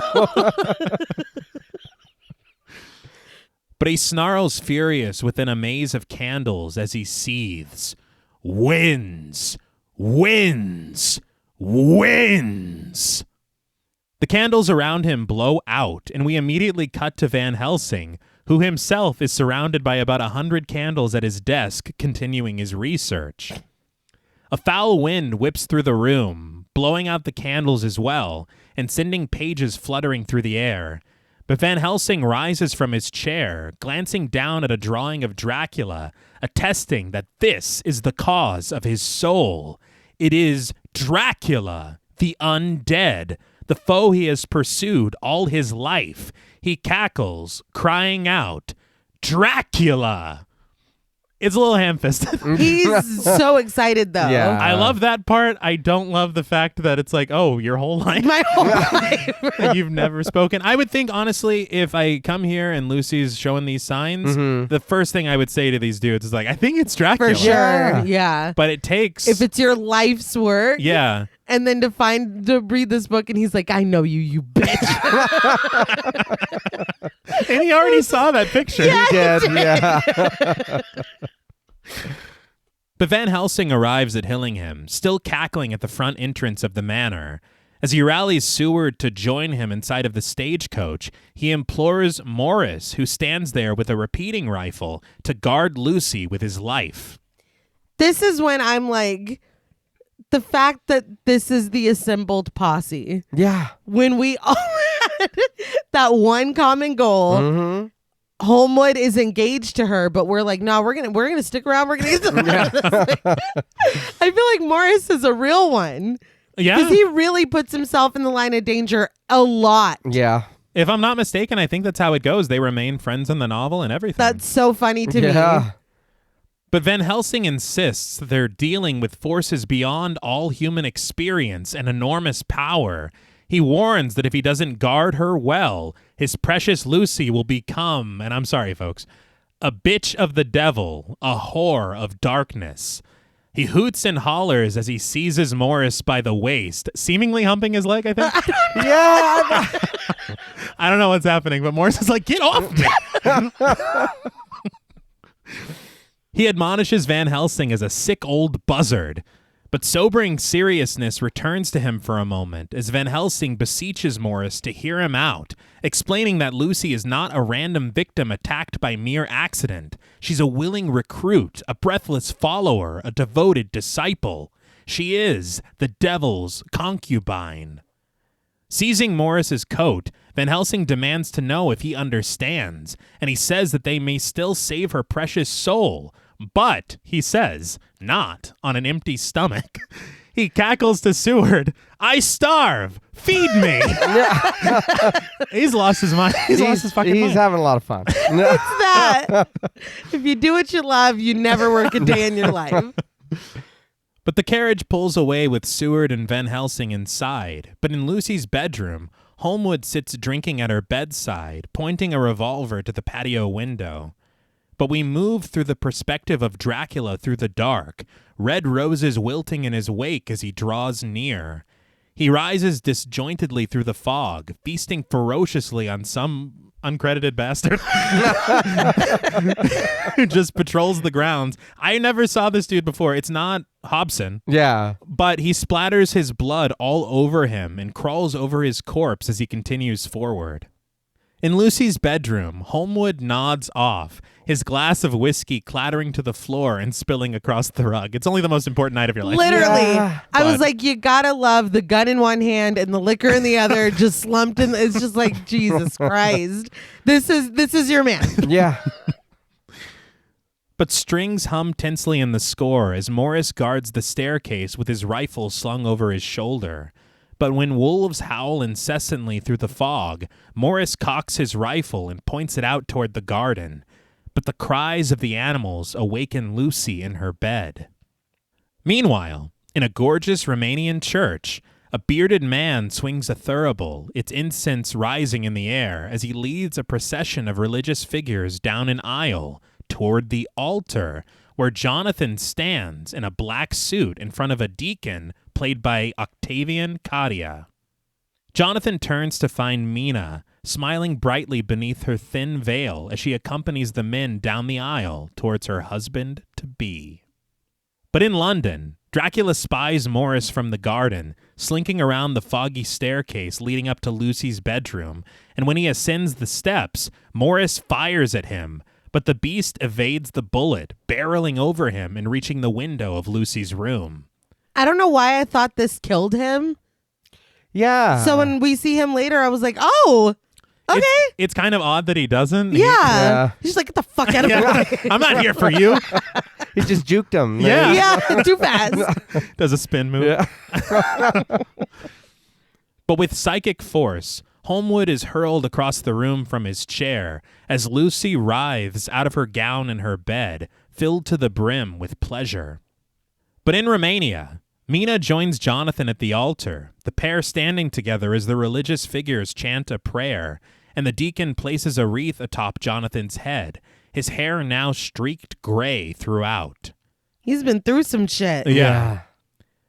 Dracula, however, rises in his aged form to Lucy's window, boasting that her impotent men with their foolish spells cannot protect her from his power.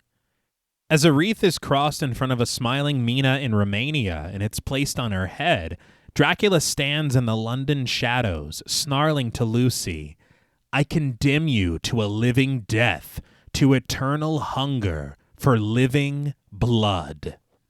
As Jonathan and Mina drink ceremonial wine from a golden chalice, Dracula roars viciously, crashing through Lucy's window and transforming into a black wolf. He leaps onto Lucy's bed, sinking his sharp teeth into her throat as she screams. His fur coated in crimson, in an homage to The Shining, take a shot, buckets of blood splash across the room.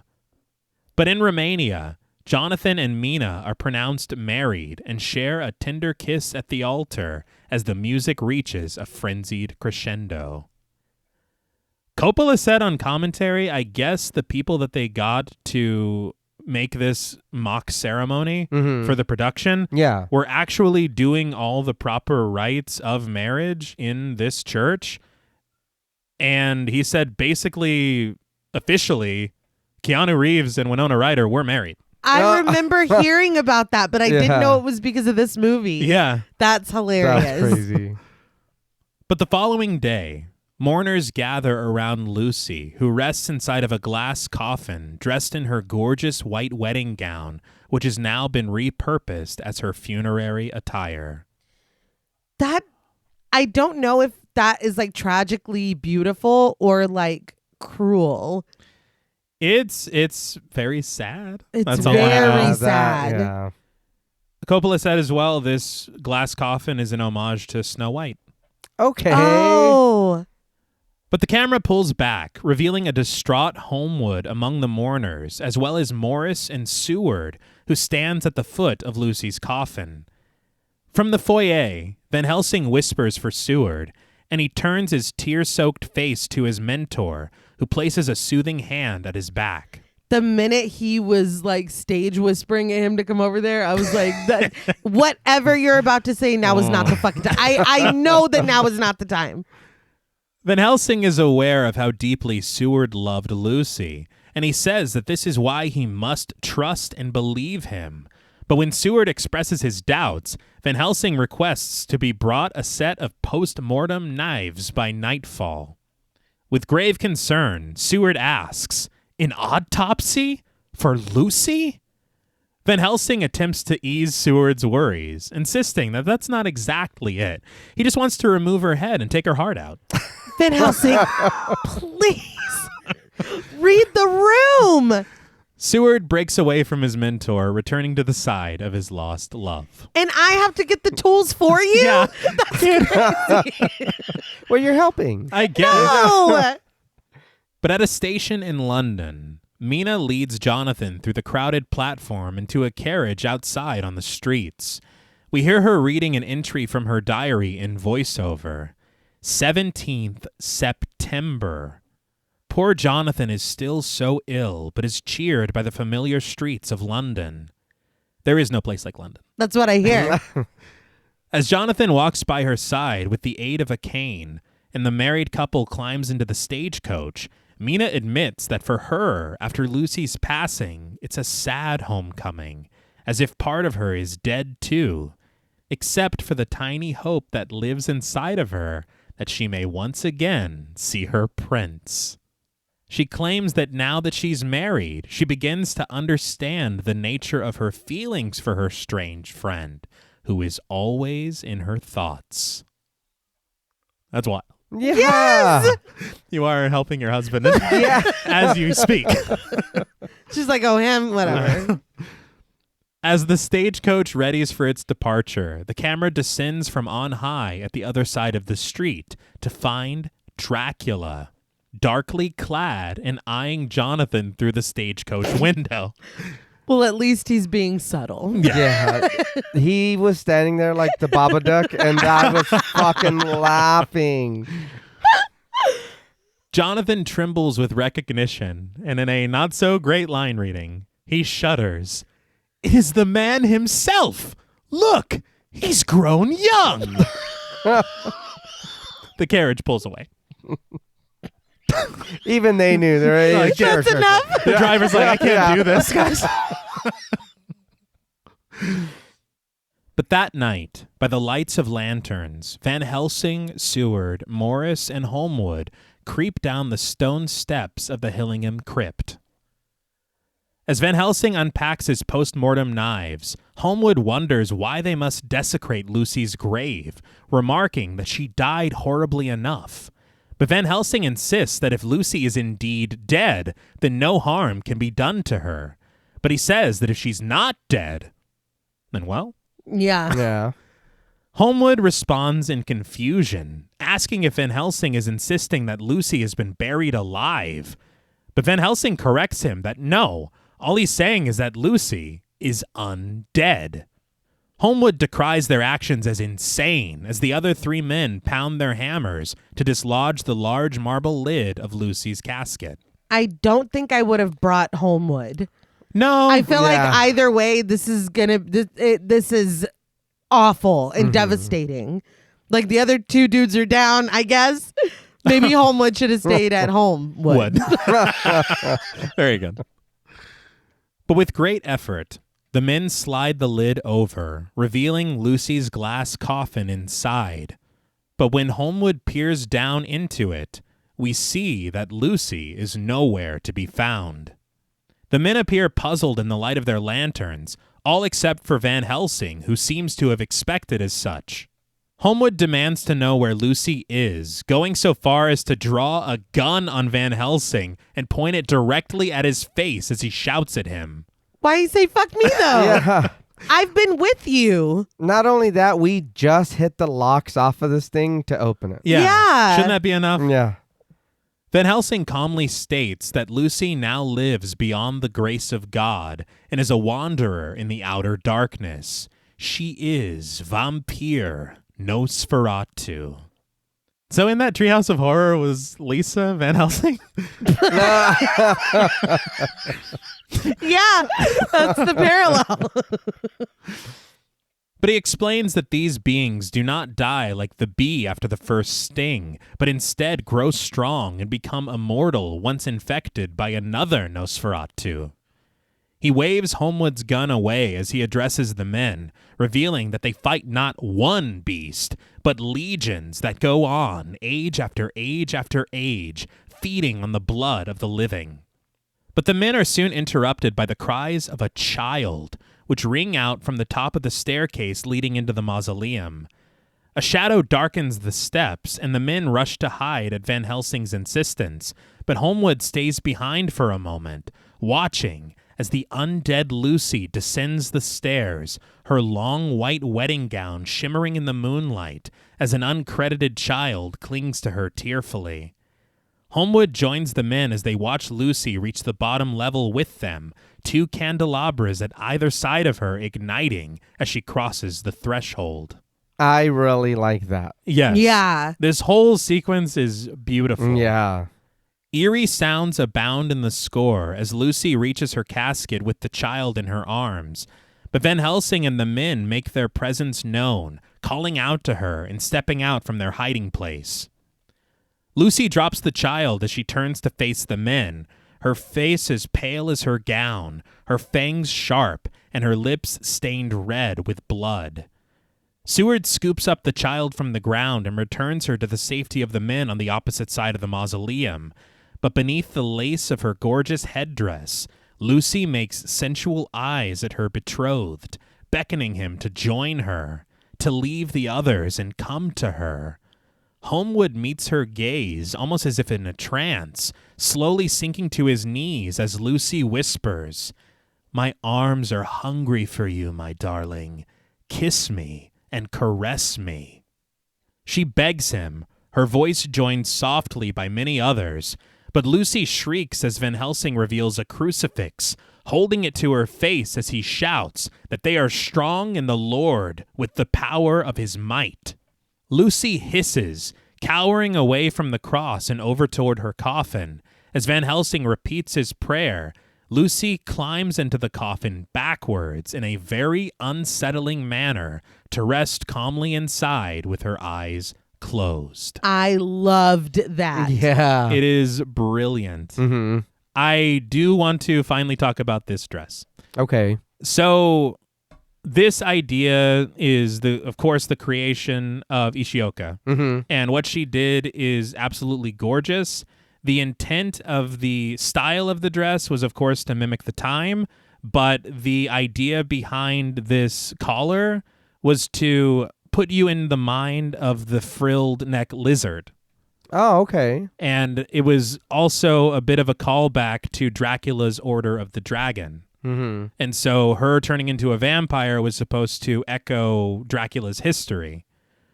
But the interesting thing is that it was always intended for Lucy, when she became a vampire, to kind of mimic the movements of a snake. And so that also is represented in the lizard kind of garb. Mm-hmm. But the costume itself was far too heavy and too frilly and fluffed to mimic any of those movements. And so the actress tried, but it just wouldn't work. And so Ishioka was like, "Well, do you want me to change the design of the dress?" And Coppola was like, "Fuck no. Yeah. It's Yeah. like the most beautiful thing I've ever seen." Mm-hmm. And so they kept the design of the dress, but they gave her these moments of this backwards movement where she crawls almost like a lizard Yeah. to give enough of that idea that they had initially. Yeah. And there's a moment that comes in just a moment that is like a snake's venom. Okay. Mm. As Van Helsing recites a prayer in Latin, Lucy suddenly rises from her coffin, spewing blood from her lips, which covers the professor's face, but he continues unabated, shouting, "I bring you from shadow into the light, casting out the prince of darkness into hell."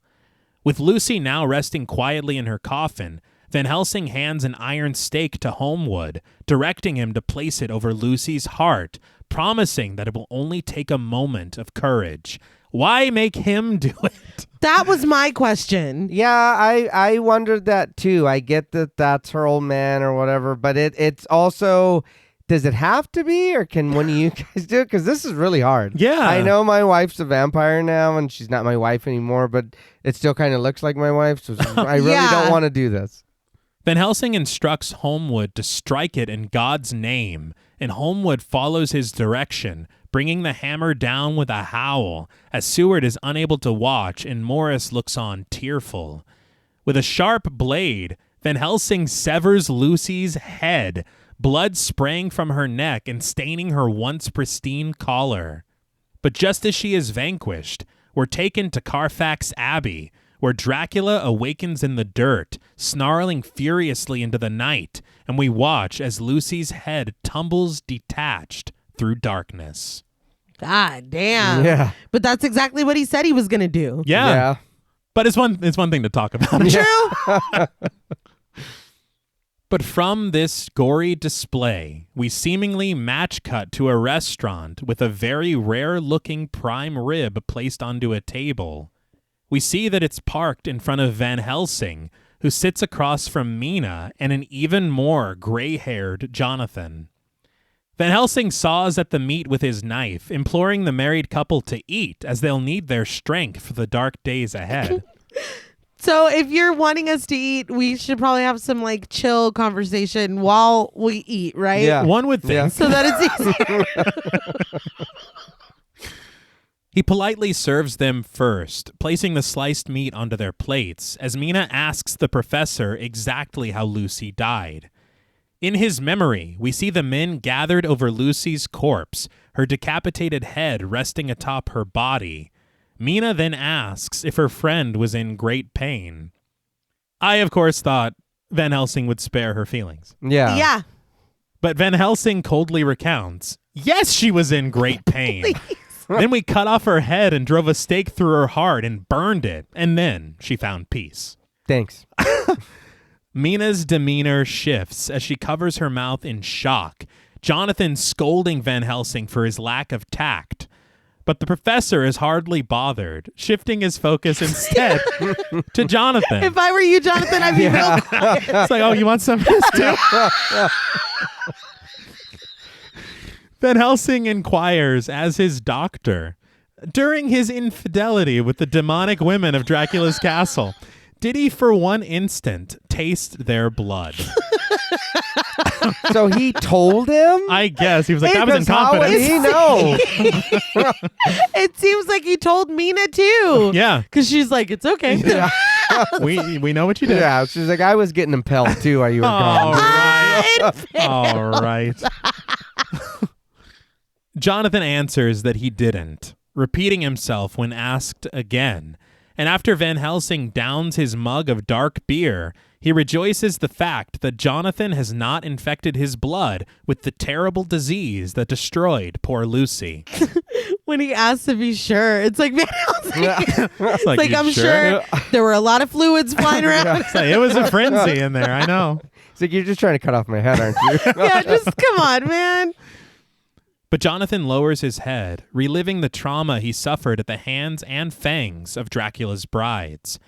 But after Mina kisses him sweetly on the cheek, Jonathan summons the strength to continue, imploring Van Helsing to understand that he doubted everything, even his mind. He reveals that he was impotent with fear.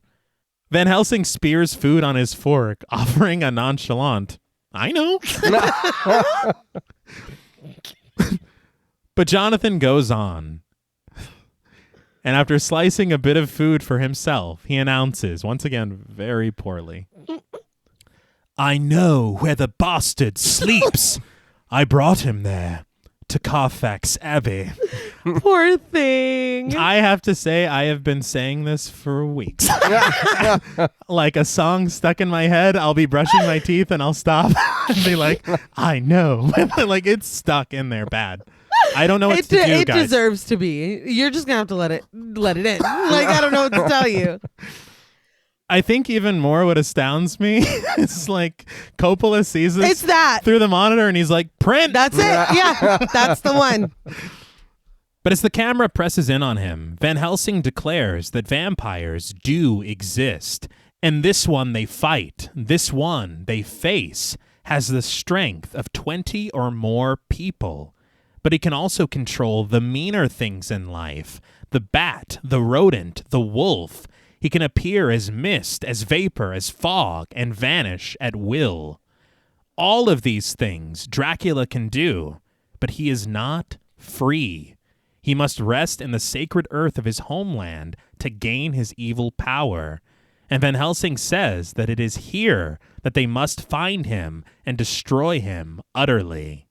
I will be honest, I had forgot, or I didn't realize how OP Dracula was. Yeah. Because earlier when he was trying to pretend to be Storm and he's like, winds or whatever, I was like, you can control the fucking weather? Pretend to be. Well, No, it's pretty wild. and yeah, I was like, God damn. I was like, It's weird. Are you a mutant or what is like? It's just very strange. It's a lot. I always thought with Dracula that he could control the self and to hypnotize others. Right. I had no fucking idea about that. Yeah. That he can. I mean, that ship was really in a rough spot. Yeah. But we watch as in the night, our entire group gathers outside of Carfax Abbey. Mina, Jonathan, Van Helsing, Seward, Morris, and Homewood. They bear rifles and blades, each of them stealing the fire from Van Helsing's torch to light their own, all except for Mina, who stands lightless and without a weapon, which to me, that sucks. Yeah. Because all the shit that she's been through, I want to see her take that active role here. Oh, yeah. Why shouldn't she get the chance to be a part of this posse? Mm-hmm. She's a woman. I don't like it. That's it. Yeah. But Mina laments that she almost feels pity for anything as hunted as the Count. And Jonathan wonders how she could possibly pity such a creature. And it is like, that's a red flag, Mina. It's a wild thing to say. What the hell are you talking about? Seward, however, suggests that he take Mina to his quarters in the asylum, as she'll be much safer there. But we see from his window at the asylum, just over the courtyard, Renfield wrenching at the bars, screaming madly into the night. Seeing Renfield here, I was like, damn, he really just left that dude to rot. Yeah. Like, that's fucked up. He's been here for months. Yeah. Just waiting. In 1931, Dracula, didn't he go like outside of the asylum and he's like, "You're embarrassing me," dude. Or something like. He went to talk He to him. did talk he to did. him. I thought. As Seward leads Mina away, Van Helsing assesses that Morris's rifle will have no effect on Dracula, proposing instead that he use his large Bowie knife. But Morris admits that he wasn't planning on getting that close to Dracula, which inspires hearty laughter from Van Helsing. But the golden glow of their lanterns guide the men into Dracula's home at Carfax Abbey, trailed by a bearded man with 2 dogs on leashes. I don't know who the hell this guy is. If he's... Alfred Hitchcock. Oh, okay. But Renfield continues crying out for his master, only to be pulled away from the window by a pair of guards. As Seward guides Mina through the halls of the asylum, Renfield's mournful cries ring out. "Dr. Jack! I was promised eternal life." Before they can reach his office, Mina grows curious, desiring to know who that man is. Seward explains that it's Mr. Renfield, but he urges her onward, insisting that this is no place for Mina. Then why'd you bring her here? Yeah. He's like, we got to go through here to get to her. But Mina resolves that she must see him, and as she joins Renfield at the bars of his cell, Seward warns Renfield to behave himself. He introduces Renfield to Mina, and they bid each other good evening, Renfield acknowledging that he's been rather naughty, but he reveals that he knows Mina. She's the bride that his master covets. Ixnay on the oven cake. Yeah. Which is honestly really funny because Dracula hasn't seen Renfield, but he's sending him thoughts He and knows. shit. Yeah. He knows. It's like calling a friend after a date, I guess. Yeah. Like, I love her so much. But Mina reminds Renfield that she already has a husband and that she's Mrs. Harker. But Renfield continues that his master tells him about her and that he's coming for her. As he sinks to his knees, Mina follows him through the bars, and he pleads with her from his heart through shuddering breaths. Please, do not stay here. Get away from these men, or I pray to God I might never see your sweet face again. Reaching their feet together, Renfield adds, and may the Lord bless and keep you. He softly kisses her hand that rests on the bars of his cell, and Mina gently caresses his cheek for a moment before she's pulled away by Seward and taken to his office. It did make me laugh when she's crouched down and listening to Renfield. Out of focus behind her, Seward is taking notes on his notepad. He's like, I don't know about that. He's still my patient. Yeah. I will say that I did read Winona Ryder was a huge fan of Tom Waits' music, and so she was super excited to be on set with him, and sometimes on break, he would play piano and sing songs for them. Oh, that's cool. Oh, yeah. I was surprised too that is he helping her? Yeah. Yeah. I think he's fucking pissed. Well, until he says, Yeah. well, he is pissed, but at the wrong. Yeah. Renfield cries out, offended, "Master, you promised me eternal life, but you give it to the pretty woman?" He then insists to Seward that he is no lunatic. He is a sane man fighting for his soul. But through his office, Seward leads Mina to a second floor and into his quarters, and after showing her around his modest abode, he kisses her hand, promising her that she'll be completely safe here. As he exits to rejoin the men at Carfax Abbey, closing the door behind him, Mina crosses the quarters to peer out of the window into the dark of the evening to overlook Dracula's property. And no, I don't understand how you can see Dracula's property from this side of the building as well as Renfield's window. I don't know. It's his powers. Yeah, Dracula's magic, dude.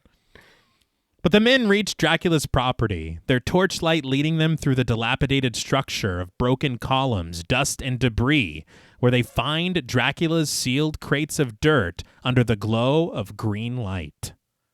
But unbeknownst to the men, Dracula perches above them on the ceiling, upside down in weight.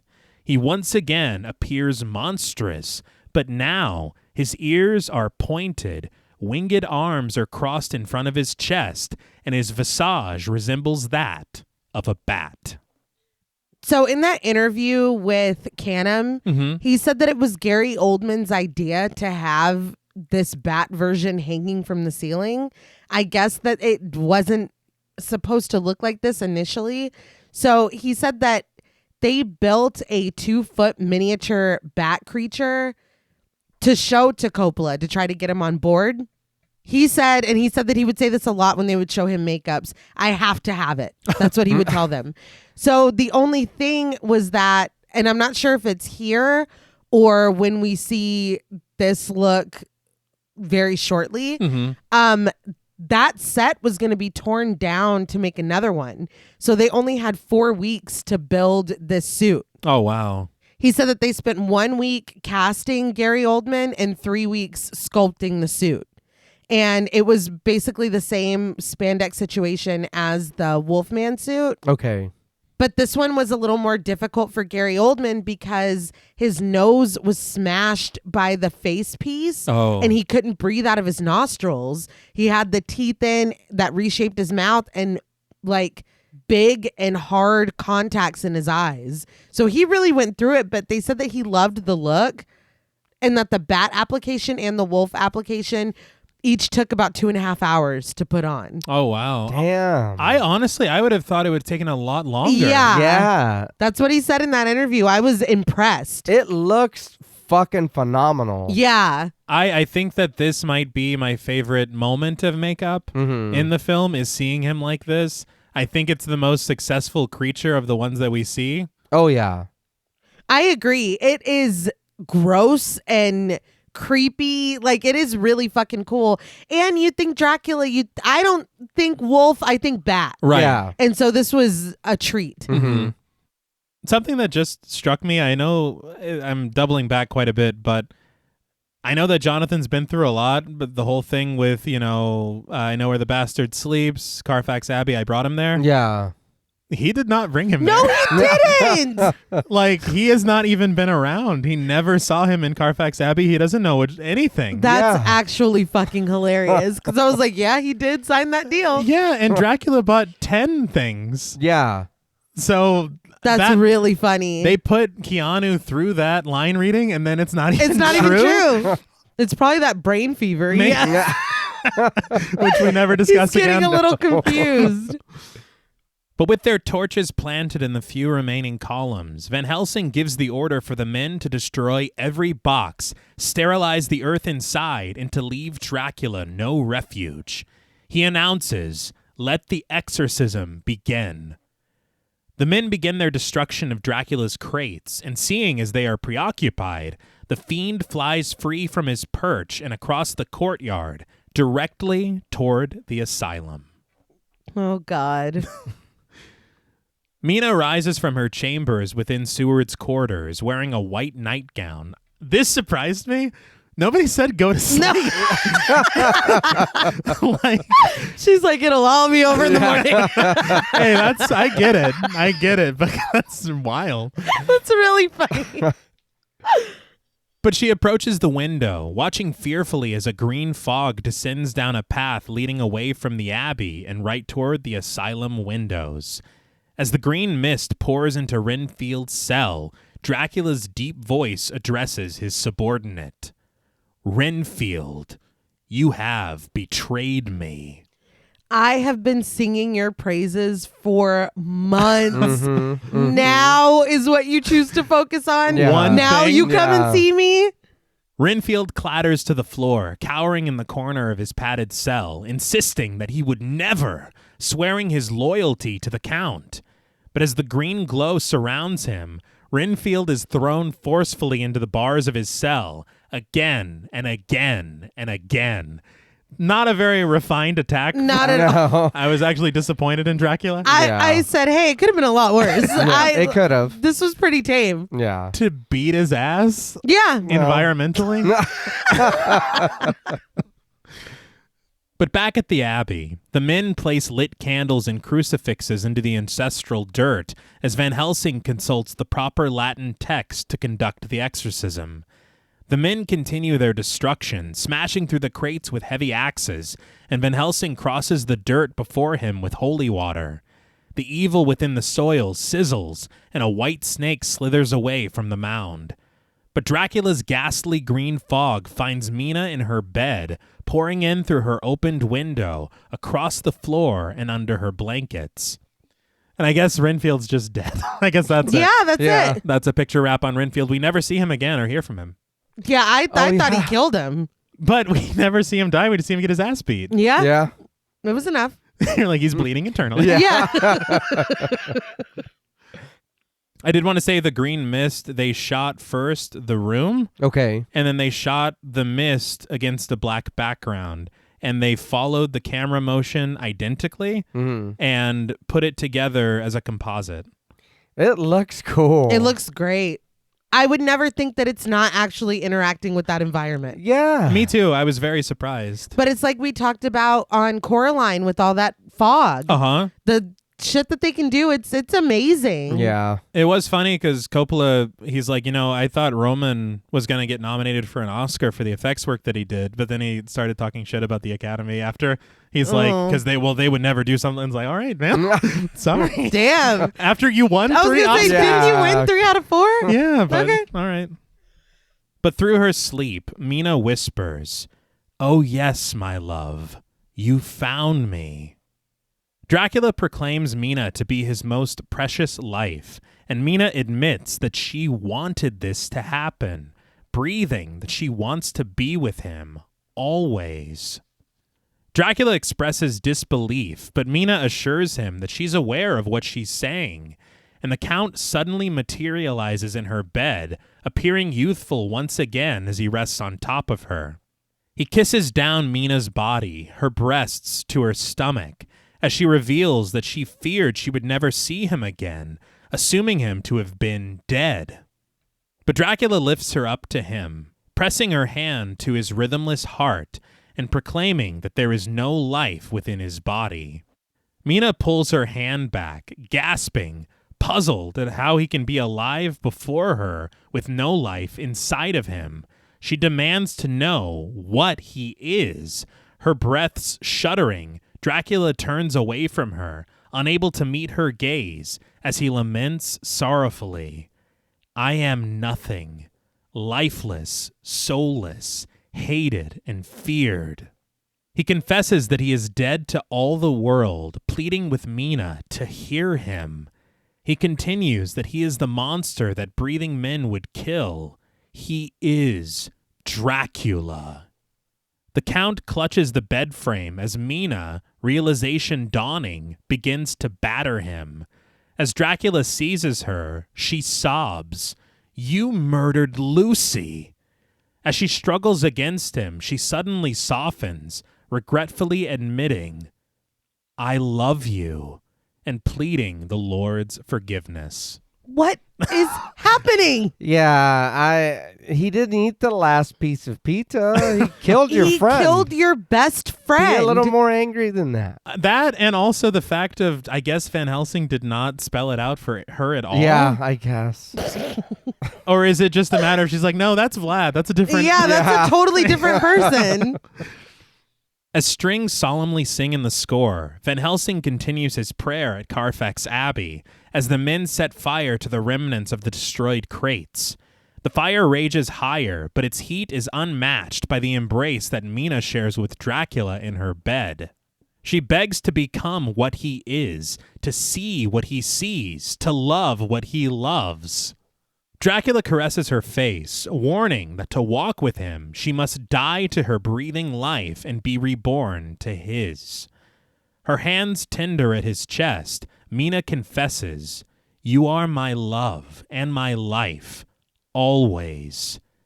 At this, Dracula takes Mina into his arms and, gazing lovingly into her eyes, promises to give her life eternal, everlasting love, the power of the storm and the beasts of the earth. He implores Mina to walk with him, to be his loving wife forever. Mina emphatically accepts his offer, and as soon as she does, Dracula sinks his fangs into her throat. He drinks from her for a mere moment before retreating from her neck, tearing his shirt open and slashing a wound into his chest with a sharp fingernail. He instructs her to drink from him to attain eternal life. And Mina does as told, pressing her lips to his chest, imbibing his promised eternity as she moans. But suddenly, Dracula's face sours as he's overcome with the gravity of what he's asking of her. He declares that he cannot let this be, and he stops her from drinking his blood. It's already happening. Yeah. Would that turn her into a Renfield? Like, what is... I don't know. Yeah, just go all the way then. Keep drinking, please. Literally. We can't have two of them. Well, there's only one. The position needs to be filled. But Mina doesn't care, demanding that he make her his. But Dracula beseeches her, warning that she will be as cursed as he is and will walk in the shadow of death for all eternity. He whispers, full of pain, "I love you too much to condemn you." But gazing unwaveringly into his eyes, Mina begs Dracula to take her away from all of this death. This absolutely stuns the Count, and he allows her to continue feeding from him. The score swells romantically as she drinks his blood, and Dracula really enjoys it. He does. Yeah. He does. Yeah.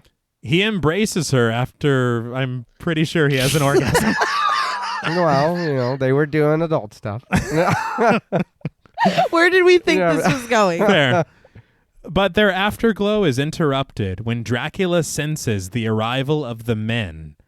Led by Jonathan, they burst into Seward's quarters to find Mina kneeling in her bed, caressing and drinking from an unseen specter. I was like, how fucking embarrassing. Yeah. Like, are you practicing? Yeah. What the fuck? Mina? But seeing her face covered in blood, Jonathan weakly cries the name of his wife. But perched upside down from the ceiling, Dracula emerges, shrieking once again as a vampire bat. He stands monstrous before the men, who brandish their weapons to him, as Van Helsing reveals his crucifix and recites a prayer in Latin. Dracula seethes. "You think you can destroy me with your idols?" He growls, stomping his feet as he hisses at Van Helsing, the crucifix in his hand catching fire. Van Helsing cries, "Sacred blood of Christ," as he tosses the crucifix away and falls to the floor. He wasn't ready. No. But Dracula rages. "I, who served the cross, I, who commanded nations hundreds of years before you were born." Jonathan helps Van Helsing to his feet, the professor rebutting that Dracula's armies were defeated and that he tortured and impaled thousands of people. Dracula spits back, "I was betrayed." Holding his arms at his side to display his grotesque form, he implores, "Look what your God has done to me." But Van Helsing insists that Dracula's war with God is over and that he must pay for his crimes. He pocket sands him with some holy water. Dracula crumbling to his knees. But just as Jonathan rescues Mina from the bed and brings her over to the men, Dracula announces that Mina is now his bride. Jonathan weakly shouts, "No!" Just looking around, is like she's gonna take her, right? What? I know he's doing his best, but he raises his gun against Mina's protests and fires at Dracula. The beast catches a bullet in his chest and he retreats into the shadows, his red glowing eyes shining brightly through the dark. Van Helsing orders Holmwood to shine a lamp into the darkness, and as soon as he does, Dracula's red eyes disappear and his frame is replaced by dozens of rats in his exact shape. I loved that. Oh, yeah. That was so fucking cool. I want to know how they did that. Yeah, that was amazing. From him being that giant bat, then running in there, and it was so fluid. Yes. It was fucking great. That flash of the light, and it's literally exactly. Yeah. Love it. But they tumble to the floor, racing across it and nipping at Mina's bare feet. She mutters, "Unclean. Unclean," which is really funny. To have the wherewithal to say that. Well, yeah. But is she talking about herself? Oh, I don't know. I thought she was talking about the plague. That's hilarious. Yeah. It's your boyfriend a second ago. She's like, dude, he's gross as hell. I think things might have changed when she saw him in that bat form. Maybe. She hadn't seen that She's before. like, wait, he's a man, and then he's a bat, and then he's 500 rats in a suit. I don't know what's going on. This is all unclean. I gotta catch up. But the rats escape through the opened window, and Jonathan shouts that they must be burned. But as Carfax Abbey burns brightly in the distance, Van Helsing declares that they have learned something tonight. Dracula fears them. I don't know how you got that from what just happened. Yeah. I got the exact opposite. Yeah. But he adds that Dracula fears time, for if not, why does he hurry so? He's been He's immortal. I don't Time is always on his side. Yes. Yeah. He'll wait you out. Yeah.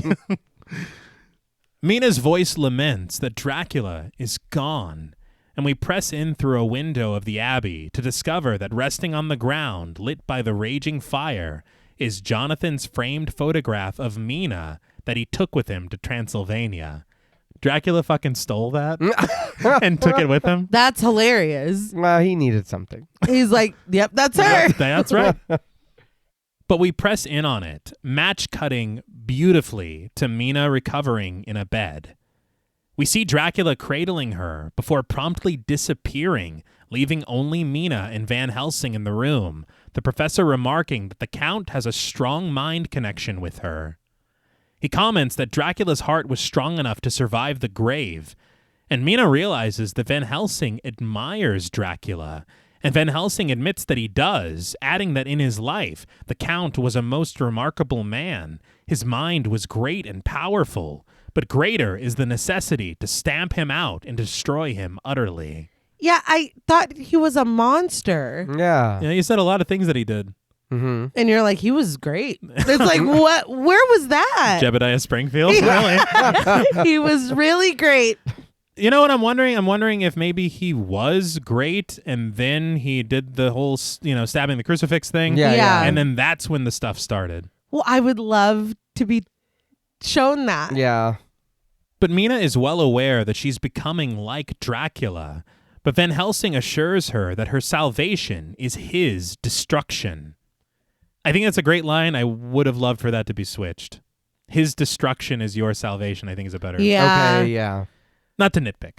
But he says that this is why he wants to hypnotize her, so she can help him find Dracula before it's too late.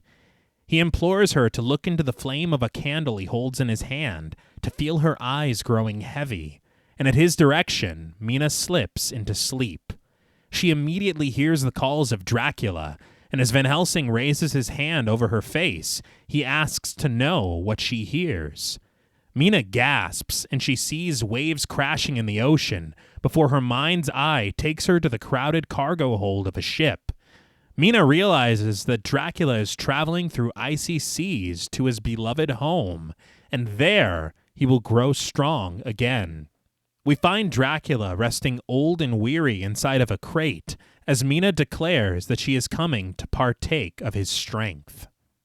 We then cut to the steel wheels of a steam-powered locomotive barreling down the train tracks as Jonathan narrates from his October 28th journal entry that they left London by train and crossed the English Channel that very night in stormy seas, which he assumes to be caused by the passage of the Count's ship.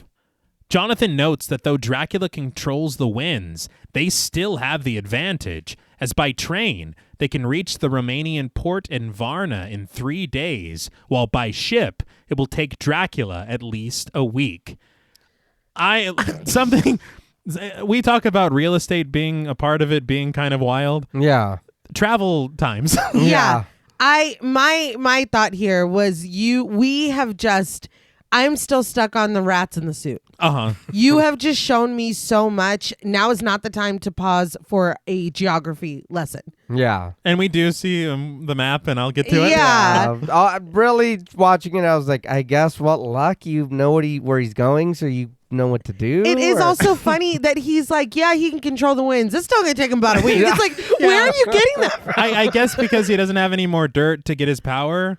But he's also still controlling the winds. Yeah. But at the same time, it's just funny that Jonathan's like, look, there's only so many routes he can take. Yeah. He's taking too much as like fact when Yeah. we don't know what the fuck is going on. No. You just saw him in bat form. He could fly back. Like, you don't know what's going on. He's like, but by the bat's wings, it's going to be... Yes, he can control the winds. Yes, as the bat flies, I believe. A week. I'm just like, this is not, we need to keep the momentum going. He's like, if a train is going 60 miles per hour, it's like, this isn't, no. And also, we are trusting Mina very, very much to know that he is on a ship just based on what she sees in her mind's eye. Yes. That's true. Again, we're taking too much as fact. But Jonathan, resting in a private cabin inside of the train, glances over at Van Helsing, Seward, Morris, and Holmwood, all of whom stand pensive at his right. But visualized on a map of Europe, we see their path marked by golden tracks on land, from Paris through the Alps to Budapest, while the Count makes a roundabout route through the ocean, around the Rock of Gibraltar, where they have posted a lookout, and on through the Black Sea port in Varna, where Jonathan reveals that they will meet the Count's ship and burn it into the sea. Was this needed? Yeah. He's like, so we're going to go this way. Yeah, I know. It's John Madden again, dude. Yeah. But the train whistles down the tracks, steam rising high into the sky. But Mina, who rests within the locomotive, whispers in her state of hypnosis, "Home. Home." Van Helsing, who sits by her side, turns to the men, recounting that the vampire has baptized her with his own blood, and her blood is dying.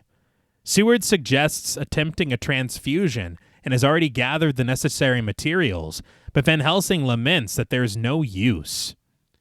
Mina gasps and coughs herself awake, and Jonathan tends to her, clutching her hands. Sweat shimmering on his forehead, Jonathan promises his wife that he will not let her go into the unknown alone.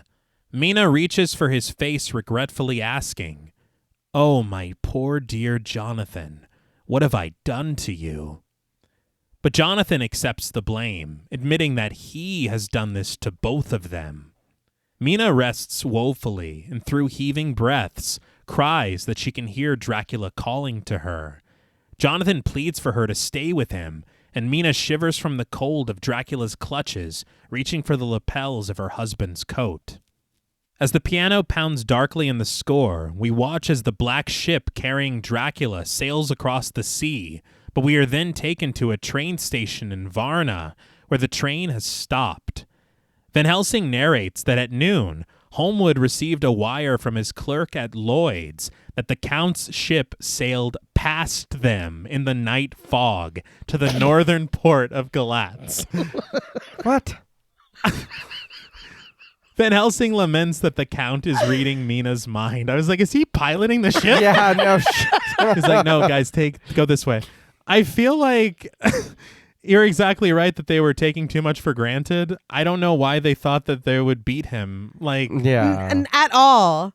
But the group gathered together on the train, with a few of the men carving sharp stakes. Homewood crumbles defeated into a chair, wondering how they can possibly catch Dracula now.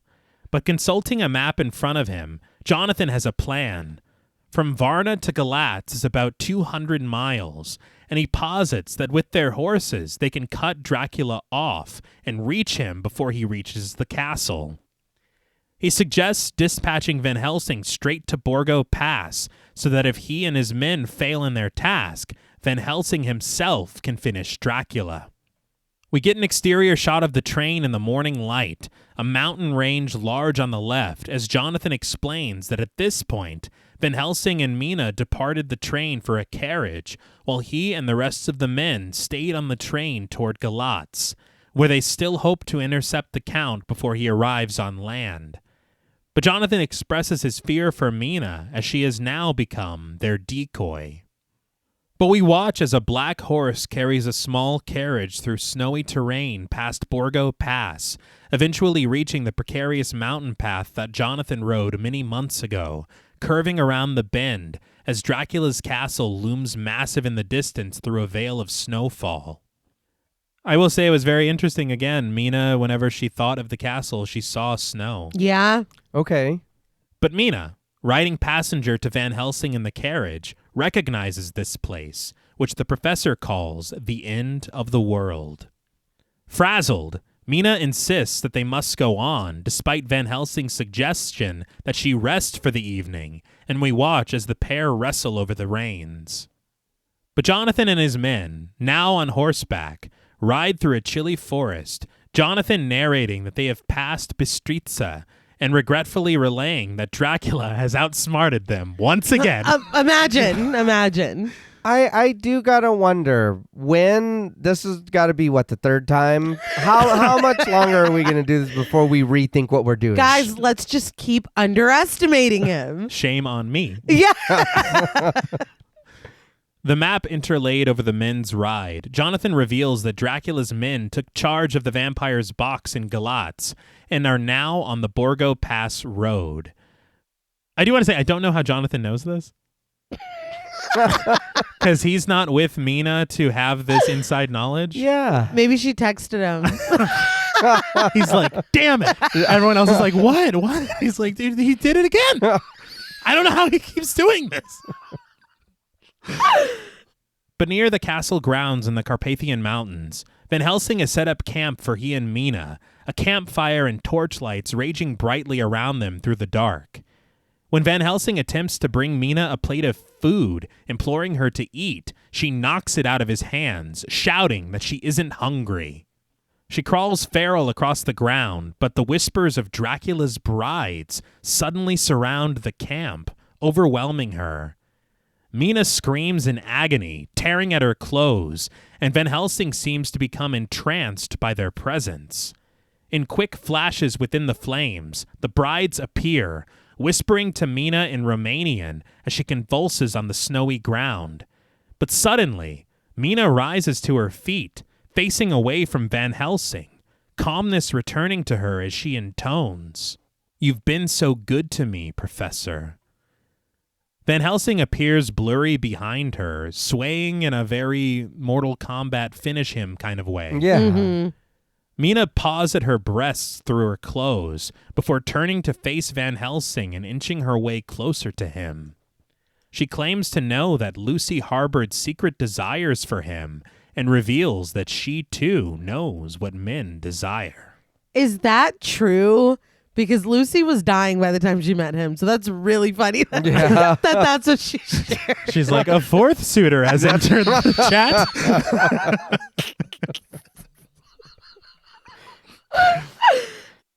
Van Helsing closes the gap between them, meeting Mina's lips with a passionate kiss before sinking to his knees to kiss Mina's breasts. But peering down at him, Mina accuses, "Will you cut off my head and drive a stake through my heart as you did poor Lucy, you murdering bastard?" She bares her fangs, but before she can sink them into Van Helsing's throat, he pulls away from her, screaming. He shouts, "No, not while I live." And as Dracula's brides rise amidst a pulsing red fog, he reminds Mina that he's sworn to protect her. When she creeps closer to him with hunger in her eyes, Van Helsing recites a prayer in Latin, seizing a communion wafer from his pocket and pressing it into Mina's forehead. The wafer sizzles as Mina roars in pain, recoiling from the professor. Lights glimmer around the brides of Dracula as Van Helsing snaps into action, igniting a protective circle of fire around him and Mina. He holds his torch out to the brides as they taunt and curse him in Romanian, but he shouts that this is holy ground and he orders them to leave, commanding them in the name of Christ. Their shadows cast against the crimson fog, Dracula's brides surround Van Helsing's carriage horse and with frightful ferocity slash him to death with their sharp claws. Van Helsing rages, cursing them, as the camera rises above the ring of fire that surrounds him and Mina. But we match cut to the morning sun high in the sky. Why did they do that? Yeah, I don't know. That's my comment. That horse was chilling. Yeah. What the fuck? He's like, this shit's crazy, man. Yeah. glad I'm not involved. And so the swaying, I'm assuming Van Helsing was under a spell. I guess. Because when I was like, Van Helsing. Yeah. He's like, He's like, I'll get some titty real quick. Just a little bit. But in the light of day, Van Helsing creeps his way into Dracula's castle, his shoes clicking against the stone floor, as he unsheathes a curved knife, rounding the corner to discover Dracula's brides slumbering together across a 3-tiered stone slab. Without hesitation, Van Helsing raises the knife, bringing it down into the neck of the first bride, her blood spattering against the wall as she is decapitated. The other brides squirm and shriek in their sleep, but in a matter of moments, Van Helsing exits their chambers, clutching their 3 severed heads by their hair and tossing them off the edge of a bridge into the dark valley below. So this was, I guess, cause and effect. Uh-huh. I didn't make one joke about him getting some head. All right. Yeah. But I'm like, was this a little anticlimactic for him to just walk in here, do this, and then throw their heads over a bridge? I think it was surprising to me because he seemed to know exactly where they lived immediately. It was just He too brought 'em easy. Yeah. But his face covered in their blood, Van Helsing cries, "Dracula!" His voice echoing throughout the mountains. But near to the castle, Dracula's carriage of servants rides through the snow, and hidden within a crate of dirt, Dracula senses Mina's presence, whispering to her that she is near, which causes her to awaken. She rises to her feet, muttering, "My love." Van Helsing returns to Mina, cleaned up from his triple homicide. I don't know when this was supposed to have taken place. I don't know. I don't know. I'll be honest. This whole, like, from now to the end, not the very, very end. I Right. do enjoy the very, very end. Right. But this whole bit right here, I'm kind of like, what the fuck is happening? But through his binoculars, he spies not only Dracula's carriage, but several people on horseback riding behind it. Van Helsing realizes that they're racing against the sunset, and as we see the golden glow of the sun descending rapidly in the sky, he acknowledges that it may be too late. Taking the binoculars from Van Helsing, Mina peers through them, discovering Jonathan, Morris, Seward, and Holmwood right on Dracula's tail. Through jittery camera movements bridging the gap between Mina and the men, we join Jonathan and the men on their pursuit down the path, Morris firing his gun at one of Dracula's servants, who tumbles off the back of his horse and is dragged through the snow. The music grows frenzied in the score as Dracula hisses Mina's name from within his crate, and she seemingly hears him at the campsite. But the men continue their chase, catching up to the carriage as it rounds the precarious bend towards Dracula's castle, Jonathan wielding a blade and doing battle with one of Dracula's servants on the back of the carriage, eventually stabbing him right in the gut. I didn't know Jonathan was about this life. No. Because he spends a lot of the next several minutes kicking ass. And it was frankly shocking to me. Yeah, they got serious. Yeah. They had to. But outside the castle, Mina ascends a tall snow-covered stone, seemingly casting a spell in Romanian as the rippling blue inferno rises around her.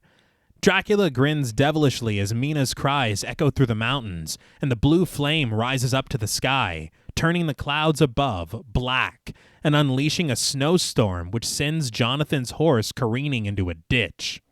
Morris scoops Jonathan up and lifts him to ride passenger as the sun continues its descent behind the clouds. The Texan catches up with the carriage, and Jonathan leaps onto the back of it, immediately engaging in hand-to-hand combat with one of Dracula's servants. This is the shit I'm talking about.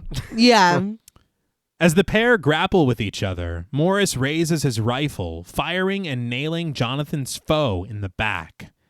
The man crashes into the snow, toppling over the side of the mountain and falling to a distant death to the valley below.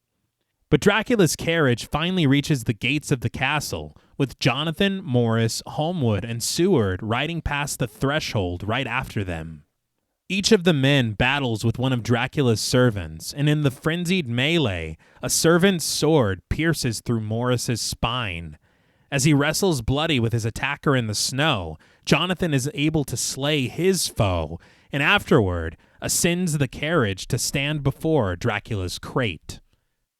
I did want to say this chase from Borgo Pass to the castle, I read that it was one of the most challenging sequences for them to film. They had this set of Borgo Pass, and it was apparently the size of a football field. They said that the stage was the largest in Hollywood at the time. Damn. And the way that they did this is they created a track around this stage. Okay. And with the stunt coordinator who assembled 35 horses and 16 stuntmen, they shot it all around this perimeter, but they kept changing the greenery and the foliage. So every time they cut back to it, wow, it looks like it's a completely different area. That's impressive as fuck. The other thing is they're literally riding in a circle this entire time. And so the cinematographer had to change the lighting to follow them so it looks like the sun is always setting at their back. Yeah. So a lot of work went into that. That sounds painstaking. But Van Helsing and Mina arrive at the castle gate just as it closes, Mina clutching a rifle, but the pair find another way around and into the courtyard. Jonathan makes short work of the bindings surrounding the crate, tossing them aside, but before he can open it proper, the sun finally sets, and Dracula emerges, exploding through the wood and seizing Jonathan by the shoulder. But with the quickness, Jonathan wields his blade, slicing Dracula across the throat.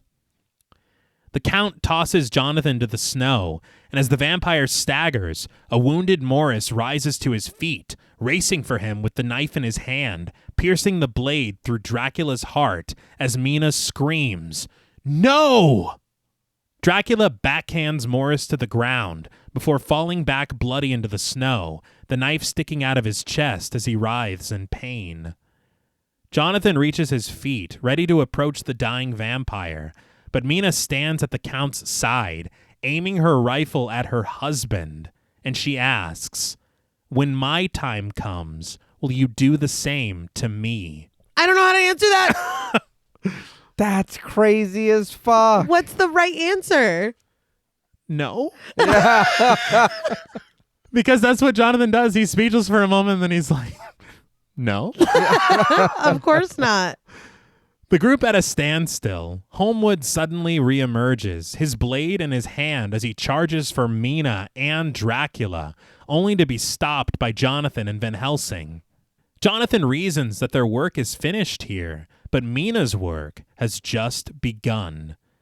As a monstrous Dracula reaches his feet, he stumbles toward the entrance of the castle with Mina following close behind. But the men turn their attention to the bodies littering the courtyard, where among them, cradled in the arms of Seward, lies a bloody Morris, who gasps his final breaths before slipping into death. Rest in peace, Yeah. man. He was a real one. He was. With Jonathan and Holmwood gathered around, Van Helsing declares that they've all become God's madmen. All of them. But Jonathan turns toward the entrance to the castle, where Mina and Dracula have disappeared together. But we find them under the tall dome of the chapel, somber strings singing in the score as Mina kneels next to a dying Dracula, who rests on the exact steps where he discovered his dearly departed Elisabetta 4 centuries ago. Blood covering his face, Dracula whispers woefully, "Where is my God?" before realization dawns on him that he has been forsaken. As Mina sobs at his side, attempting to remove the blade piercing his heart, Dracula reaches his long-fingered hands to stop her, trembling. It is finished. A tearful Mina cradles Dracula to her, mournfully weeping. She leans closer to him, the pair meeting in a tender kiss, but suddenly, the candelabras surrounding them ignite in bright orange flame, and beneath the broken cross that still presides over the altar with its pierced center, Mina looks upward, her voice proclaiming in voiceover that there, in the presence of God, she understood at last how her love could release them all from the powers of darkness. The light glinting off of the cross shimmers a beam over the face of Dracula, and as the music in the score swells serenely, the creature transforms into that of his younger self. Mina declares, "Our love is stronger than death." With finality, Dracula gazes upward into the eyes of his love, the love that he lost and regained. He whispers, "Give me peace." And through shuddering breaths, Mina sinks the knife deeper through Dracula's heart, chipping the stone beneath his body. We watch as the scar on Mina's forehead disappears, her curse broken, as Dracula's eyes fill with tears, his lips quavering as he stares up at her, then past her, and far beyond this earthly existence as his life reaches its end. Mina kneels tearfully at his side, offering one last kiss goodbye, but with great effort, she tears the blade from Dracula's heart and brings it down into his throat, decapitating him. With the villain vanquished, Mina lifts her gaze to the ceiling, where above her, an ethereal glow illuminates a mural, and accompanied by heavenly harmonies, we see the depiction of Dracula and his beloved Elisabetta, forever entwined, their lives lost, but their love eternal. We fade to black, and the credits roll. So, what did you guys think of Bram Stoker's Dracula? I did enjoy this movie. I think besides the love story being kind of confusing sometimes for me, I think this, I'll be honest, for me, the visuals are how beautiful this movie is what did a lot of the lifting. Mm-hmm. The acting, everybody did fine. Everybody did really, really good, except for my boy Ted. Not Yeah. But I mean, he still did what he was supposed to do. He did his best. Yeah. I did enjoy this. This was, like I said, up at the very top, a first time watch for me. I had seen stills from the movie, like pictures of it, but I didn't know anything about it. Mm-hmm. So coming into this, there was a lot of stuff that was funny. I know, like we said, I don't think was supposed to be, but I do feel like the whole story, I needed to just make a little more sense for me about him and Mina. I need a little more, because it almost feels like if this is your ancient love, she should remember that on her own, not you having to hypnotize her or, you know what I mean, make her, because sometimes it felt like it was a forced remember, and it was like, calm down, Vlad. It's like, let her get it on her own. Yeah. It worked for Logan. Charles Xavier told him a mind's fragile. Sometimes it needs to figure out things on its own. Let's do that. Yeah, I totally agree. I think that my draw to it is probably the story of it is pretty far down on the list. Yeah. And I think it's that I can't remember which one of y'all said it first, but somebody was like, does she just look like her? Yeah, and I haven't kind of been able to stop thinking about that because maybe she does.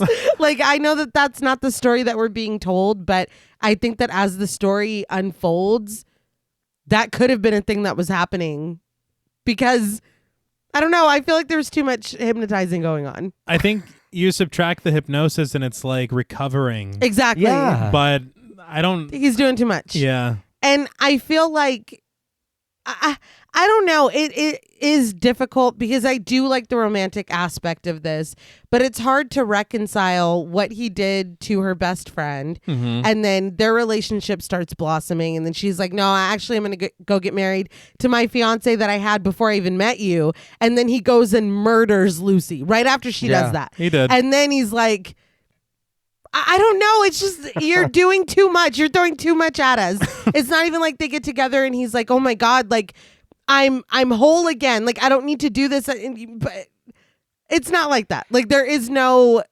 redemption for him. Like he is a monster, period. He's just a monster in love. Yeah, I think that's kind of, and I know the end is whatever. I think that's kind of what for me hurt a little bit of the end for me. Because it is love saved Dracula, but it's like, yeah, but he kind of did some bad shit. He was still the awful. whole time, yeah. And then he went and killed Renfield, who only was loyal to him. So it's like, This is pretty wild. This did not change you at all. But that being said, I do love the very end. I think that it's really beautiful. I love all the costumes. I love the music. I love the sets. I love what they were able to accomplish. Learning about how they did that chase scene is amazing. I love the match cuts, the transitions. I am obsessed with the makeup. I just think, and some of the acting is a little off. There are some takes that I'm like, that's what okay. Sure is. I love Sir Anthony Hopkins' portrayal of Van Helsing. Mm-hmm. It is a highlight of the film for me. It is so hilarious at times. I love the humor in this. Although I'm pretty sure it's unintentional, I still got a lot of joy out of it. Yeah. The story, I don't know. It feels like it's missing something for me. I think that we're just supposed to be strapped in and on board. And even how quickly things escalate between the two of them. I don't know. Something about it doesn't really work for me. And that accent Oh, yeah. is unfortunate. But yeah, overall, I think this is a really good time. Like I said, I would watch it. I think I said I would watch it again. I think it's a really, really beautiful film. Mm-hmm. I think what strikes me is just how bold it is creatively and visually. And that, I think, is what I take away from it the most, like you both said. Mm-hmm. It's difficult to reconcile that narrative because of a lot of aspects of that love story. Yeah. But there are so many parts of the love story that are so beautifully realized Yeah. that if you just view them as moments, you're like, this is incredible. Yeah. But when you start to think, you're like, well, he did do all that shit to Lucy. And, Yeah. all that stuff, you're like, oh, I can't really feel like really any sympathy for this guy. Yeah. But I think that it is. You look at that moment at the end in the chapel. That is a gorgeous moment. Him finally being reunited with his lost love. Yeah. That was taken from him. Yeah. And the parallel. Yes. Yeah. It's really good. Yeah. But then you also remember all the other stuff. Yeah. And then you gotta feel bad for Jonathan with what he just witnessed, like not even 5 seconds before this moment. Yeah. But you're like, well, is she just trying to get the vampire like out of her so she can live a normal life with Jonathan? Well, in that too, I'm watching you have this touching moment with this dying vampire.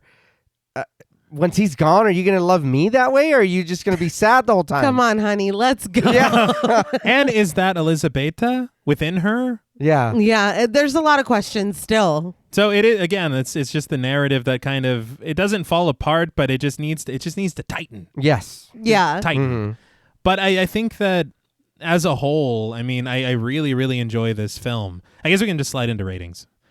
I was so impressed by so many sequences, so impressed by all the work that they did in camera. Yeah. The costumes are so remarkable that I can't even fathom some of them. Yeah. I think that there was such incredible work done on the design front. And the fact that this film was made almost 100% in a studio. Yeah. I was so surprised by that. Mm-hmm. The things they do with those match cuts, the things they do with matte paintings. Yeah. The way that they are referencing all of these beautiful works of art from the time at which the story was created. Yeah. And doing it in ways that just sticks with you on its own merit. Yeah. So I'm very impressed by so much of this film. But I think that the performances are pretty remarkable, especially from Gary Oldman, Yeah. Sir Anthony Hopkins. Mm-hmm. I love and will always love Winona Ryder. Yeah. And I feel like I want... It's just a shame. Yeah, it is. It's just a shame how much Keanu Reeves is such a good human being. Yeah. And I just can't help but not appreciate some of the things that happen here. It's hard to even talk about it because he's so kind. Yeah. But I think that what they set out to do, they did accomplish. The love arc is a little clunky, but I do think that it is a very well-made gothic romantic horror film. And I will absolutely watch this again, probably many times.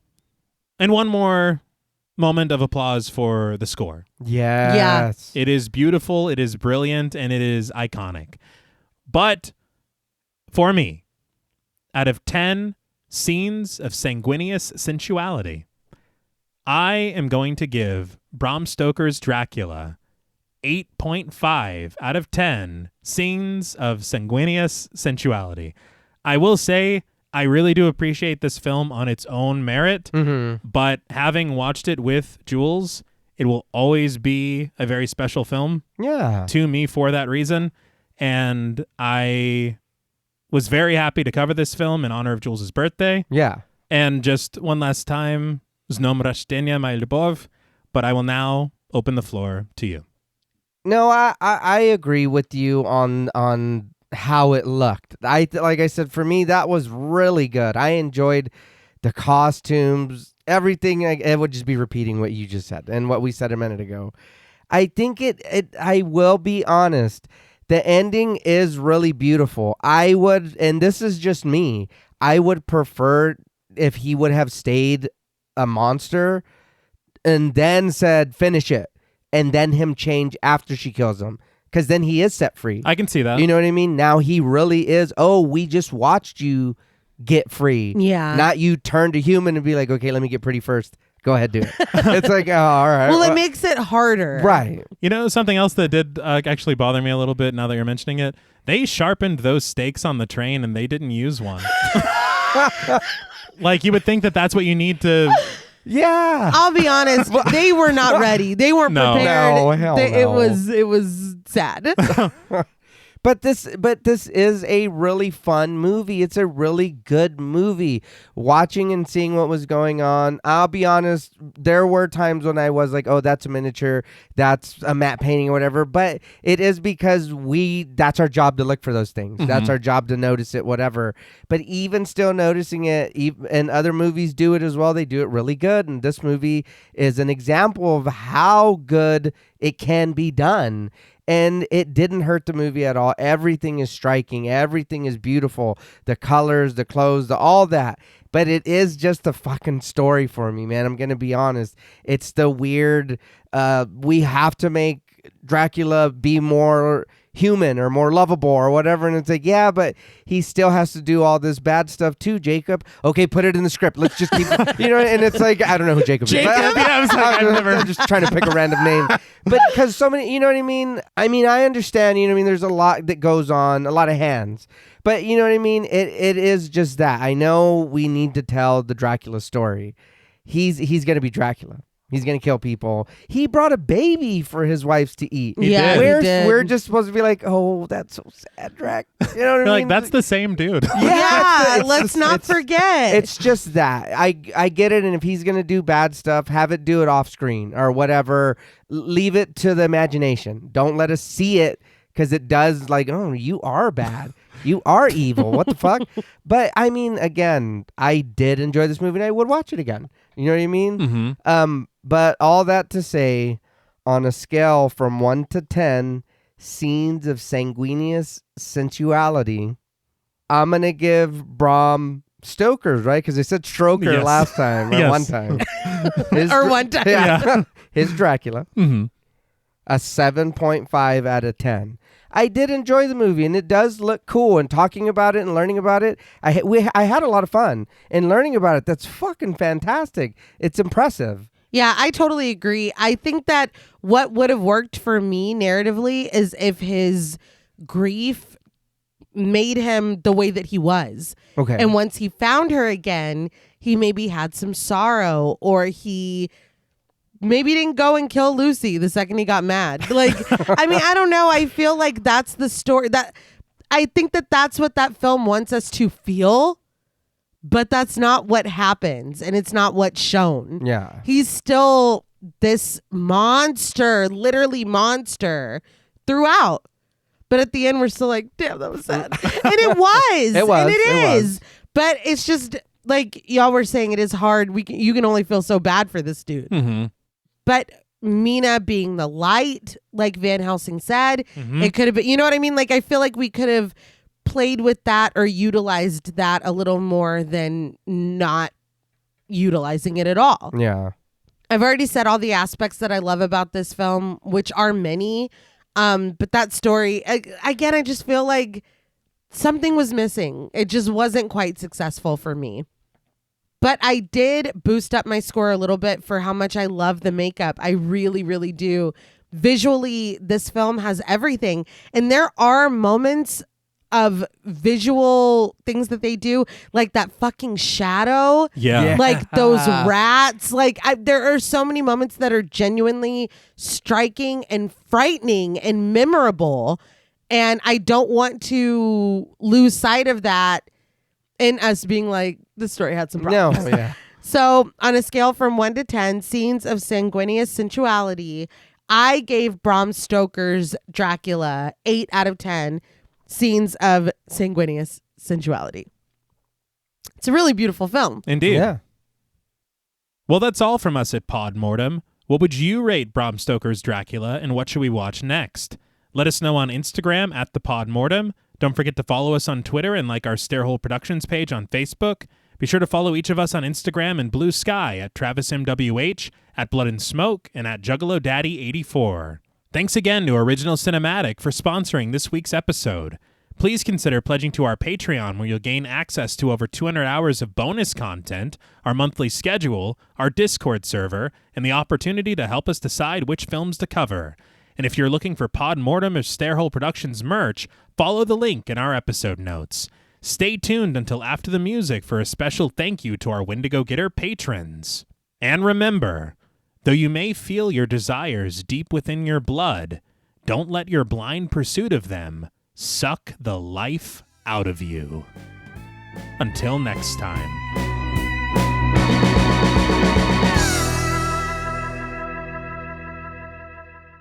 Thank you for staying tuned. We want to give a very special thank you to all of our Wendigo Getter patrons. Woo, yeah. I love you so much. A special thank you to Chris Ontiveros, Kristen Lofton, Megan Martinez, Kimberly Bass, Sophie Hodson, Anthony Jerome M., Jordan Nash, Kent Morton, Lala Thomas, Travis Anissa Hunter, Miguel Myers ATX, Jennifer Perez, Allison O'Neill, Carissa, TJ and Angie Bronson, Gabrielle Trevino, Applin Ontiveros, Karima Rhodes, Antonio Huerta, Kimberly Kleindienst, Sydney Smith, Osvaldo Soto, Bobby Holmes, Donna Eason, JD Rezak, Molly Gerhardt, Armand Spasto, Aaron Aguirre, Eggy, William Barry, Charity Oxner, Amanda Six, Mandy Rainwater, Eden, Jordan Roberts, Dylan, Liz Heath, Spencer Montalvo, Pancake the Panda, John Ramos, Michael Newting, Alexis Roberts, Dan Laveau, Itzy M., Gary Horton, Leisha Olivier, Kate Lamp, Carlos and Sydney, Jessica Hunter, Helena Rudder, Alan Johnston, Mariah, Livy Fun, Scott Troutman-Wise, Towton Watson, Mozzie Bear, Brittany G, Dave Burke, Emma Hagel Kissinger, Valerie G, Emiliana, CB, Taylor Santana, Will Lewison, Angelique, Smelly Poo Poo Head, Beth Bauer, Cookie, Esperanza J, Jason Kyle OKC, Joshua Rumley, Danielle Peralta, Brandon, Sawyer Reese Farr, Sahara, Girl That's Scary, Cassandra, Andrea Simmons, Ashley Higuera, William and Xena Rush, Ryan Brom, Megan Ochoa, Laura Lassiter, Eileen O, Marissa E, Sydney, Henry F, Megan M, Strangely Sarah, Christy Beck, Nancy and Andy, Amanda Lopez, Andy Terrell, Jason Hanovan, Katie K, Erica Morin, Tris Wynn, K.87, Mariah Jensen, Carrie A, Lonnie Lono, Powell, Kayla E, Maggie H, Murder Stina, Kristen Marcy, Ori81 Boricua, Look Like That One Girl, Bog Boy, Felnez63, Alita Pui, Probably My Jugs, Kate Thackeray, Wade Pack, A Lizard, Bay J, Jay Rich, Topher Williams, Elena Metler, Valerie K, Christy Lee Kruger, Professor of Humanities Laura McCarricker, Naomi, Josh Smith, Autumn Green, Abby Kopp, Crystal 831, Skank Sinatra, Morgan Alexander, Tony Osteen, Julie Fredborg, Rihanna S, Daniel Taylor, Anna Kate, Heather Ortiz, Kim H, August, Vengeance Spirit, Kelly Glazyface Mac, Jenny May, Glittery Fab, Malik Caselli Armstrong, Scarly D, Toya Shea, Katie, Martin Shaw, Star, Tyler J, Daniel Dickerson, Cam Davies, Patrick Hoagland, Raven, D, Wesley Tart, Kristen Jackson, Jacob Nordberg, Spencer, Samantha, Damian Grant, Half Price Horror, Clemmy, Erica, Jason X Rules, Karen Burrows, 203 Duncan, Aaron Norman, Stephen Rogers, Victoria Smith, Patricia A. Graham, Erasmo Peña, Danielle Wright, Tabitha Thomas, Becca Boo, Richard Murray, Irene, Sally Slater 52, Jordan McCarthy, Christy Michelle Wilson, Rosalind Harnius, Emily Rance, Amy, Lisa and Kathy, Mike H., Karen with a Y, Christian Sadler, Hannah, Sarah Jack, Casey L., Evelyn Knight, Paola Garcia, Ghastly Grandad, Megan and Alexandra Saldivar, Lisa Sykes, Sonny Jonas, Kelsey Niemeyer Cook, The Face Flowers, JG, Morgan Novello, Ashley, Alex M., Brandon C., Gordon Sutherland, Georgia Renland, Ashley Poe, Najee P., Seth Schaff, David Kermavner,